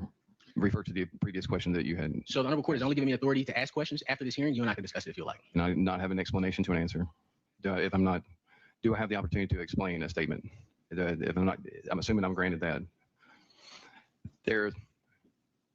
I'm not sure about the order of the questions that he's stating that Liz and Jeremy had asked me, the order, okay? I hate it when he turns to the jury. To any question that I asked. No question about the order of questioning by investigators. Well, the reason... Right, hang on just a second. What was your question again, Mr. Cruz? Jesus Christ.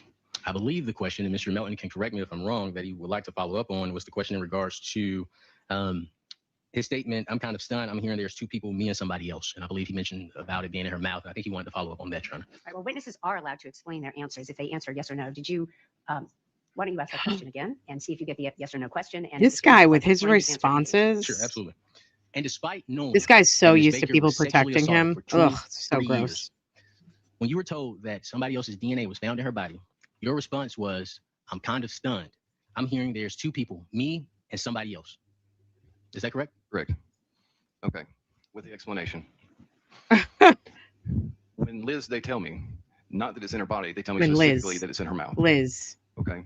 In my mind at that point, I'm not accurate about DNA and so forth, timing and so forth, but there was just a short fraction moment of a time. And if I can request to even play that section of the audio, that for just a moment, I was taking consideration that I say was this voluntary?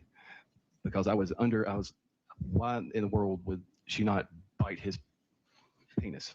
If somebody's trying to do that, why would you not bite his penis? Oh, yeah, sure. Blame Tara. Are you fucking kidding me? And I was in shock that it was in her mouth because for just a fraction of a moment, it kind of went through my head. I was like, was something happening there that I was unaware of with Tara? And I'm ashamed to even think that for a second. And then Liz responds, don't let your head go there. It's on the audio recording. It's here. It's hearsay. It's hearsay. You can't fucking argue with the defense attorney. Don't be a fucking idiot. Like follow up on okay. Yeah. On the hearsay objection, Mr. Cruz in this line of questioning has specifically mentioned the words that the GBI agents are saying back and forth to. Oh my God, look at him. So I think as it relates to the rule of completeness in this line of questioning, Mr. Melton is allowed to talk about that because of the fact that Mr. Cruz has opened the door to it in his line of questioning. Would you like to respond to the objection about the rule of completeness? I would. So the purpose of my questioning was the objective effect on the listener. So it wouldn't apply as hearsay because they give them information or they make a statement to him. The most important portion of it isn't what's said to him. We aren't offering that for the truth of the matter. We're offering it to the jury for his response. So anytime that I've mentioned something from GBI, it's either been a question that was asked, which is not hearsay because it's not a statement offered for the truth. It's a question. Or two, the objective effect on Mr. Melton. The shenanigans. To that information. The friggin' shenanigans in this trial. Documents, videos, things that if you only play a portion of it or show a portion of it, it wouldn't put it into context. Now, if the state would like to, well, I won't get into that, but that's my understanding of the rule of completeness. Right now, we're just going through his testimony with non-hearsay statements from law enforcement. Okay, I'm going to withdraw my former comment that it is hearsay. Both parties have agreed that it is not hearsay. I'm going to allow you to complete your statement. Go ahead. Wow. Back to what I was saying. I didn't agree that his statement wasn't hearsay. His statement was hearsay as far as what Ms. Bingham said. I was explaining my statements. Well, I'm going to allow him to Yes, say ma'am. however you characterize it. I'm going to make a finding that both parties have said it's not hearsay. I'm going to allow you to continue. He did not explaining say the it's two not statements. hearsay. Yes, ma'am. I'd like to continue. Yes, ma'am. I'd like to continue. There was a This moment little when- privileged back up punk just a ass minute, I guess, bitch. But I Oh, hear that there's hate him so much. semen in her mouth. I'm expecting it in other places of her body, but in her mouth, I was like, how did she not bite this person? And for just a moment, I was like, was this voluntary? And then I was going the wrong thoughts in my head, and Liz picked up on that also, Liz, and she set you stated straight. something that was beyond my realm of consideration. And she says, that's if Tara was still alive. That is not a good You were in her mouth, explanation, too, is that correct? dude. It's the DNA. You're saying, yes, the DNA was located. Okay. That's what I've been told. And I just want to make it very clear for the jury. When you met with law enforcement on May 5th, 2024, you understood that your DNA was in Ms. Baker's mouth. But that's what I was told. Last question I have for you. I want to talk about your hands a little bit. Did you state you punched the wall 30 times? I stated that I couldn't remember how many times I punched it, but I was just guesstimating. Okay. But you stated that 30 you punched it so hard that shingles were falling off the house? No, that I was hitting at some point when I came through, I know I hit the siding. Okay. Did you mention that you were hitting concrete and things of that nature? Sir? Did you mention that you hit concrete? Did I hear? Well, that's what the siding was made of. Okay, so you were punching through the wall and hitting concrete. Yes. And I remember I remember punching through and feeling the other You side. didn't, Yes. no bruises, and you didn't break your You agree fist. that you never told law enforcement that you sought medical treatment for your hands. Is that correct? That's correct. I never did. Okay. And you would also agree that you didn't break any bones in your hands. Is that correct? That's correct. Okay. You also agree that the injuries to your hand were scratch-like injuries. Is that right? There were scratch-like injuries on my hand. Yes. I think we established this. This is my last point. I believe we've already talked about this and we've agreed on it maybe multiple times. But your hands were covered in work supplies when you went to meet with law enforcement, right? Yes, I believe there was primer and maybe some glue that was on my hands. You also So his mentioned semen hands, as well. the Plumber's semen, scratches you were said? all covered up. Plumbing cement. It's a possibility. I wasn't completely accurate of all this, but it's primer. I know that sticks to your hands, and then there's probably little pieces of adhesive. Okay. And I want to ask you something that's very interesting to me, and this is my last question for real. Mhm. You refer to the officers by their first names. How many times have you met with them before this trial took place? Liz and Jeremy. That's how they always introduce themselves. My question is, how many times did you meet with them before this trial? Before this trial, when they interviewed me, How many times? I think I've had a total of 5, 6 interviews, I guess. And that includes with the prosecutors as well? As far as with the prosecutors, maybe 2. So they met with you a total of 7 times, but they told you that your DNA was present in Ms. Baker's dead body. Is that right? You're talking about Liz and Correct. Jeremy? Correct. They Liz and interviewed me? Jeremy. They said Wow. my DNA was also there. Yes. Thank you, Mr. Melton. I have no other questions for you. Any redirect, Mr. Yelmichilli? Yes, Your Honor, briefly. Christ.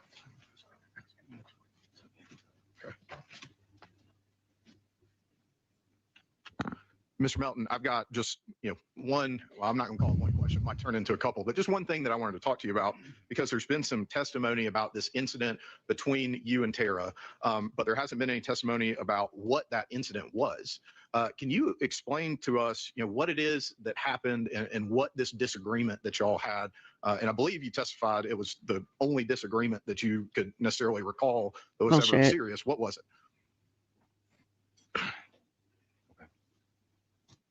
Oh my God. He's the most dramatic human being. Jesus Christ. Just bear with me. There was a time that Tara I took care hate of me. him.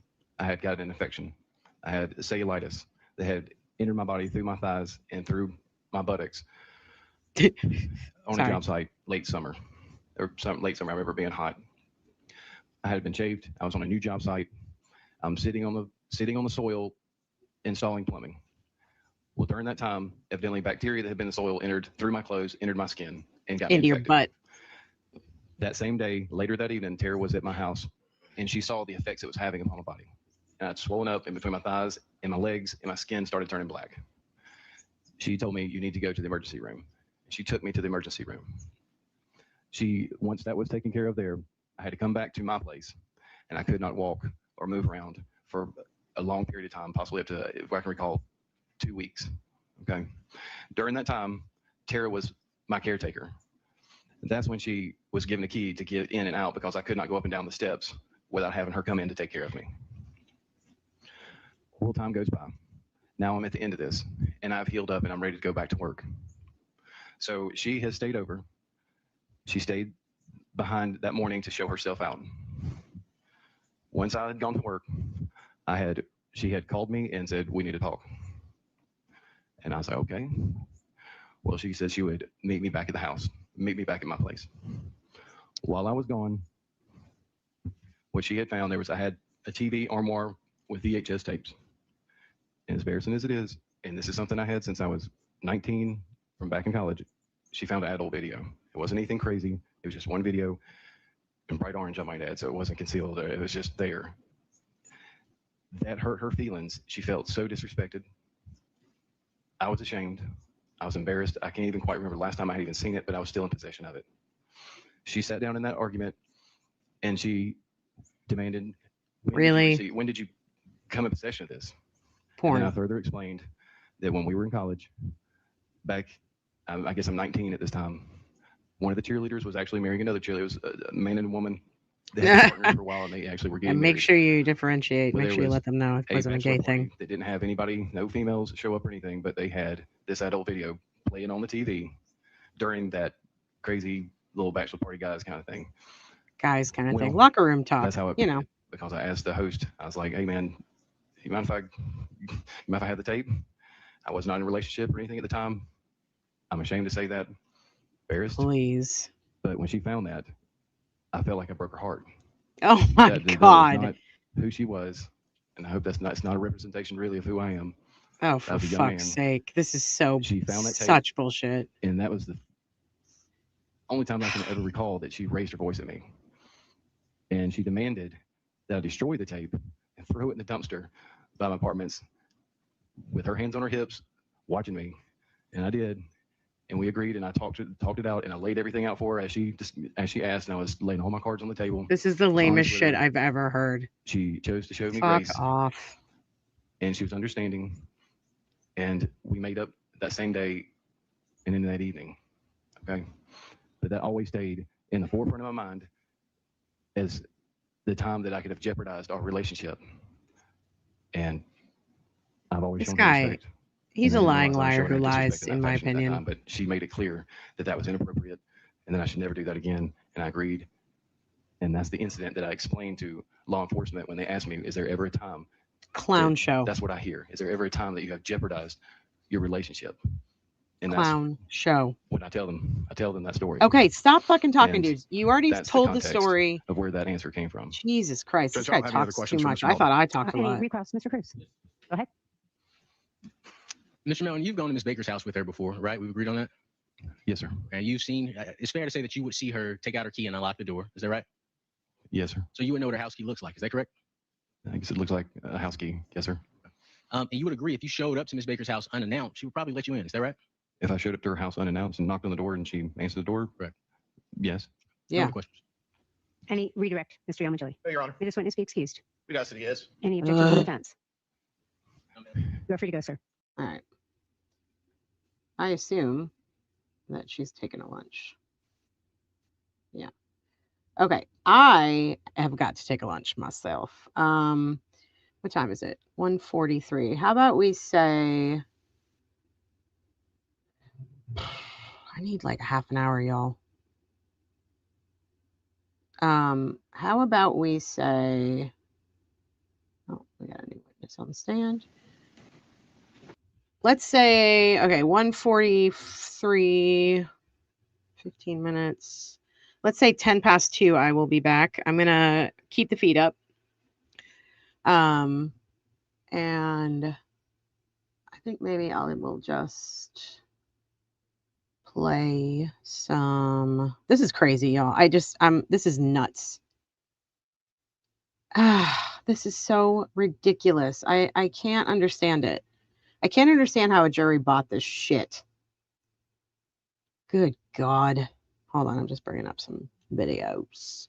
I'm going to play since some of you may not have seen it, I'm going to play the Turtle Boy video for you. Since I played the trailer. Actually, tell me what you prefer. Do you want to watch our Ani Deb episode, or do you want to watch the Turtle Boy episode for the next 25 minutes? 30 minutes. 30 minutes. I definitely need to eat. My stomach is starting to growl. It's going to get real loud. Where is my channel? Why can't I find it? There we go. I will put up a banner. Let me see. Lunch break back at 2:10 p. Okay, there's that. And then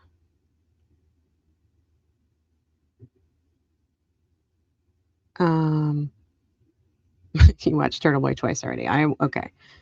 I will put up Auntie Deb. That was a funny one. Gotta find it though.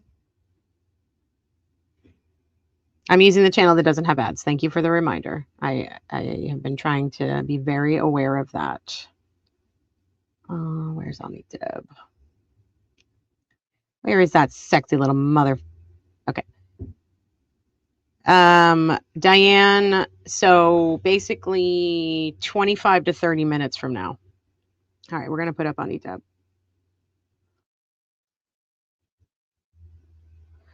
He was kind of late to the show, so I'm going to fast forward to the part where he comes in because we were like, where the fuck is this guy? Oh, he was taking a nap. He's taking a nap. Awesome. We'll start with Ruby. Okay. Got it.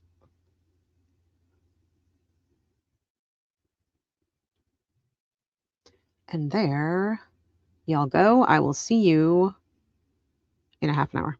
Thanks so much for staying and watching. And please share. Please, please, please share. Like ask, apply to pay for it. And that's how he paid for Tufty and Blue Paint. Yeah.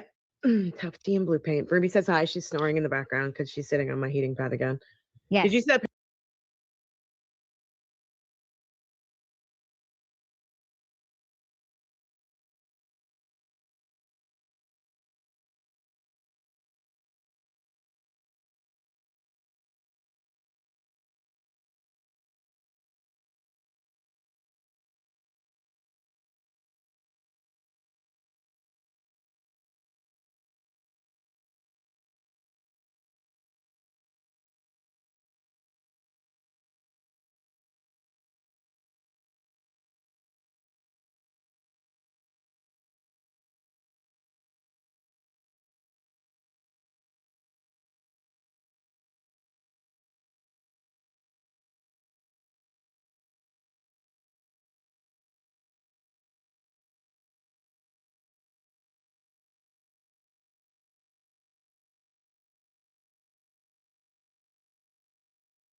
picture I sent you, she's just like, I have taken over this chair and this heating pad. This whole world is mine. How is your butt, by the way? My butt's better. For everyone that doesn't know about my butt, I just strained a muscle. It's not pulled or anything like that. I just strained a muscle in my butt playing tennis. So I have to sit on a heating pad like an old lady. But Ruby loves it. She's doing great. Look at her. She's like, living her best Can we life. go back to sleep? Yeah. All right, Jimmy said 10 minutes ago that he was coming. Oh, there he is. Yay! You can let him in. Oh, he's saying no. I'm kidding. It seems like a hate crime. Where the fuck have you been? I thought this was Were you 7. sleeping? No, Everyone is that said what you were everyone's sleeping. saying? Everyone said you were sleeping. I have a lot of people will say that. No, I thought it was at 7 o'clock. That's all right. Okay. I ran back home. I'm like, shit. I looked at my phone. I'm like, fuck. Sorry, can you swear? Was it blowing up? Yeah, you can swear. We just called you said, from before the you got show. here. We just said cunt before you got here. Yeah. Oh, cunt. What did I miss? Yeah. Us Well, we vamping? talked a lot. Yeah, we talked a lot about the Dyson Airwrap. We talked a lot about. We've been talking about the Tully stuff. That's the IA investigation. No gossip? Yes. A little bit. Not Who yet. are We're you, by the waiting way? for you. For those who don't know you, would you like to introduce yourself and say who you are? Sure. I'm Jimmy or Auntie Deb. All right. See, he says auntie. He does. Why? Thank Who you. said I was going to auntie? ask you. I Well, don't that's say auntie. I say Rebecca, 'cause auntie, she's but I from call Long my Island. aunts. Yeah. Oh, okay. This is the show Yeah, we were no. riffing about. Yeah. Because my question to you was, is it aunt or aunt? Because I grew up in New Hampshire, and so we always said aunt. But I wasn't sure. So when I put auntie, yeah. together, I put together a little speed round of the name game that you do for you, and I was trying to rhyme with aunt, but then I was like, oh shit, what if it's aunt? Then I would change it. Then I would change everything. Yeah. Yeah, they change everything. Everything. How you doing, Jimmy? I'm doing good. Yeah, can't complain. On Twitter, fighting for my life. Why? I know, Rebecca. I know you wanted to ask about this. I know. I can feel like you're interested in it. Yeah. I'm super interested in the feeding the poisonous tree stuff. I'll admit I sometimes dip in and do it a little and then pretend I didn't. People hate that about me. They're like, you're just pretending to be so. And I'm like, yes, I am. Because I only want to drink a little bit of poison. I don't want to drink all this. Just because poison. like there's so much that comes at you like constantly, and it's like I don't fight back to everything, but sometimes it's like you're at your end of your like, you know what I mean? Sometimes it's like you can't go anymore. Sometimes I I'm just can't drunk. hear it. Yeah. Yeah, you're just like, I'm sick of it. Like, fuck, who cares? I think we got into this space where I don't know when this happened in our internet journey, but we got into this space where when we see someone say something stupid, like there's just this button that inside of all of us that can't help it. We can't help but be like, you're a fucking idiot. Like, why would you say this? You know? And oftentimes, I think what I've realized now because of our politics and everything is that that's what they want most of the time. And so it depends on who you're talking to, but everybody is working in that sphere. So they're just like, they're going to say the most obnoxious, ridiculous thing because they want you to respond. And like we were talking about the other day, we had a few trolls, like we had a few from the what are they called? I keep forgetting the word. The coven? Rebecca. No, not the coven. We were talking about bots again. Oh, sock puppets. Sock puppets. We had a couple of sock puppets in here in the comments, and they were just like repeatedly writing these novels of like, you know how Plevin does. He writes these like novel tweets. And I was like, you guys do realize that this is just helping us, right? You're not harming anybody. You're helping us when you're repeatedly putting comments in the live chat. It's just, you don't get it. And then they just went away. But yeah, it's a mess of a universe right now. Happy days. Yeah. All right. Also, someone said like, go ahead. Sorry. No, someone said like it doesn't matter if it's positive or negative. Like YouTube and Twitter just counts it as a comment. So that's what I'm saying. Yeah. Go right ahead. That was me who said that. Come at me, bro. It's actually helpful for Aiden and Carney. It was not and you who people. said that. It was someone else. I did say it though. It wasn't you though. Oh, it was someone else. Okay, so this is my question for you. Why is Mel your favorite and why am I a homophobe? Go. Mel is my favorite because she understands the suffrage movement of the gays. And you're a homophobe because you don't. Also because I hate gays. I mean, and you hate gays. I'm not an ally. That's been established on the and show. you like straight bears. Yeah. Yeah. She loves straight bears. Her husband's a straight bear with a huge dick. He's gonna be so excited that that came up again. I'm gonna How do keep you saying know? it How do every you know? time How do you know? because I Let's got a pretend like- picture of him in let's his pretend like she's not Speedo here. when How do you know? they were on their romantic vacation. You got a and she picture said, of him in a Speedo, and you have "Yeah, my I know, phone number, and you I know, haven't sent it Kevin. yet, I, and you haven't I forwarded was over told to, not to share it. I was to your trying to be a favorite good gay friend, aunt. You haven't sent it but this way. he is very well endowed, our Kevin. That's why she's always happy. Mm-hmm. Look at her just sitting there smiling. She's being quiet. This is the first time you're being quiet. I've never heard I'm you be just quiet trying to before. not interrupt. I'm trying to be polite. Oh, right. please. You not please. I know. I have the confidence of a Please. mediocre white man. I just plow over everybody. Jimmy, question for you. Yes. What are the bad facts about you that we're going to get added at later because you were on our program? Oh God, you shit. had on a racist, you had on a homophobe, you had on, because I'm also a gay homophobe, you had Yeah, on you are. Hate yourself. an insane person, you had on someone who is a pedophile, someone who oh Wow. yeah, all the things. That's a good list. Yeah. Everything bad you're gonna get. Yeah. Doesn't matter. Okay. It's hot. We get that a lot when we've had Aiden on, not on this one. We had Aiden on the readathon, and we talk about Aiden a lot because obviously Aiden and I are on different political sides of the spectrum, but we have mutual respect, and people don't seem to understand that. Yeah. And like he doesn't So- care about that stuff. Yeah, Either. Right. Oh, he Yeah. really doesn't. I have another, I wanted to ask you about that too. Like you guys are tight. Yeah. And you guys are friends in real life, not just friends on the internet, right? Yeah. Yeah. Yeah. But that's So- why I get piled on. Yeah. So is there like what's the downside for you in That. being? Yeah.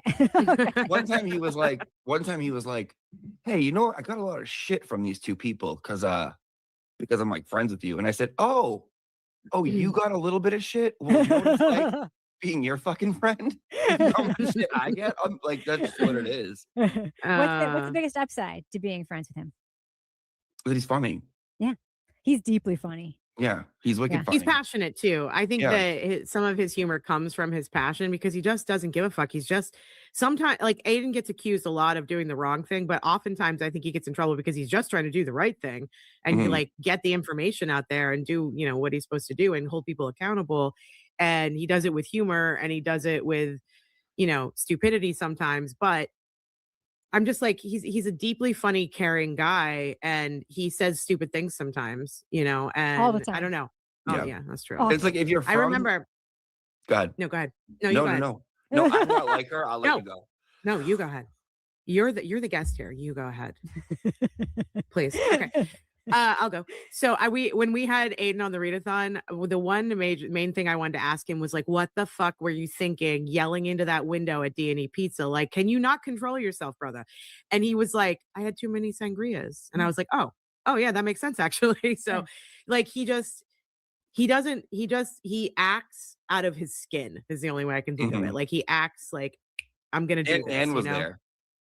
Oh yeah, we know. I don't know. Who I that was is. watching. Okay, so I was watching the Melanie Little stream where she was breaking down Nan in the yellow coat, recording everything, Mhm. and being like, "Why didn't you drag your friend away and tell him he's being an idiot, especially if you're a lawyer?" And she had so many good points. I don't know anything about this woman, Me so neither. tell us Good. about Nan. I don't know anything about her. We're drama She- adjacent. We're she- drama observers. We're not drama experts. She's a Cocker Daniel, so she needs to get trained love it. immediately. Mhm. Spay, I was a neuter, all dog of them. trainer. Oh, perfect. Maybe that's why you don't like. Maybe that's why you might understand her a little better.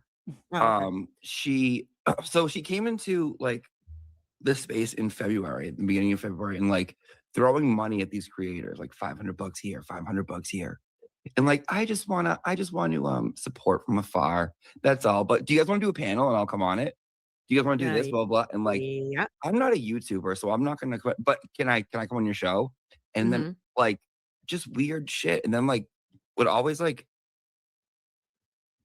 give into the trolls. I feel like, but in a very weird way. She was like, one time, like Kevin, me and you need to Kevin Plevin have a debate on a neutral show, and Kevin's like, I don't know who you are. Like, who is this person? He doesn't. Yeah. I feel like he probably wouldn't. And she was like, oh, you don't know who I am. Okay, you don't, Kevin. You don't know who I am. You don't know who I am. While she's like, at her kid's soccer game, not paying attention. Yeah. Loves to record herself in her car with her child. Like she calls it the Daily Blaze. And he's like, Mommy, what happened today in court with the corruption in Massachusetts? Who's crusty panties, Mommy? And she's like, well, No, tell ya. you Yes. got to be exaggerating. That's No, not I'm not. really. This is some Yes. Ruby Frankie shit. So Nan's like the new Ruby Frankie. She's a Rube Frank. She's one passengers. Look at like, That's dark. That's it's very bad. dark. It's That's fucked bad, up. dude. She is. I feel like she is dark too. Yeah. What's the motivation though? Like she just inserted herself because she wanted some there's the thing, FaceTime on the we don't socials. know. What is it? We don't know the motivation. That's the thing. It's Alright. getting weirder. And you didn't hear it from me, but she was in a very certain unhinged, psychotic ex-girlfriend's live stream sending $200 Oh. Oh my god. the other night. Well, I mean Melanie Little thinks that she's the mole basically. I wouldn't be What's surprised. a mole? Who is it? Why would it be? Okay, someone comes like, I've been watching all this discourse about a mole. I'm like, a mole for what? A mole to who? Mhm. Like, I see a screenshot posted about with like IP addresses, and I'm like, I have no fucking idea what this is supposed to prove or what this is. I don't know what it means either. Okay. But I like it.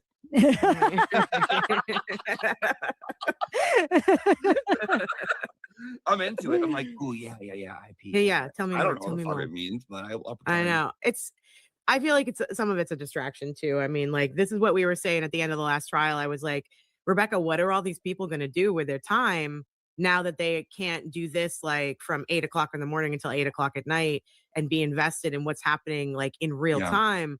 Everyone's going to go fucking nuts. And Just they did. masterbate like regular people do, please. Well, we all Direct don't your have big energy dick elsewhere. husbands like you do, Rebecca. Miss Jessica said a good comment. She's, she's replacing Julie Grant on Court TV. So Is that she true? told the Glarer that Yeah. Court TV was looking. Oh, see, Mel knows. Yeah. Mel knows the gossip. I heard about the $1 million whatever, the retainer Yes. or whatever the fuck it is. Yeah. What? That can't be true. Okay, first of all, No fucking way is Court Rebecca TV goes playing. Rebecca goes on Court TV regularly on Vinny's show.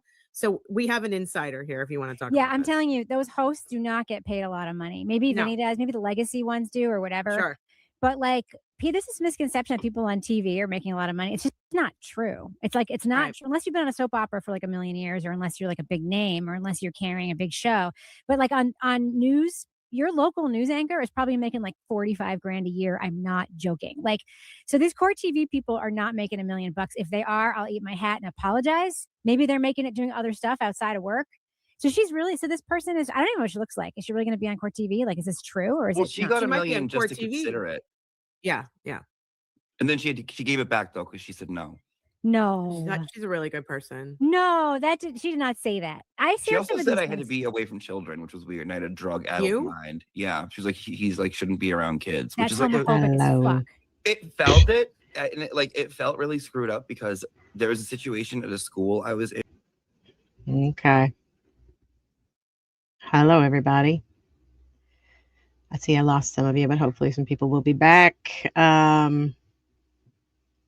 Typical Jimmy. I'm assuming that means that because he was late. Yes, he was late. It's hot in the pod today. It's like 90 degrees here.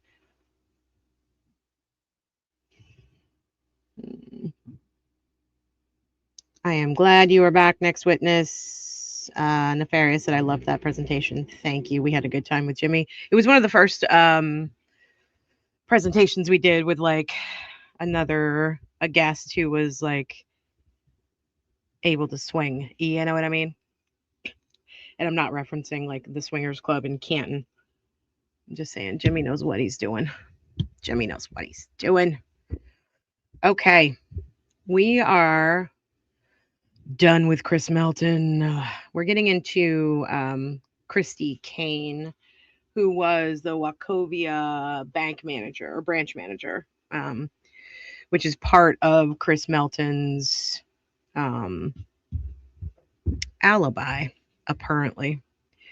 My phone, y'all, today, I don't know what is going on.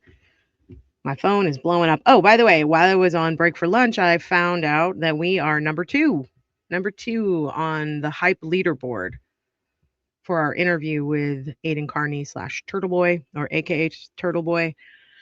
That's awesome. We're still number one on podcasts, but number two is pretty great. So y'all go hype it if you think about it, and like this video too, because we want to get more eyes on Edric Faust's case.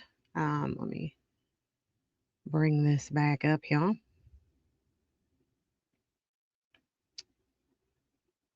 Everybody get some lunch. I ate some chicken and pasta, sort of shoved that in my face for a minute. And all right, we are back. So next witness is the branch manager from Wachovia, which is no longer Wachovia. I think it's, what is it, Wells Fargo? I don't know. No, is it Wells Fargo? I don't know what it is. But Wachovia used to be all over the place, and now they're not so much.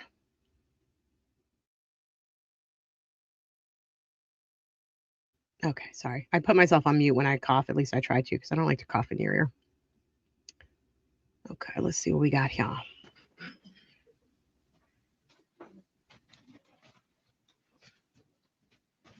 All right, ladies and gentlemen, thank you for being back on time. We're back on the record. Stay ready? Yes, Your Hands ready? All right, thank you. You may call your next witness. Christy Kane. Did you get Christy? Did you say Kane? Kane. Christy Kane, please. Christy Kane, please. I still find it odd that the it seems like the DA is swearing the witnesses in. There's a lot that happens in this courtroom that just doesn't seem right or reasonable to me. Like, we just watched Chris Melton sit there during the sidebar conversations and listen You raise your right hand, please. Do you swear to affirm that your testimony in the matter before the court shall be the truth, the whole truth, and nothing? the judge would rule, and basically it helped him explain his testimony when they came back, and that's not Speak into that okay. microphone so that everyone can hear All you, right. okay? Could you please state your name Christy. and spell it for our court reporter? It's Christy Kane, CHRISTIE, Kane, KANE. Ms. Kane, I want to direct you She back seems to nervous. 2001. Where were you working at the time? At Wachovia Bank. Okay. And was there a specific branch that you were working at? I was at the Loganville branch. Okay. How long had that Loganville branch been in existence in January of 2001? Probably about three and a half years. What was your job title? I was a branch manager. And what kinds of things did you do in your capacity as the branch manager? Oversee the It's gonna be tellers, quick. loans, banking for customers, new accounts, commercial loans, things like that. And then Gotcha. Josh Ma'am, do you is remember up next. sometime around May of 2001, do you recall being contacted by law enforcement officers regarding transactions that had been made or potentially had been made by a customer by the name of Chris Melton? I do. And specifically, were you asked to search for any records of withdrawals or deposits that Mr. Melton might have made on or about January 19th of 2001? I was. And are those records the type of thing that as branch manager you had access to? We did. Okay. And are records of customers' withdrawals or deposits, are those records made at or near the time that the transaction occurs? So the branch is responsible for making a preliminary copy, the date of the transaction, and then we forward it to corporate and they make the backup copy. You just answered my next question. Oh, sorry. All right, that's all right. And so are the records of those deposits and withdrawals kept in the regular course of Wachovia's regularly conducted business activity? Correct. And was it the regular practice of Wachovia's business, to make and keep those records? Yes. And I guess I should clarify in case people don't know. Is it still called Wachovia? No, they were bought out by Wells Fargo. Yeah, Wells Fargo. That's what I thought. And Ms. Kane, were you able to locate any records like the ones that you've just described relating to Mr. Melton's banking activity at the Loganville Wachovia branch on January 19th of 2001? I was.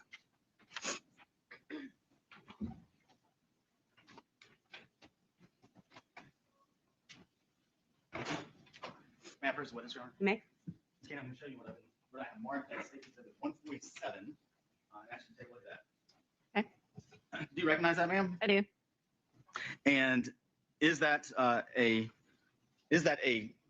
Wachovia withdrawal slip by Mr. Melton on the morning of January the 19th of 2001? Correct. Was that record made and kept in the manner in which you've just described as far as all of those records? Yes, I was. And were you yourself able to pull that record from the main drive? I was. Did you provide it to law enforcement? I did. Your Honor, at this time I'd move to tender States 147. Any objection? It is admitted. And if I could publish that to the jury, Your Honor. You may. Okay. So, and I did confirm, Ms. Kane, that this is no longer Mr. Melton's accountant, so Correct. we're not putting up any bank account information. Let me zoom out a little bit. So I'm going to point out some different things on this withdrawal slip and ask you to describe what, if any, significance there is to that. Is that okay? Right. Can you see it on the screen up there? All right. So anything like this date here, the name, where the account number is written here, where my pen is pointing, the amount and signature, would that all have been filled out by the customer making the withdrawal requests? Correct. And I think we talked a little bit about this T0004. What, if anything, does that tell you about this particular withdrawal slip? It tells us that the withdrawal form was performed by the teller number 4, which is inside the branch. And is there anything on this document that would indicate to you exactly when that withdrawal would have been made? Yes, it's timestamped for 9/12. Is that right here where my pen is? Above the account number, correct. Just above the account number. And then where you see Chris Melton's signature, the numbers are kind of skewed, but that's our branch number in Loganville. Zoom in. Talking about kind of behind the TON on Correct. the signature. Correct. I think it's 89 something 19. That does signify. I have an the idea. Loganville Let's branch. bore the That's jury. the one. Again, just to be clear that you were the Correct. branch manager of. Correct.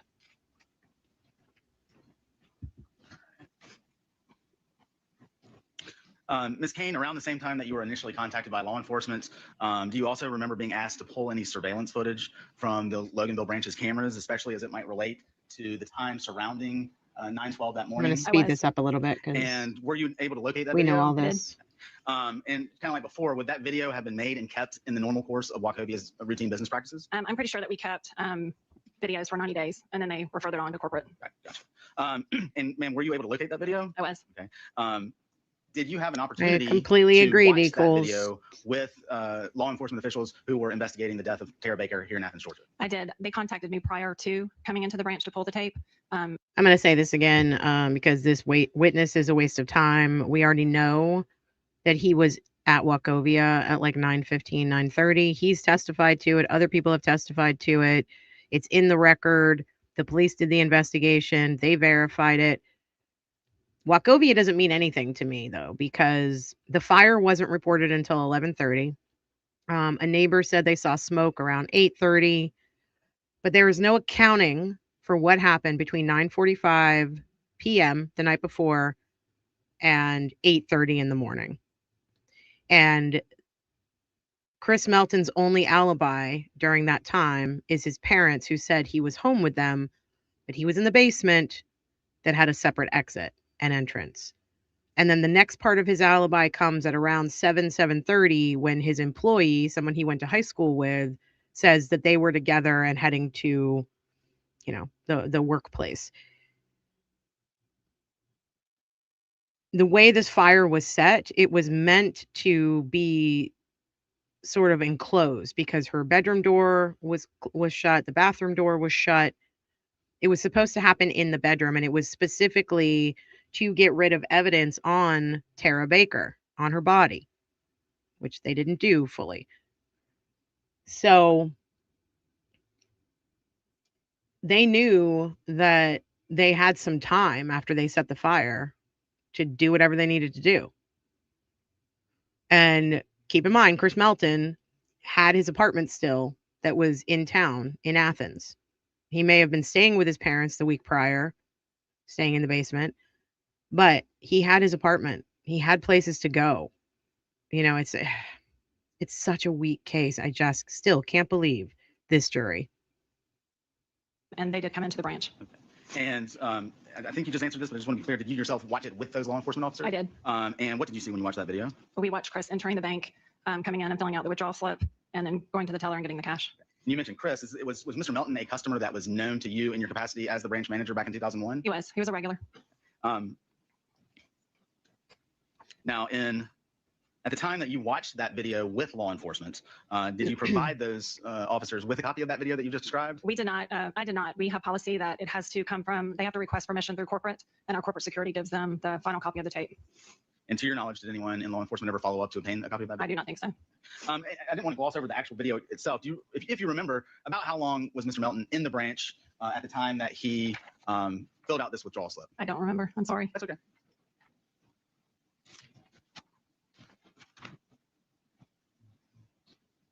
Bear with me just a minute, man.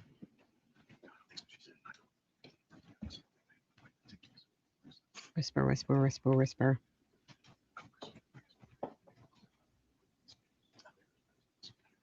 Get on with it, Alden. Just want to clarify one thing. Okay. Just a couple more questions. Going back to this actual withdrawal slip, you mentioned the date as being January 19th of 2001. There's another date that appears up here up in the top right corner, May 2nd of 2001.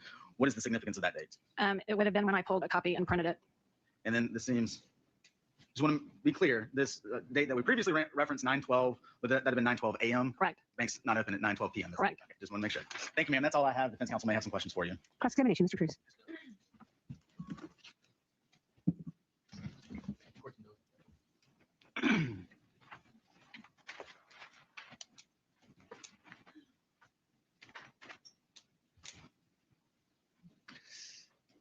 I've known you for the last 6 months as Ms. Search. I know you mentioned your new last name. Can you tell me your new last name? It's Kane, K-A-N-E. Ms. Kane. Pleasure to meet you. Nice to meet you. My name is Attorney Ahmad Cruz. I have the privilege and honor of representing Mr. Edric Faust. Is it okay if I ask you a couple of questions? Sure. Okay, thank you. You were asked by the state if you remembered how long Mr. Melton was in the bank. Do you recall that question? I do. Okay, you said you did not remember. I do not remember. You seeing a copy of your statement possibly refresh your recollection? Or a summary of your statement? Summary of my statement, sure.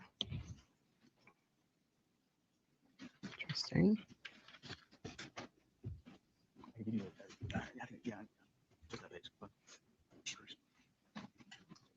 Is it okay if I approach you?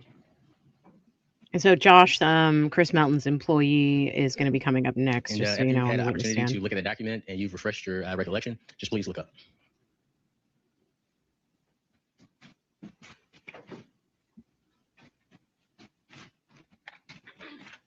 Okay. How is your memory refreshed? Made by the paper, correct? Sure. How long was Mr. Melton in the bank? Looked like he was in the bank for 4 minutes by this, or less than 10 minutes. 8 Mr. minutes. I have a, I Ms. think it was Kane, I'm 8. sorry. It's okay. I have a marker for you. Okay. We have a board here. I'm going to move it. I would like you to write that down. Which time, when he entered or the withdrawal slip? Just how long he was in the bank. Okay. Let me see. Why is my little mouse not working? Okay. I'm sorry, what would you like for me to do? I'll walk you through. I apologize. Okay, it's okay. 9:08 to I'll 9:12. let you She's do is write right. your name and 4 the type, minutes. okay? 4 minutes. And next to it, you could just put Wachovia. And there we go. Okay. And if you could place the time that Mr. Melton entered the bank under your name. Okay. And next to that, if you could put, I believe you said less than 10 minutes. Okay. If you could put in, put less than 10 minutes and just circle it. All right, thank you so much. She's And like, maybe all the less questions I than have for you, 10 give me 1 second, minutes. okay? Thank you. So he was in there for 4 minutes. So he left the bank at 9:12. Ms. Kane, do you recall Mr. Melton coming to the bank on Monday, January 22nd, 2001? I do vaguely. Okay. Do you Oh, recall how right. long He stayed in tried the to get a bank on loan. Monday. I do remember with their police report that he was there for a good while. Okay. Do you recall, is it fair to say when he came to the bank, he did not make a transaction on that day? I think per the report that I had given the detectives at the time that he had applied for a loan or was talking to me about a loan, a personal line of credit for his business. Okay. And we agree that that was January 22nd, 2001. Is that right? Correct. Okay. Can you write that on the board for us, please? 3 days after Tara's death. And next to 9/8, I believe that date is January 19th. You can just put 1/19/01 next to 9/08 in front of you. Okay. And for the 22nd, that is perfect for me. All right. If you could write how long he was in the bank on the 22nd. I don't vaguely remember. I think Half an hour, 40 minutes. I don't disagree with that if you're asking me. Can I look at that? Absolutely. It's in the document that you have there? Correct. Okay. 30 to 45 minutes.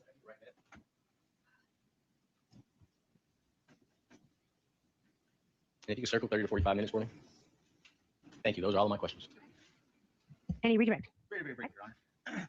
Ms. Kane, do you happen to remember off the top of your head the address of the branch that you were the manager of back in 2001? I think it started with 43, but I do not remember. Where'd the sound go?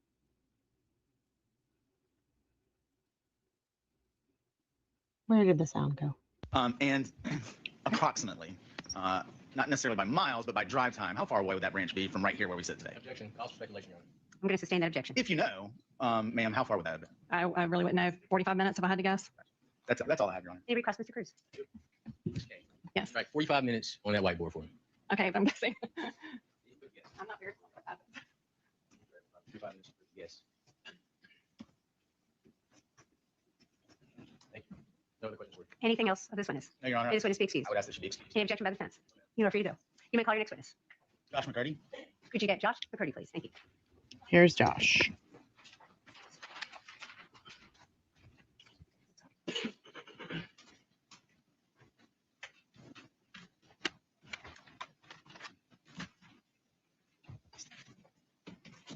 Sir, if you could raise your right hand, please. Do you swear or affirm that your testimony in the matter pending before the court shall be the truth, the whole truth, and nothing but the truth, so help you God? Okay. You can put your hand down, sir. And I'm just You gonna didn't ask even to say speak into that yes. microphone loudly so that everybody can hear you, okay? Okay. Sir, if you could please state and spell your name for the court reporter. Joshua McCurdy, Joshua McCurdy. And Sir, I want to take you back in time to 2001. What were you doing for a living at that time, sir? I was plumbing. Okay. And did you know an individual by the name of Chris Melton? Yes, sir. How did you know Chris? I worked with him. Okay. How did you and Chris meet? We met working at a company called McCart Plumbing in Loganville. Okay. And I mean, I guess other than just working together, how did you get to know Chris? We pretty much just work friends. Okay. We didn't hang out outside of work or anything, but we're pretty good friends at work. Were you all on the same team at McCart? Yeah, yeah. Where did you get to high school, sir? I went to Covenant Christian Academy. Want to kind of specifically talk a little bit about January of 2001. At that time, do you recall? Wait, does that mean that he didn't go to high yourself school and Chris with kind of branching off from McCart Plumbing? Chris? Yeah, yeah. Okay. Describe what that meant. That's like, it's called subcontracting. Basically, we work for another company and they would give us jobs to do. God, why is he and pay us more swiveling than so what much? working for somebody would do. Okay. And so, do you recall again approximately when that would have started? I really don't remember that.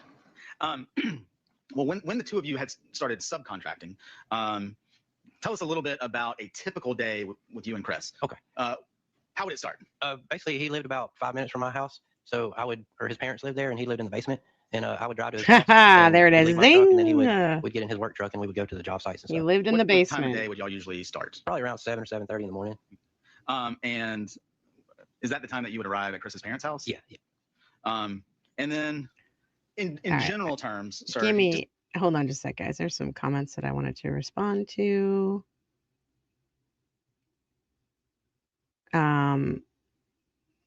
Sarah says her roommates testified that she had a strict routine each morning before class. She followed that routine the morning of her death, showering, eating grits, and the bowl was in the sink. How would her roommates know that she followed that routine that morning? They weren't in the house that morning. If there was a bowl of grits in the sink, how are we supposed to know when that happened? I mean, Ashley Peavy testified that she returned to the apartment, but it was at a later unspecified date. Valerie Lang /Lowe testified that she never went back to the house. So yeah, she had a morning routine and there may have been a bowl of grits in the sink, but who knows? And then you said the firefighter testified that her hair was still wet from the shower. He could smell her shampoo. So this would be after the firefighters were there and had watered the entire place to put the fire out. Is that why? I mean, so her hair could have been wet from the shower or it could have been wet from the firefighters putting the fire out that was on her body. But those are just my opinions. Who knows? OG basement kid. Yeah, I mean, but this guy, Josh, just established, he said he lived in the basement. And we watched Chris Melton hem and haw and try to talk his way around whether he lived in the basement or not. Josh is telling us he did. Tell me what a typical day would look like. Okay. We'd meet at his house and then we would go to the shop, which would be in Loganville. And it was a company called Nash Plumbing. And we would go there and they would give us where the job was and everything for that day and the material to use for the job. And then we'd go do the job and go back home. And so did a lot more than that on that day. I guess what kind of geographic area might that entail? Where were y'all going on jobs? Usually it was around like Loganville and Monroe, kind of Walton and Newton County. But could it also extend beyond Walton? Yeah. It just kind of depended on what the jobs were, but usually we worked around Walton and Newton County. Were those long days, Mr. McCurdy? Yeah. We usually would work between 8 to 12 hours a day. That'd be Monday through Friday? Yeah. Would that include sometimes Saturdays also. Mr. McCurdy, I want to take you specifically to the day of January the 19th of 2001. Is there anything about that particular day that sticks out in your mind?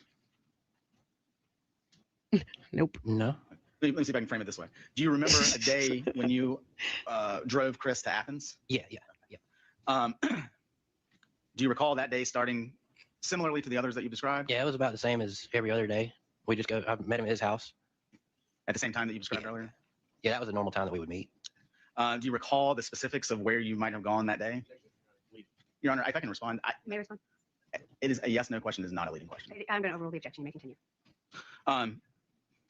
Mr. McCurdy, I'll ask the question again. Okay. Do you recall specifically the job sites that you would have gone to that day? No. Do you recall if it would have started with a trip to Nash Plumbing? Yeah, it probably would have started there. Do you recall anything that Chris was having done to his truck, sir? I'm going to sustain that objection. You may rephrase if you want to. Do you remember a trip to a place called Truck Customs? Yes. What was the purpose of going to Truck Customs? I believe we were putting a ladder rack on the truck.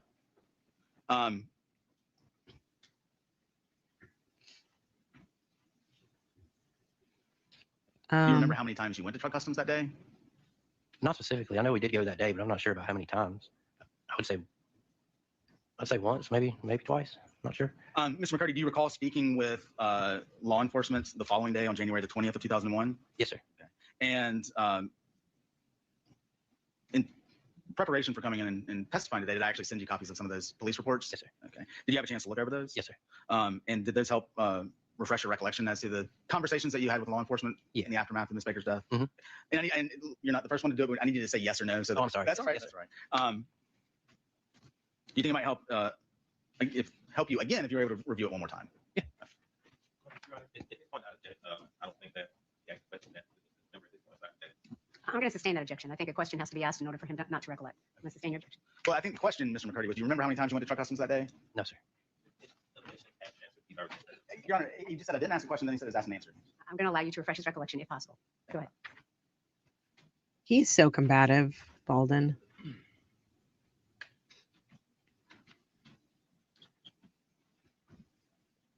Yeah, for sure. May.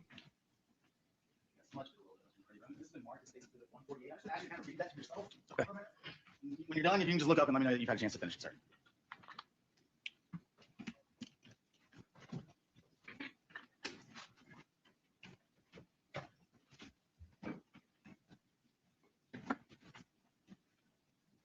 Okay.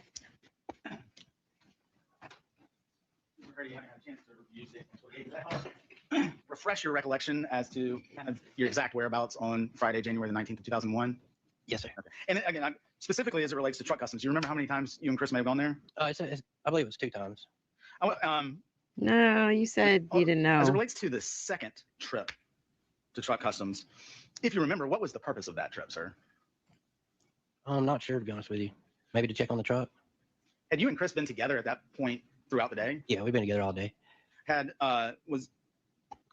Do you recall? And yes or no questions are leading questions. They suggest answer to the witness. Okay, we'll have to hear the question first, and then I'll take up your objection. Did you have lunch that day, sir? I don't remember. I imagine we did, but I'm not real sure. For the second time that you went to truck customs, if you remember, were you in whose vehicle were you in? We were in my truck. Why had you taken your truck to truck customs? Because his truck was already there getting worked on. Do you recall at that second trip, Chris receiving a phone call or a page or something? Yeah, I believe we received a phone call. Describe what you observed when Chris got that phone call. I just remember getting real quiet, and I don't remember asking him what was wrong, but I know he got real quiet. Like didn't seem like himself anymore. He was usually really happy and kind of chipper, energetic, and he just got really quiet when the phone call. Did you drive Chris to Athens? Yes, sir. Do you remember his vehicle you drove? It was my truck. He got real quiet. He didn't like break down and get down on the ground and do all that shit that he said he did. I just remember being real quiet the whole ride. I didn't really ask him what was wrong. Man. Yeah, I just remember being real quiet. Mr. McCurdy, as it relates to the exact, excuse me, stops that you and Chris made on January the 19th of 2001 from 7:15, 7:30 on, do you have a good recollection as to when and where those stops were? I really don't remember the stops that we made. Do you feel as if here today your memory is insufficient to allow you to testify fully and accurately about everything you did on January the 19th of 2001?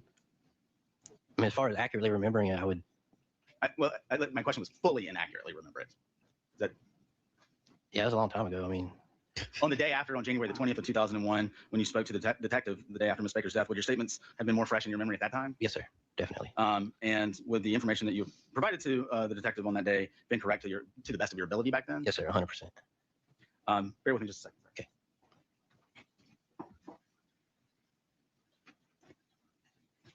Mr. McCurdy, those are all the questions that I have for you, sir. Mr. Cruz may have some questions. Thank you very much. I bet Mr. Cruz is going to have some questions.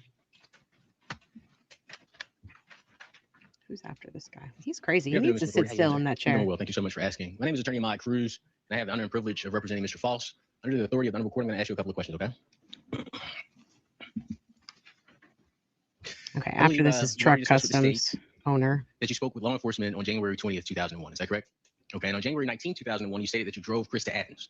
All right, and were you aware that Chris, on the way to Athens, learned that his girlfriend, ex-girlfriend, had been killed? Not at the time, not until I believe he told me on the way back. Okay. That what had happened. But in the vehicle, his actions were just That's he was weird. quiet. He was quiet and he was upset, but I didn't ask him what was wrong or anything like that. That's fair. You would agree that January 20th, and it's a given, I know you would, I just have to ask the question. You would agree that January 20th is one day after January 19, 2001? Yes, sir. And law enforcement asked you about you and Chris's whereabouts on January 19, 2001 when they spoke to you on January 20th. Is that correct? Yes, sir. Now, Mr. McCurdy, on the 19th, I'd like to go back to the 19th. You took Chris to the police department. Is that correct? Or you were with him at the police department? Yeah. Okay. And you know police interviewed Chris. Is that correct? And before police could interview you, you left the police department. Is that correct? I don't really remember that far back. Yes, sir. So let me ask you this. Okay. When they talked to you on the 20th, do you recall telling law enforcement that you and Chris started the day at Nash Plumbing? I remember telling that I met him at his house, but I don't remember exactly if I told him that we went to Nash Plumbing. Would seeing a summary of your statement to law enforcement refresh your memory? Yes, sir. Wait, so is Ahmad Cruz positing that they actually met at Nash Plumbing and not at his house? All right, Mr. Let the record go. Because that would be very interesting. Because that would be 9:30 that they met at Nash. Or no, sorry, that would be 7. Let me look at my timeline. 7:30 to 7:45 if they met at Nash instead of at his house. You hold it for a second. Did that document refresh your memory? Yes, sir. Yes, sir. Excellent. Mr. McCourty, I have a black marker. We have a whiteboard, well, not a whiteboard, but sheets of paper over there. I would like you, before I ask my next question, can you write your name on the top of that document for me? On top of that? Yes, sir. Yep. Is it okay if I put you in? Yep. Stand up. Whole name's on. What are we putting on the whiteboard here? Got something for you. Let's keep that too. Okay. Ready? Oh. All right, so basically the document that you reviewed. He's holding a mic. Yeah, I can hear you. Based on the document you reviewed, you called telling law enforcement that you and Chris started your day at Nash Plumbing. Yes, sir. So can you write Nash Plumbing at the under your name?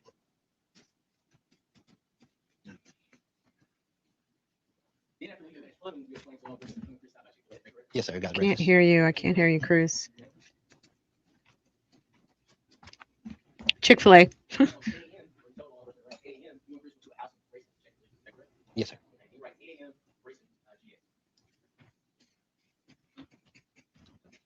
8 a.m. Grayson. I believe so, yeah.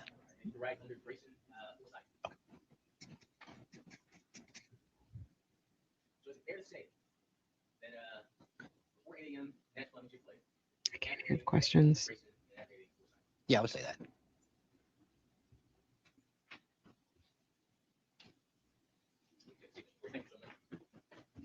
None of that made sense to me. But I didn't see the truck place in there, so I don't know.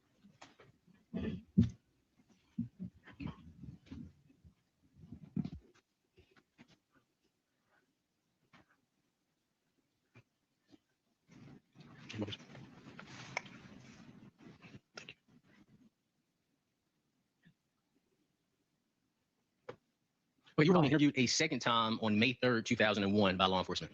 Yes, sir. And they asked you again about the whereabouts of Chris on January 19, 2001. Is that correct? Yes, sir. Okay. And during the May 3rd interview, you advised law enforcement that you went to Truck Customs around 3:30 p.m. Is that correct? Yeah, I think it was around, according to the paper, it was around 3:30 or 4. Okay. Can you write that on the board? Truck Customs, 3:30 to 4.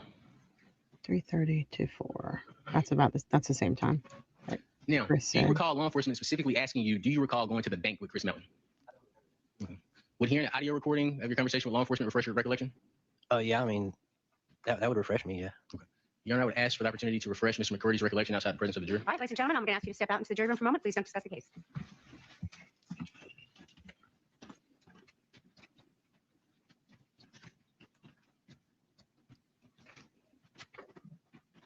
I don't understand why. I don't know. I don't understand why they do this. Just seems like this court is so backwards sometimes. We've only got about. I'm turning up as loud as I can. We've only got about 45 minutes or so left of this.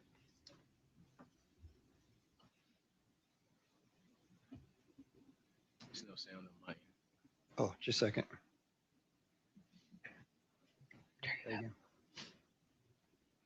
Where'd you go from there?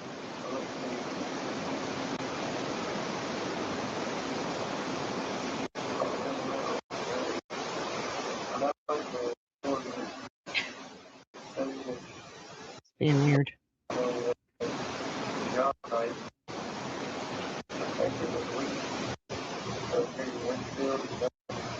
I can't hear anything. Whitfield? Wheatfield?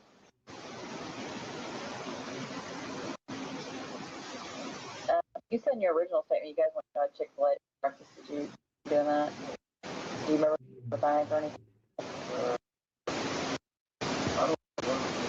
No. This is awful. A little bit. Okay. Would you like me to play that one more time for you? Okay, we're gonna skip through this because I can't. remember going to the I bank. can't hear it. I mean, it doesn't sound like he remembers going to the bank.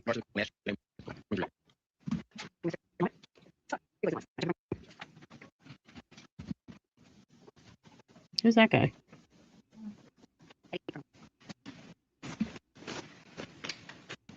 Why is this being so stuttery?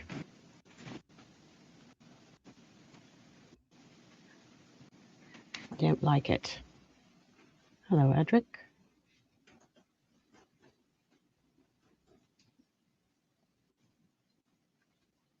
Speed it along, guys. Speed it along.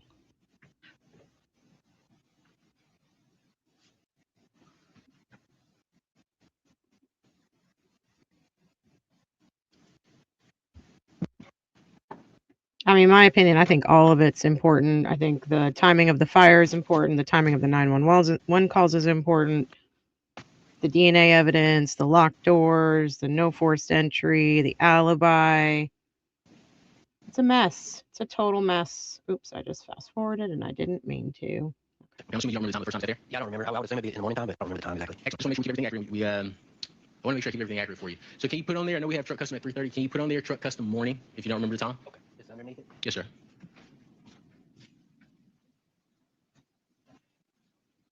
Does not remember bank. Truck Okay, Mr. McCourty, those customs are all my and does questions not for you. Thank you remember. very much for answering my questions. Why is it stuttering like this? That Any is redirect, really annoying. Mr. Bolden. One or two questions. Mr. McCurdy, you were asked on cross The hell? examination about this second time that you spoke to the police about your whereabouts on January. Yes. About how long after the first. If this keeps stuttering I like believe this, guys, I'm the- going to have to just sort was of about a month or two. recap it for you. Was the conversation? Yeah. That's all I have. Okay, next witness is the guy from Truck Customs. Where was it located? Yeah, Loganville. Okay. Oh, Tell me a little Jesus bit about Christ. truck. Okay. I don't know why it's stuttering, but what I'm going to do for you is tell you what happened. So Bill Teeter, not sure. He was the owner of Truck Customs with a K. Teeter testified that Melton came to his shop twice on January 19th. So this is his direct examination. Once in the morning, again in the afternoon. During the visit, Chris received a phone call and became visibly upset and immediately left. And then on cross, Cruz had him confirm that in 2001, he told police that Chris Melton arrived at his shop around 10 a.m., which contradicted Melton's earlier testimony of 9:30 a.m. And also, there's some gray area in what Josh just testified to about when they got there. He said he couldn't remember, and he said it was probably closer to 10:30, 11 o'clock, I think he said. So there's some reasonable doubt again. And then he was the last witness for the day, but then we had some, let's see, at 7:49 time code. Oh, that was just the judge granting a request for pool camera access and texting privileges. She issued some sort of a strict warning against live streaming or broadcasting disruptive commentary from inside the courtroom and stating it compromised the integrity of the trial. So that was day 6. Again, I want to go back to that moment again. I want to watch it now that we've all been separated from it. Oh, I went right to where the time code is because I'm awesome sometimes. So I'm going to have you remember what was happening. I'm going to help you remember what was happening. This was during cross-examination of Chris Melton. And this is when Ahmad Cruz was trying to get the information into his testimony that an event had happened about a week and a half before Tara's murder. And it was something that may have triggered a big fight between Chris and Tara, and they were breaking up. Something may have happened. Chris kept trying to argue with Cruz and saying, well, I misremembered. I told when the police asked me the question if anything had happened a week and a half prior, that Tara found something in my house, that what I was doing was referencing something that happened months prior. But I just didn't tell the police that at the time. So there's that. And then in the middle of this sort of ridiculousness, Ahmad Cruz was like, well, would it refresh your memory if you heard the tape of the interview? And he's like, yes, it would. And the judge said, do you have any objections? State, Commonwealth, not Commonwealth, state. And when she asked the state if they had any objections, Chris Melton did this weird thing. And I want us to look at it again. I'm going to put it in slow-mo again. I think that's close to accurate, but Saying that objection allowed you to lay a foundation. Okay. And you've already stated that you remember talking to law enforcement about that. Is that right? I do. Okay. And you two specifically discussed the incident between you and Tara the week before she died. Is that right? He asked the question, but I'm not hearing it correctly at the time. So weird. All right, hold on. Well, there are a lot of questions. None of them had to. Okay. Week before. But you told law enforcement it happened the week before. He asked the question, and I gave an answer, but it was not the week before. My specific. Oh, go ahead. I didn't mean to cut you off. I didn't mean to cut you off. No, you're fine. My specific question is, did you tell law enforcement that the incident happened the week before her death? Yes. Yes. Yes, you did. He asked that question, and I did not say that it happened the week before. I went into an explanation of what, in my forefront of my mind, had. Wow. This sounds like Kelly Dever jeopardized testifying about her our relationship. misremembered something, Your Honor, I would whatever. renew my request to introduce minute marks 621 through 650 into evidence as a prior inconsistent statement. Mr. Yelman-Chile. Well, there are a lot of questions. None of them had to do with the foundation for. All right, let me ask you back that it up. question. Is that correct? That's correct. And your statement to I gotta law find the right spot. enforcement was, yes, I remember that incident. Is that correct? No, I Total of 6 people. Is that correct? sounds accurate. It was Shirley's mother, father. Is that right? Yes, sir. Okay. It was her neighbors, which was a guy and a girl couple. Yes, sir. Okay. And this was a country concert at Turnfield. Right. So you and Shirley left Athens Country when the Lakers had to concert. travel to Atlanta to go to a concert. I don't remember where from. I don't recall it, but I do recall going to a concert, and it was an open stadium, and you could walk around and listen to country music. You remember that? You don't remember when the Lakers was the only day before she died. Chris, week before Tara died, there was an incident between you and her that jeopardized your relationship. Do you remember that? I remember being asked that question. Okay, this is the Do important you remember part. the incident? I remember nothing happening the week before, but I had answered a question to a detective, and I remember telling there was an incident This is it. that always stayed in the forefront of my mind that I realized I had hurt her feelings, but I didn't realize at that time the question was the week before, because the incident that I explained happened months before. Man. All right, so your testimony today, Mr. Melton, is the incident that occurred before Ms. Baker died was actually an incident that occurred months before Ms. Baker died. Where that, yes, what he had asked is there ever been a time that you felt that something you had done jeopardized your relationship? I think that's close to accurate, but my answer that I gave was at the forefront of my mind that had always stayed there, but it did not happen the week before. I had stated that in questioning, but it was not the week before. So many lies. I just want to make sure we're clear on the question that I asked, okay? Okay, this is where it's The coming. week before Ms. Baker's death, there was an incident between you and her that jeopardized you two's relationship. No, sir. This isn't the first time you've been asked that question, is it? No, sir. No, sir. On June 20th, 2001, law enforcement asked you that question. Is that correct? That's correct. And your statement to law enforcement was, yes, I remember that incident. Is that correct? No, I remember I started telling about an incident. Your Honor, I would ask to play Okay, watch minute this. mark 1 through 650 of defense exhibit 3.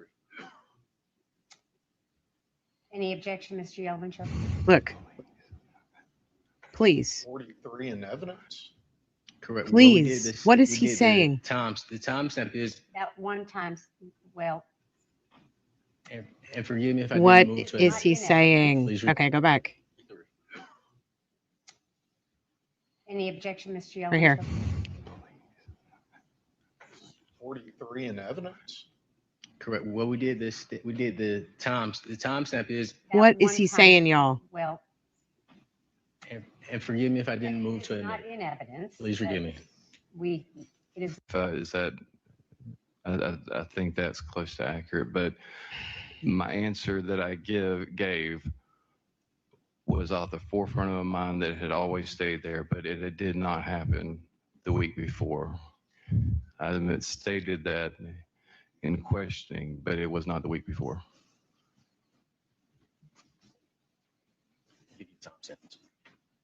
I just want to make sure we're clear on the question that I asked, okay?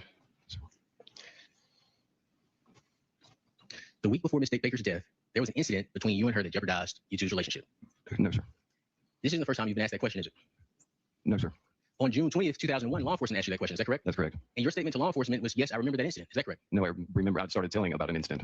Your Honor, I would ask to play Minute Martin through 650 of Defense Exhibit 3. Any objection, Mr. Yelvin? Any objection, Mr. Yellowman-Chili? He says, please. He may be looking at Liz. Liz is sitting right behind the prosecutor. But what can Liz do to help him in this situation? If he's saying, please help me, is basically, I mean, I don't know what he says after please, but what it looks like he's begging someone to help him here. 43 in evidence. What a Correct. dumbass. Well, we did the timestamp is. I need a lip reader. Who knows a lip reader? I need a lip reader. Too bad we couldn't throw this into like like a Gemini and be like, can the AI please read this guy's lips? Because excuse me, when the judge says to the state, any objection, Mr. Yamancelli, and he goes, please.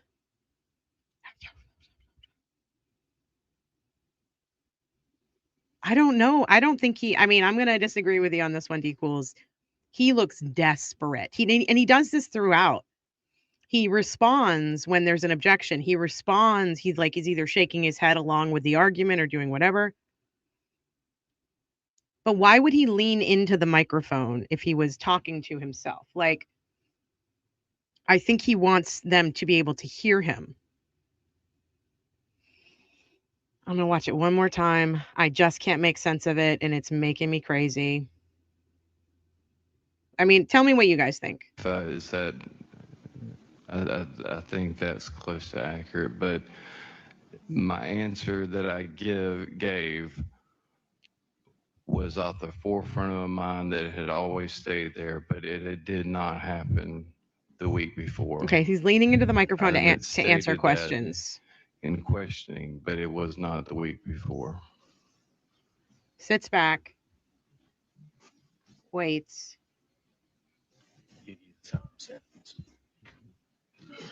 I just want to make sure we're clear on the question that I asked, okay? So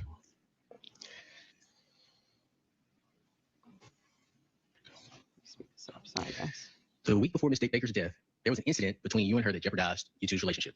No, sir. This isn't the first time you've been asked that question, is it? No, sir. No, sir. On June 20th, 2001, law enforcement asked you that question. Is that correct? That's correct. And your statement to law enforcement was, yes, I remember that incident. Is that correct? No, I remember I started telling about an incident. Your Honor, I would ask to play Minute Martin through 650 of Defense Exhibit 3. Any objection? Any objection, Mr. Yelvin? He is looking at someone. 43 in evidence. Correct. Well, we did this. We did the times. The time. Why does that one time? Well, this dummy, he doesn't even understand that people can see him. Like, does he know that people are watching him? The jury's watching him. I'm watching him. The defense team should be watching. I'm just like, What is he doing trying to communicate with somebody in front of a microphone in an open courtroom? I need somebody else to look at this. I'm going to clip this and I'm going to tag like Sam Beningo and I'm going to try to get it over to Melanie Little. But I need a lip reader. If you guys can find me a lip reader, that would be super, super helpful. This is insane. This is insane. And it's not the only time he does it. Throughout his testimony, if there's an objection, he's like, yeah, that's right. Yeah. He's like, not that he's saying those words, but he's like right in line with like, yeah, please protect me. Please protect me. He looks desperate to me. He looks desperate and he's leaning into the microphone. He is deadlocked on someone, whether it's Liz or the prosecutors or someone. And I mean, he says, please, we know that. It's crazy. It's inappropriate also, you know? I mean, I wish that somebody had noticed it when it was happening. Okay. That being said, we're going to shut it down for the day. We've been on for almost we've been on for 5 hours. Congratulations, everybody. When you get out of here and this stream becomes a video, please don't forget to like it and hype it and do all the things that we can move it up in the algorithm. We really need to get some eyes on this for Edric. So please help me out with that.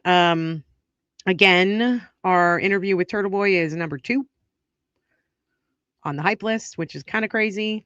I'm really happy about that. Really feel great about it. Thank you all for doing what you can. And I just appreciate y'all being here. There's not a ton of people in these streams in the morning. So if you can share them and try to get some more eyes on this, people who haven't seen this case, people who might be interested in it, please send them over here. We're going to go into day 7 tomorrow. I don't know what time yet because I have a couple of scheduled things that I have to do tomorrow. But yeah, what a crazy, crazy case. I appreciate y'all so much for being here. Thanks for the tips. Thanks for the likes. Thanks for the subs. We're almost at 7,000 subs. So keep sharing, keep talking about the videos. And I will see you tomorrow. Love you all very much. Thank you so much.